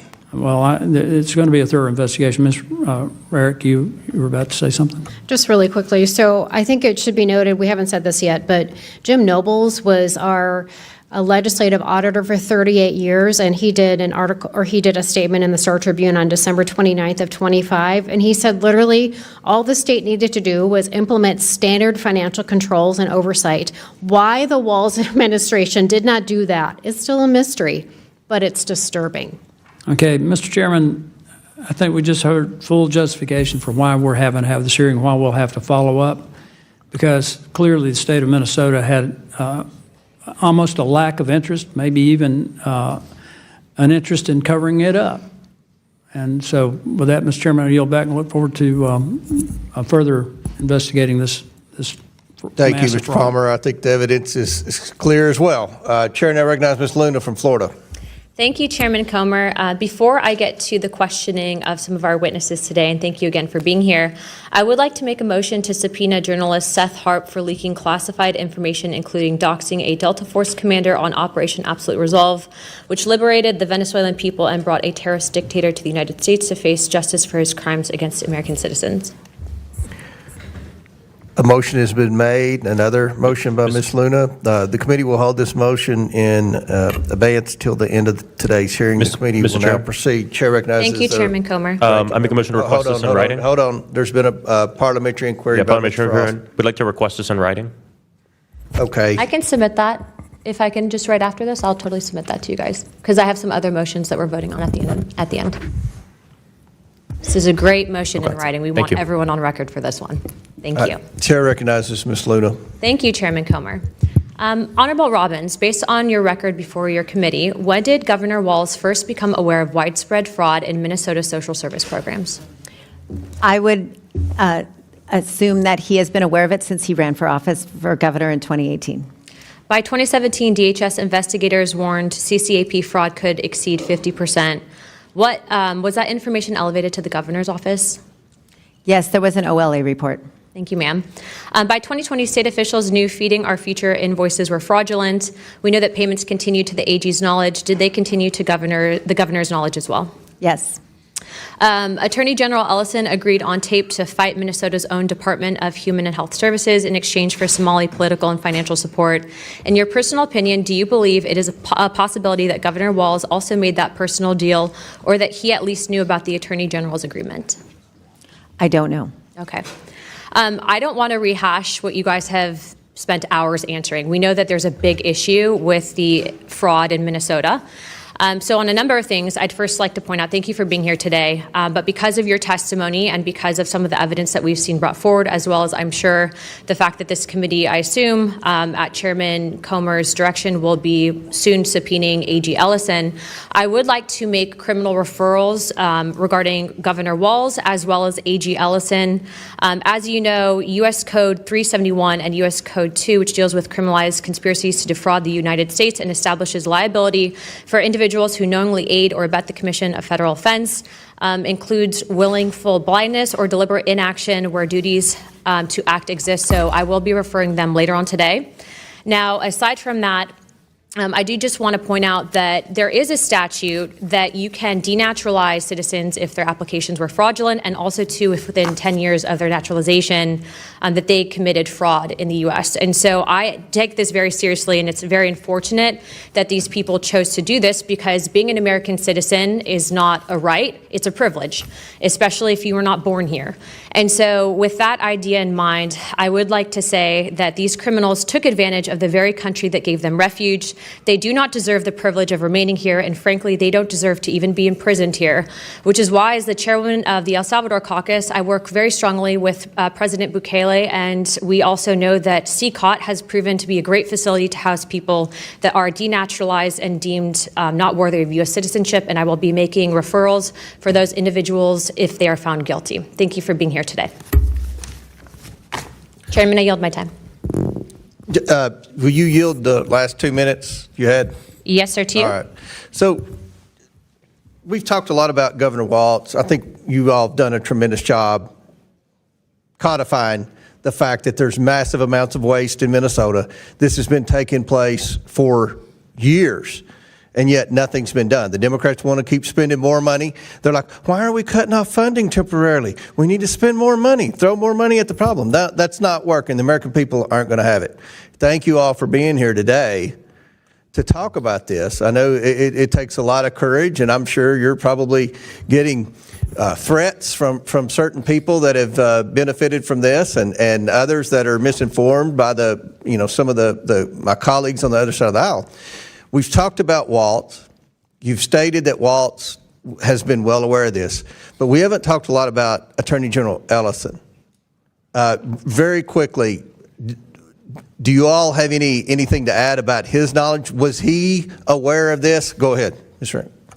Thank you. I actually had that document in front of me that I wanted to share. So this is from a press release that we actually confronted him with when we had a hearing and he was in front of us. And the press release is from September 26th of 2022. And this is from press release from his office. And it says, Minnesota Attorney General Keith Ellison and his office have been deeply involved for 2 years in holding Feeding Our Future accountable. Now, The tape that we've been talking about as well, where he said he would go to bat for the fraudsters against state agencies, which, by the way, were his clients, happened 1 year prior to this press release. So if he had been working to oust the fraudsters for feeding our future, he would have known who they were at the time of that meeting. He claimed in front of us that he did not know who they were. That was his reason to meet with them. And by the way, I would say that he did not meet with him in his official office, which is highly suspect. He met with them at a strip mall, I think, something like that. Okay.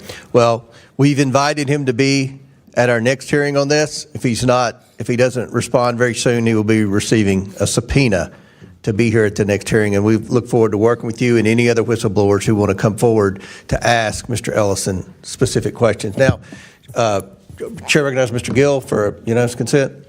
I've got a unanimous consent request to enter into the record. Former legislative auditor, is the Walz administration finally awake about fraud? Without objection, so ordered. Chair now recognizes are you ready, Mr. Langworthy, or?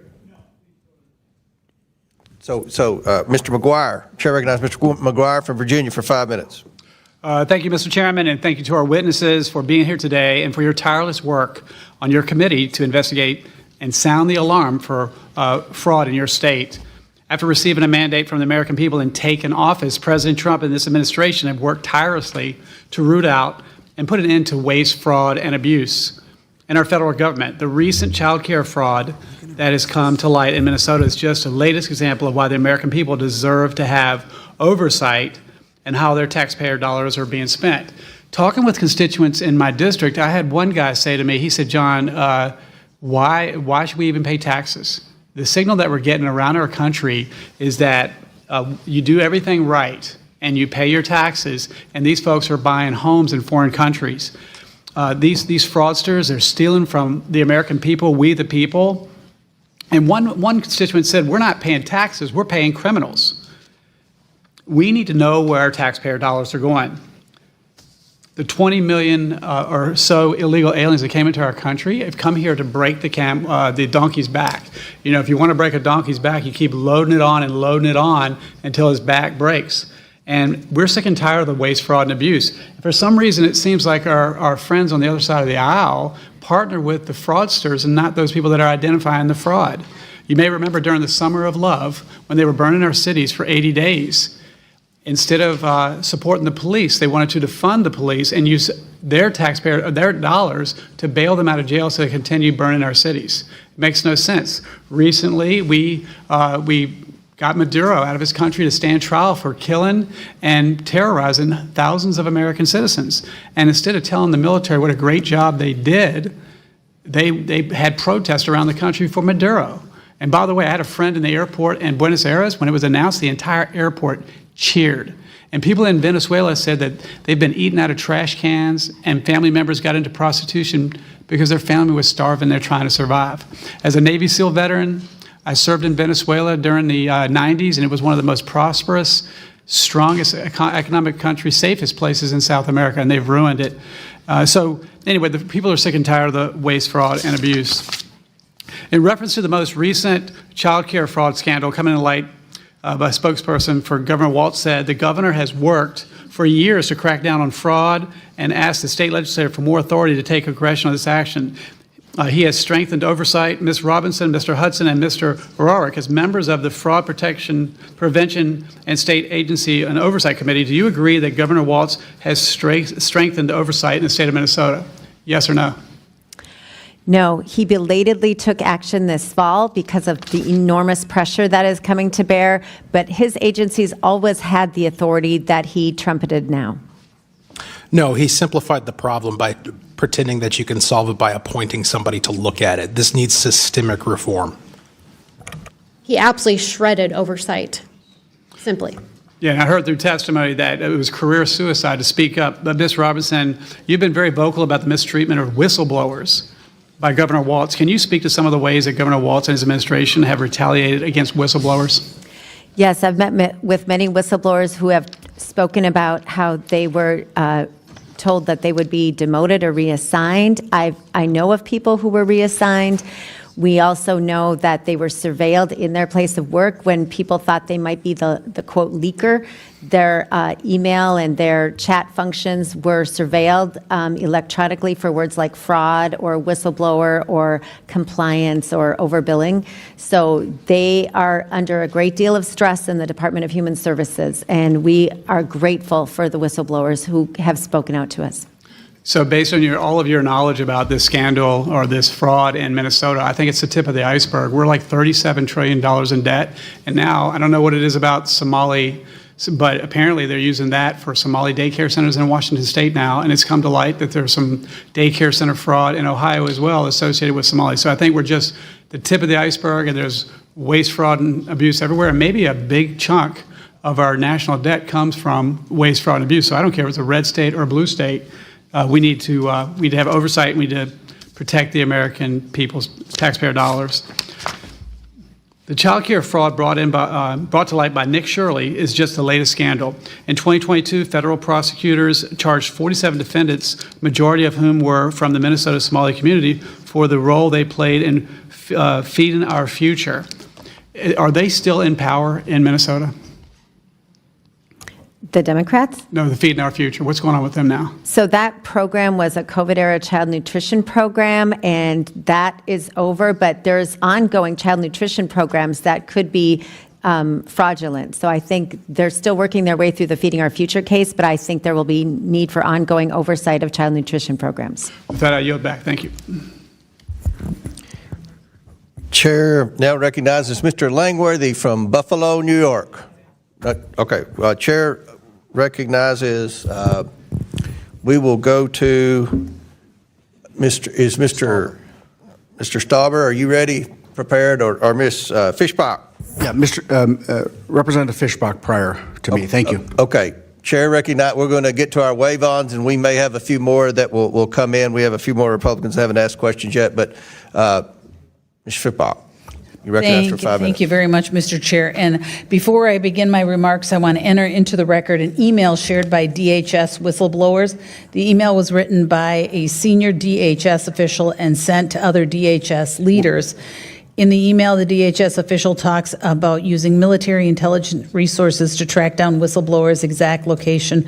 And this issue, and I believe this email was alluded to by Representative Rarick in her testimony. Without objection to ordered. Thank you so much. And I have one more, and I ask for unanimous consent to enter into the record an article titled, "Minnesota Government Whistleblowers Claim They Were Electronically Surveilled, Had Promotions Denied," in the New York Post, dated January 3rd, 2026. Without objection to ordered. Thank you, Mr. Chair. And first, I would like to say thank you, Mr. Chair, for allowing us to wave on. This is an incredibly important issue in our state and across the country. It's something that comes up all the time when we're out in the district. And so I thank all of the legislators for being here and for all of your work that you do in order to expose this and dig into it and really figure out what's going on. And I think it was Mr. Burlinson who asked if we were embarrassed, but I'm not embarrassed to be from Minnesota. What I am is really sad that this is happening, and this is what Minnesota is known for now, this horrible fraud, because there's wonderful things that Minnesota does have to offer. And so as a lifelong Minnesotan, it makes me sad that this is what we're having to talk about. And while some may want to downplay this fraud, I want to be clear. This is an explicit and egregious cover-up on the theft of taxpayer dollars. And hundreds of millions stolen from programs intended to help feed children, provide housing, provide child care, even help individuals with autism. And we also have reports that some of this funding is going to terrorist organizations, like was mentioned earlier. Democrats have been in charge in Minnesota for years. And I was in the Minnesota legislature, I know. And they specifically wrote and passed legislation that reduced oversight when handing out federal funds. Democrats seized on COVID in particular to yank back fraud protections, just so that they could hand out money as fast as possible. That was the whole thing. That was the mantra during COVID, is we've got to get it out fast. So we can't have all these regulations and checks and balances on them. Unfortunately, though, this problem isn't new, and it wasn't just from COVID in Minnesota. Whistleblowers report that they've been making reports for years The Democrat leadership at the state level in Minnesota has been actively suppressing whistleblowers, and I think some of the testimony that you've all given today is pointing that out. And that's not an opinion, it is fact. It's fact. So I'm going to ask, maybe we're going to go over some of this a little once again, but I want to make sure that everybody understands that there's a clear answer. Representative Rarick, the tweet, where did my sign go? I have a sign.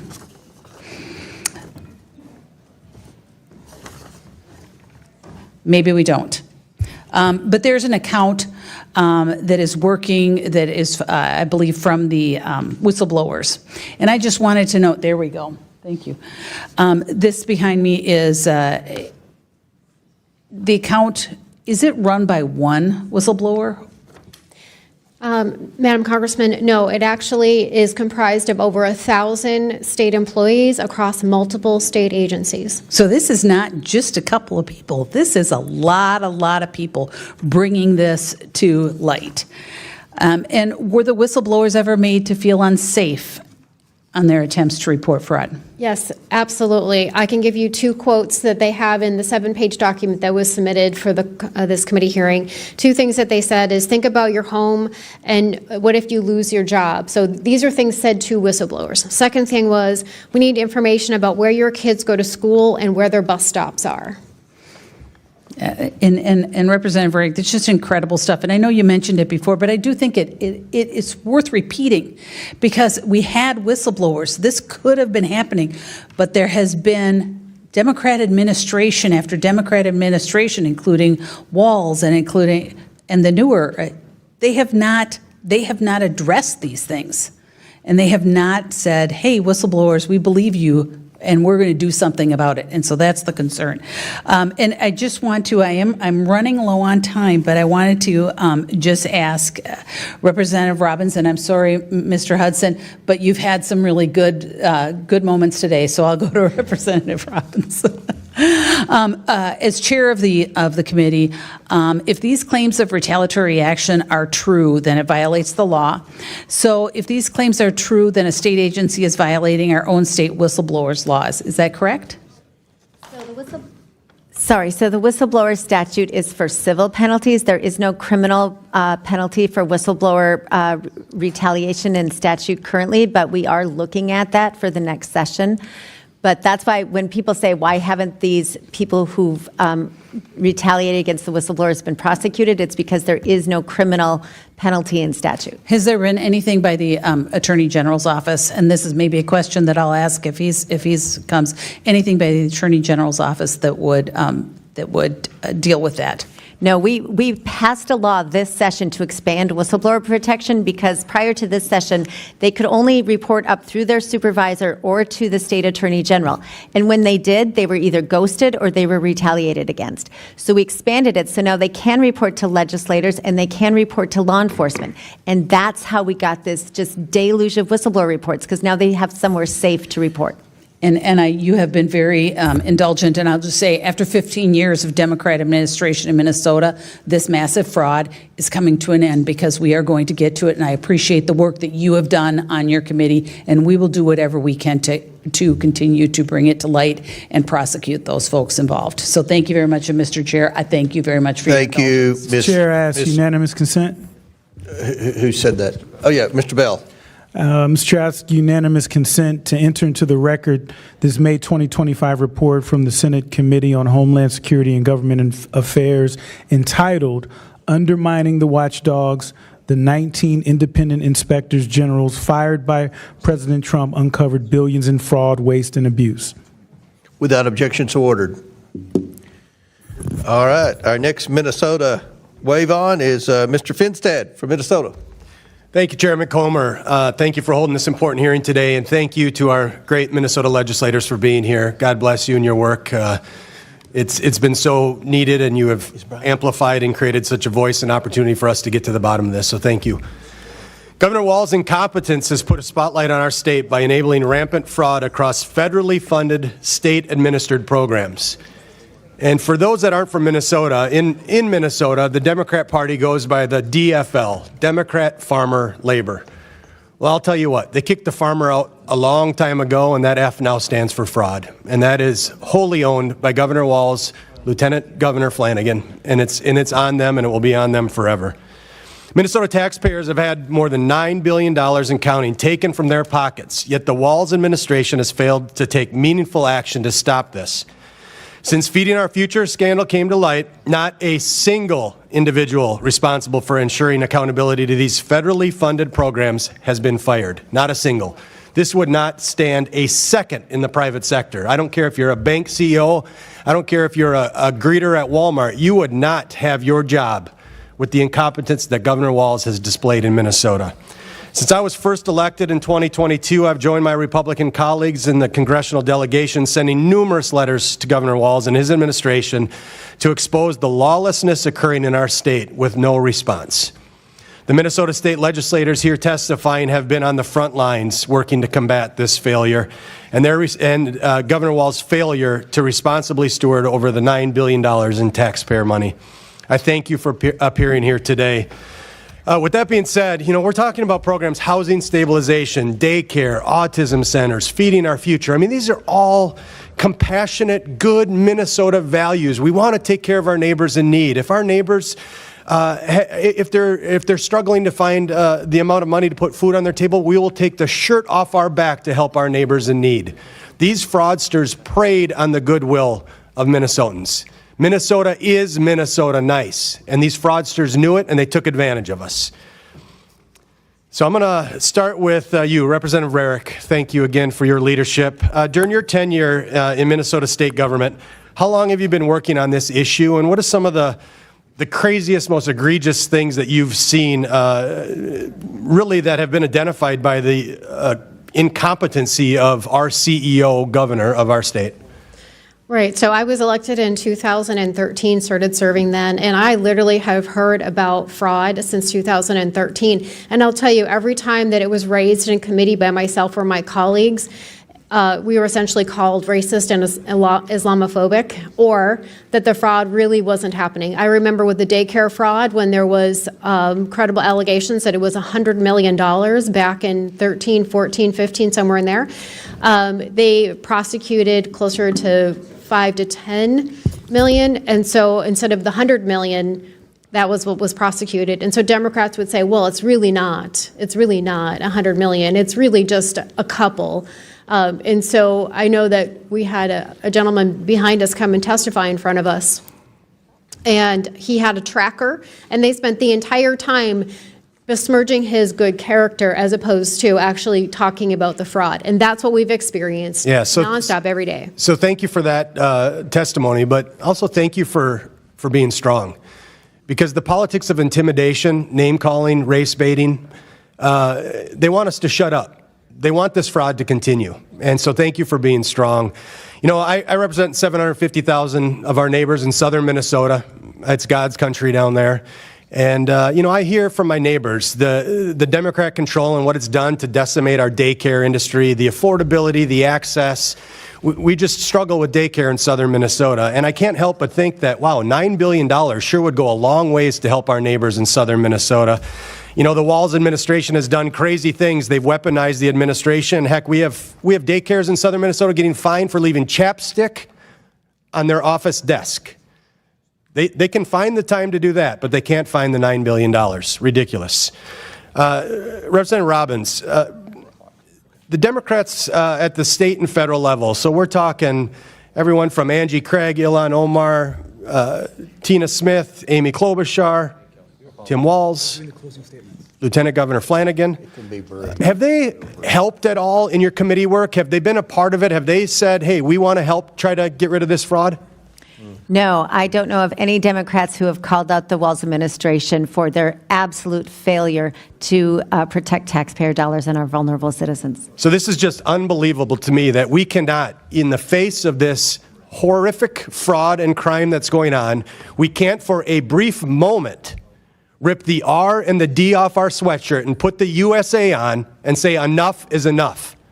And so what you're doing, and by being here today, helping us understand The details and the level of fraud in Minnesota is so important. We can't thank you enough. And Chairman Comer, we stand ready to help you and this committee however we can to put an end to this. We're serious about it, and we want to work with you.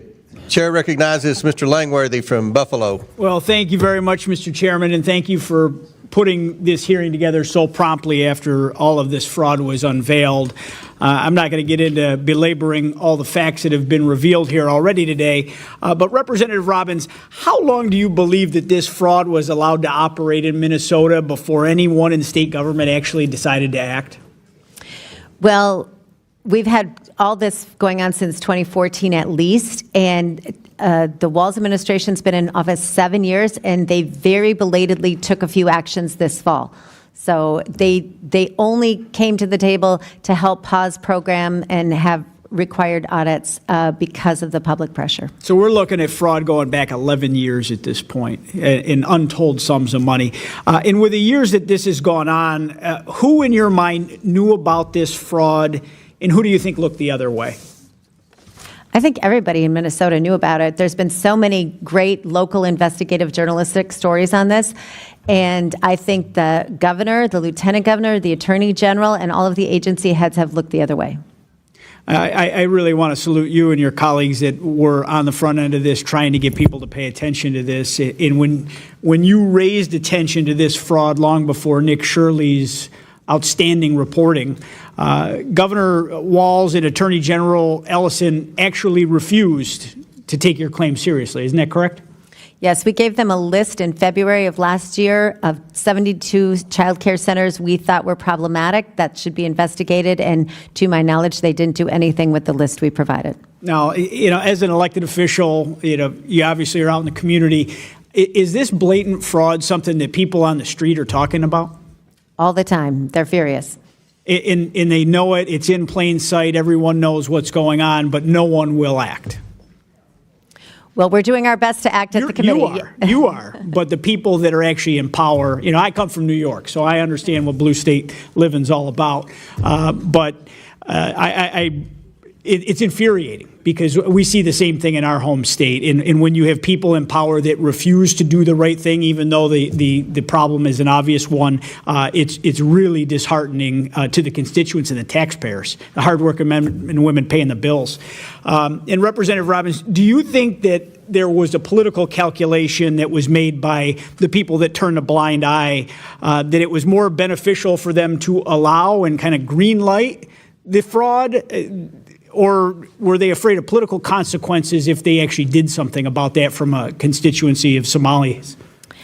Yes, I think they chose to protect the fraudsters and the criminals over the whistleblowers and the taxpayers because, as the Somali investigator said, that feckless fear, they had feckless fear from the establishment, politicians, and state agencies when they were confronted with charges of racism and Islamophobic. So they were afraid of being called racist or Islamophobic, the Democrat politicians, and standing up to their base. So they just turned a blind eye. And with this, Somali population, this is part of the Democrat Party's base at this point in Minnesota. Isn't that correct? Largely. Largely. So they were basically renting a constituency through the fraud at the expense of the taxpayer. That's wild. You don't have to answer that. I think that we all know the answer to that. And Representative Hudson, there is a child care affordability crisis right now, and young families in my district and across the country are making really tough choices to afford quality care. What impact has this fraud had on wait lists and staffing and simply making resources available for legitimate child care centers in your constituency? Well, as Mr. Finstead pointed out, in Minnesota, there's been a long-standing attack upon family-based childcare where folks would run businesses out of their homes. And when you're out of the city, that's usually the type of childcare you would have access to. And so in a climate where there's already been reductions in the availability of people to be able to receive childcare, again, going back to the firefighter putting out the fire analogy, yeah, it causes damage with the water, but it's necessary in this time because even though it hurts, because of the blaze that Walz allowed to explode.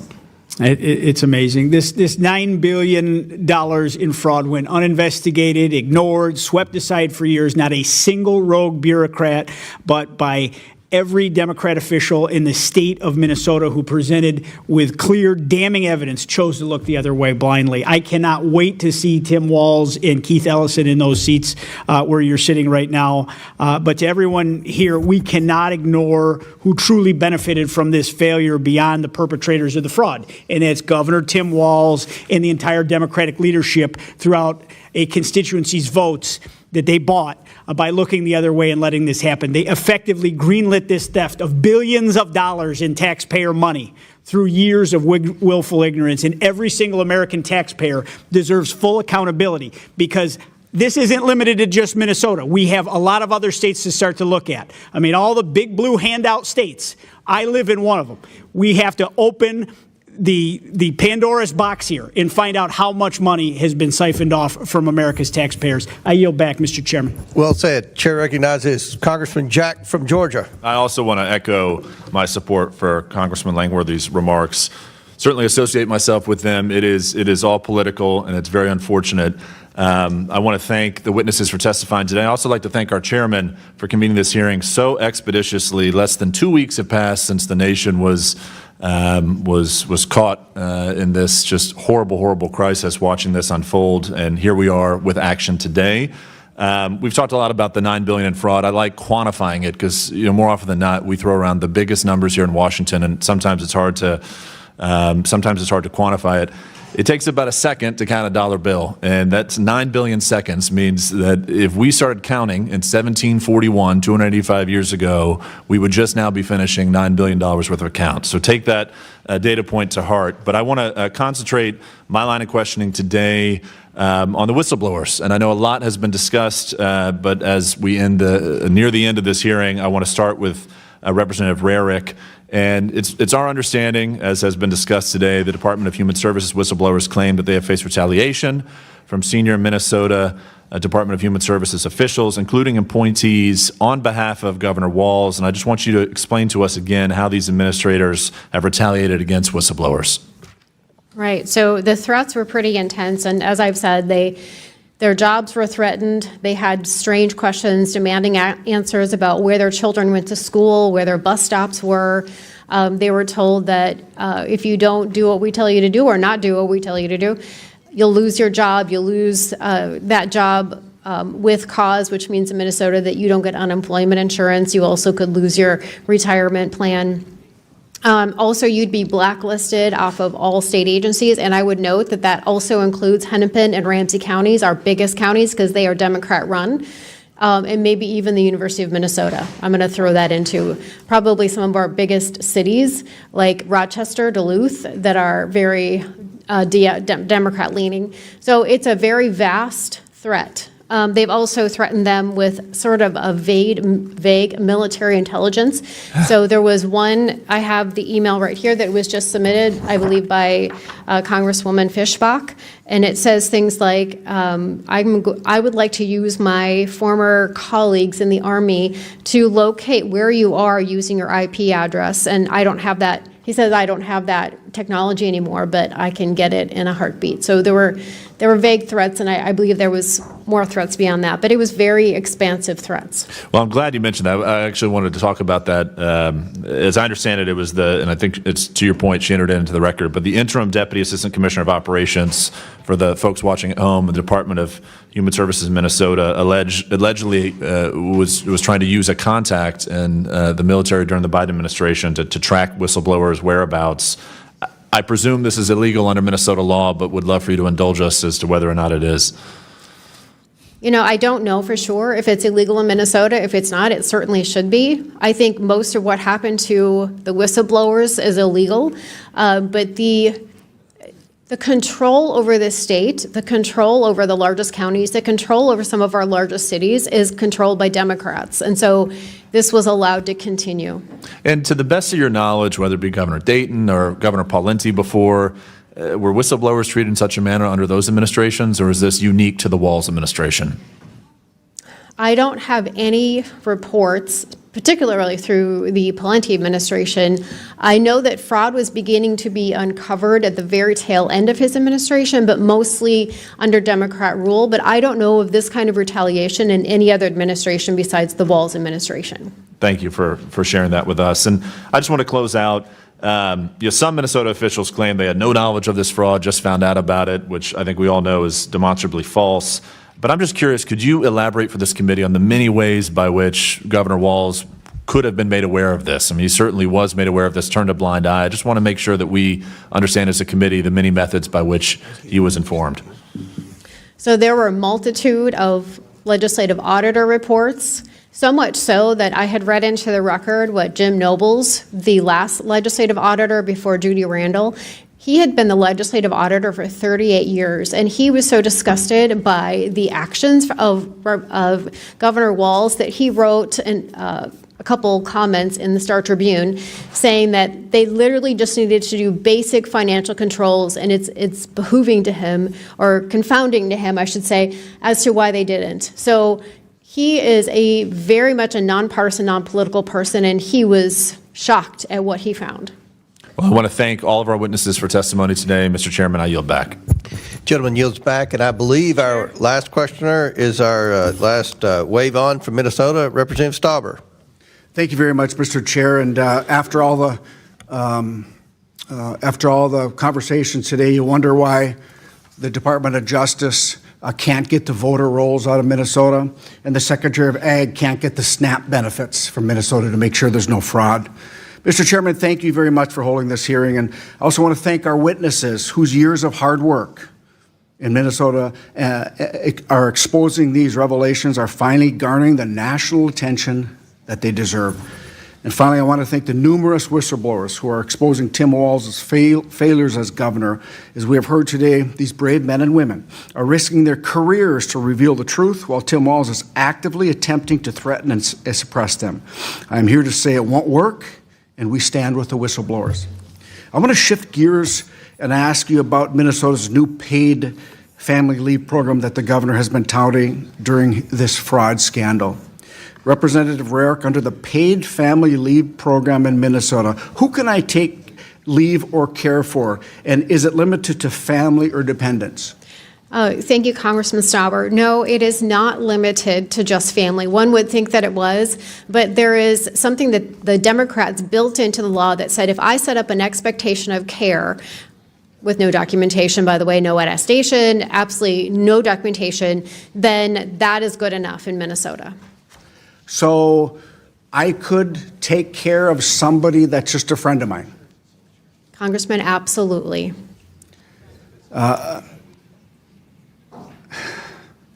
So it doesn't matter if they're related, if I've had a past relationship or closer, I can just go and ask or tell my employer I'm leaving for 12 weeks or 8 weeks and get 90% of my pay and take care of that person, right? You could do that, yes. And so it's a sliding scale. It's not all of the people would get 90%, but the vast majority, I believe, depending on your salary, would get 90%. And yes, you could go take care of anybody because there is no documentation. Well, what kind of proof of care would I have to provide to the state to demonstrate that I am actually taking care of you during my paid family leave? Yeah, there's absolutely no documentation. So you have to provide and prove absolutely nothing. So if I don't show up and take care of who I say I'm taking care of, nothing's going to happen to me? That's correct. You could go to Puerto Rico, you could go to Istanbul. It doesn't matter where you go or what you do. There's no requirement to document. So I can say that I'm just caring for anyone, and the state of Minnesota would require my boss to give me a 12-week vacation without any proof? That is exactly how the Democrats wrote that law. That's correct. Is a licensed American doctor required to certify that this person needs my immediate and uninterrupted care? So the medical professionals is a very, very broad category, and no, they do not have to be an American midwife, doctor, chiropractor, orthopedic surgeon, none of those things. It can be in any country. Does the state require the person I'm claiming to care for to be present in Minnesota or even in the United States of America? No, Congressman, that person could be anywhere. Somalia? Absolutely.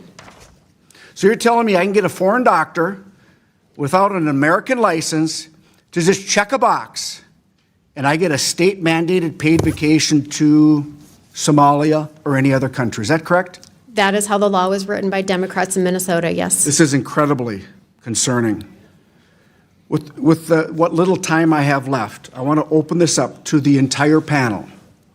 Is there anything else you would like to address regarding the paid family leave program? And I'll start with Representative Robbins.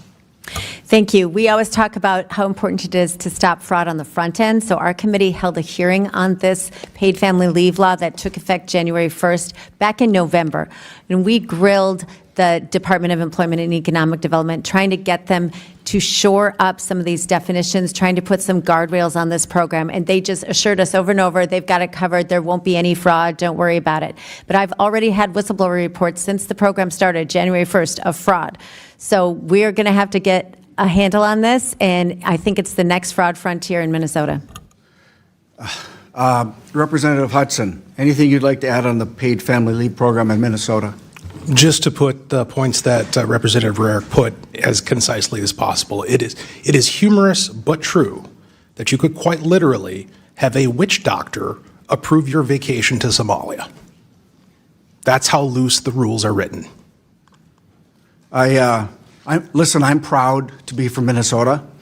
I was born, raised, am living in Minnesota, raising my family there. This is going to stop, and you folks are at the front of it. Minnesotans have had enough. We're hardworking people. We will not allow our tax dollars to go to fraud, and I commend the three of you and other folks back in Minnesota that want to stop this. And Mr. Chair, I yield back.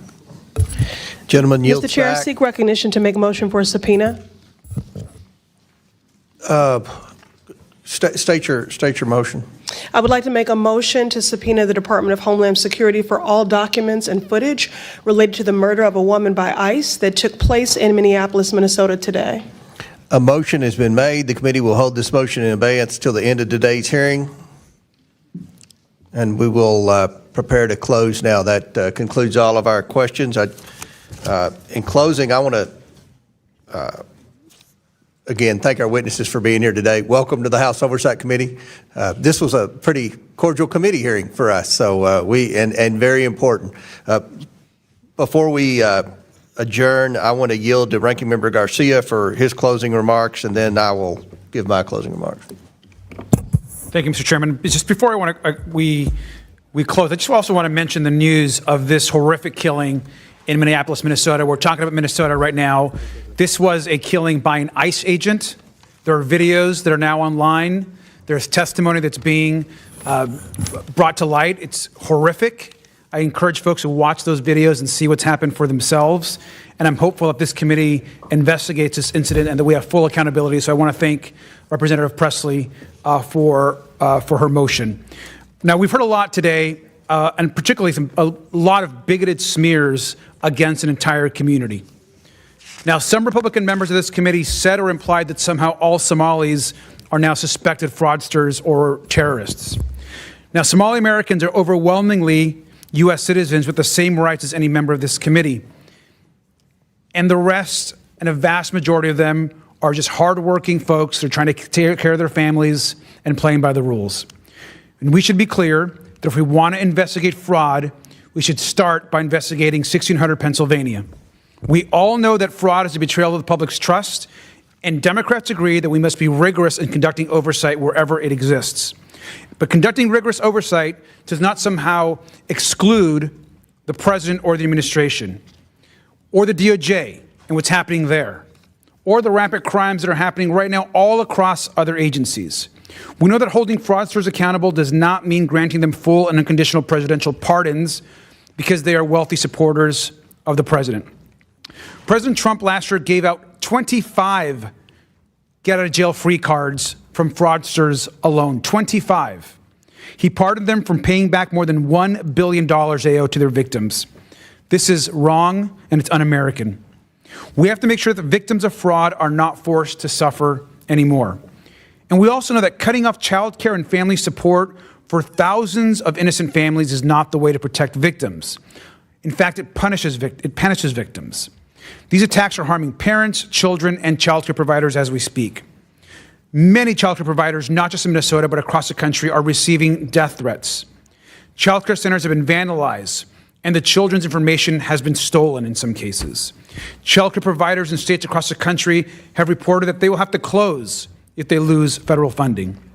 Parents are saying they have to quit their jobs because they will no longer be able to have childcare for their families and while they're at work. These cuts will make it harder for families to put food on the table as grocery costs continue to increase. We should be protecting those families and children who are being hurt by all of this. Let's go after the big fraud in our government, and that includes the fraud and corruption at the White House. And with that, I yield back. The ranking member yields back, and I will conclude by saying today we have heard about the shocking, rampant, and long ongoing fraud in Minnesota's social service programs. This fraud has shocked and outraged the American people, and rightfully so.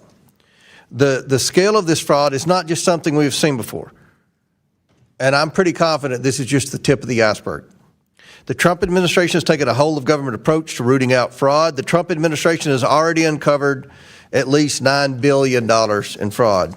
These criminals have stolen taxpayer dollars from all Americans to fund lavish cars, homes, and vacations here in the U.S. and abroad. Some of this stolen money is even allegedly going overseas to support terrorists. Our witnesses, the chairwoman and two members of the Minnesota House of Representatives Fraud Prevention and State Agency Oversight Policy Committee, have been sounding the alarm on this fraud for years. Democrats have attempted to distract the American people from this widespread fraud and accuse investigators of racism. This should not be a partisan issue, but they clearly do not take this issue seriously. Either they don't take fraud seriously or they just don't care. It's one or the other. The most vulnerable are suffering as a result. These programs are meant to feed needy kids, provide services to autistic children, house low-income and disabled Americans, and provide health care to vulnerable Medicaid recipients. The Walz administration has kept this money flowing for years, oftentimes behind closed doors. When whistleblowers came forward about this fraud, the Walz administration retaliated against employees who warned and alerted the administration to fraud occurring within these social programs. There's supposed to be checks and balances in our system to prevent this, both on the federal and state levels. Every agency that lost hundreds of millions and even billions of dollars has well-paid staff that are supposed to prevent this. That's their job.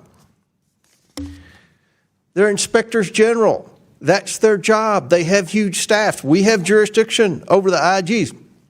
Many have failed, and they need to be held accountable. Now, I want to close by saying we've had 4 Minnesota Republicans to waive on this committee.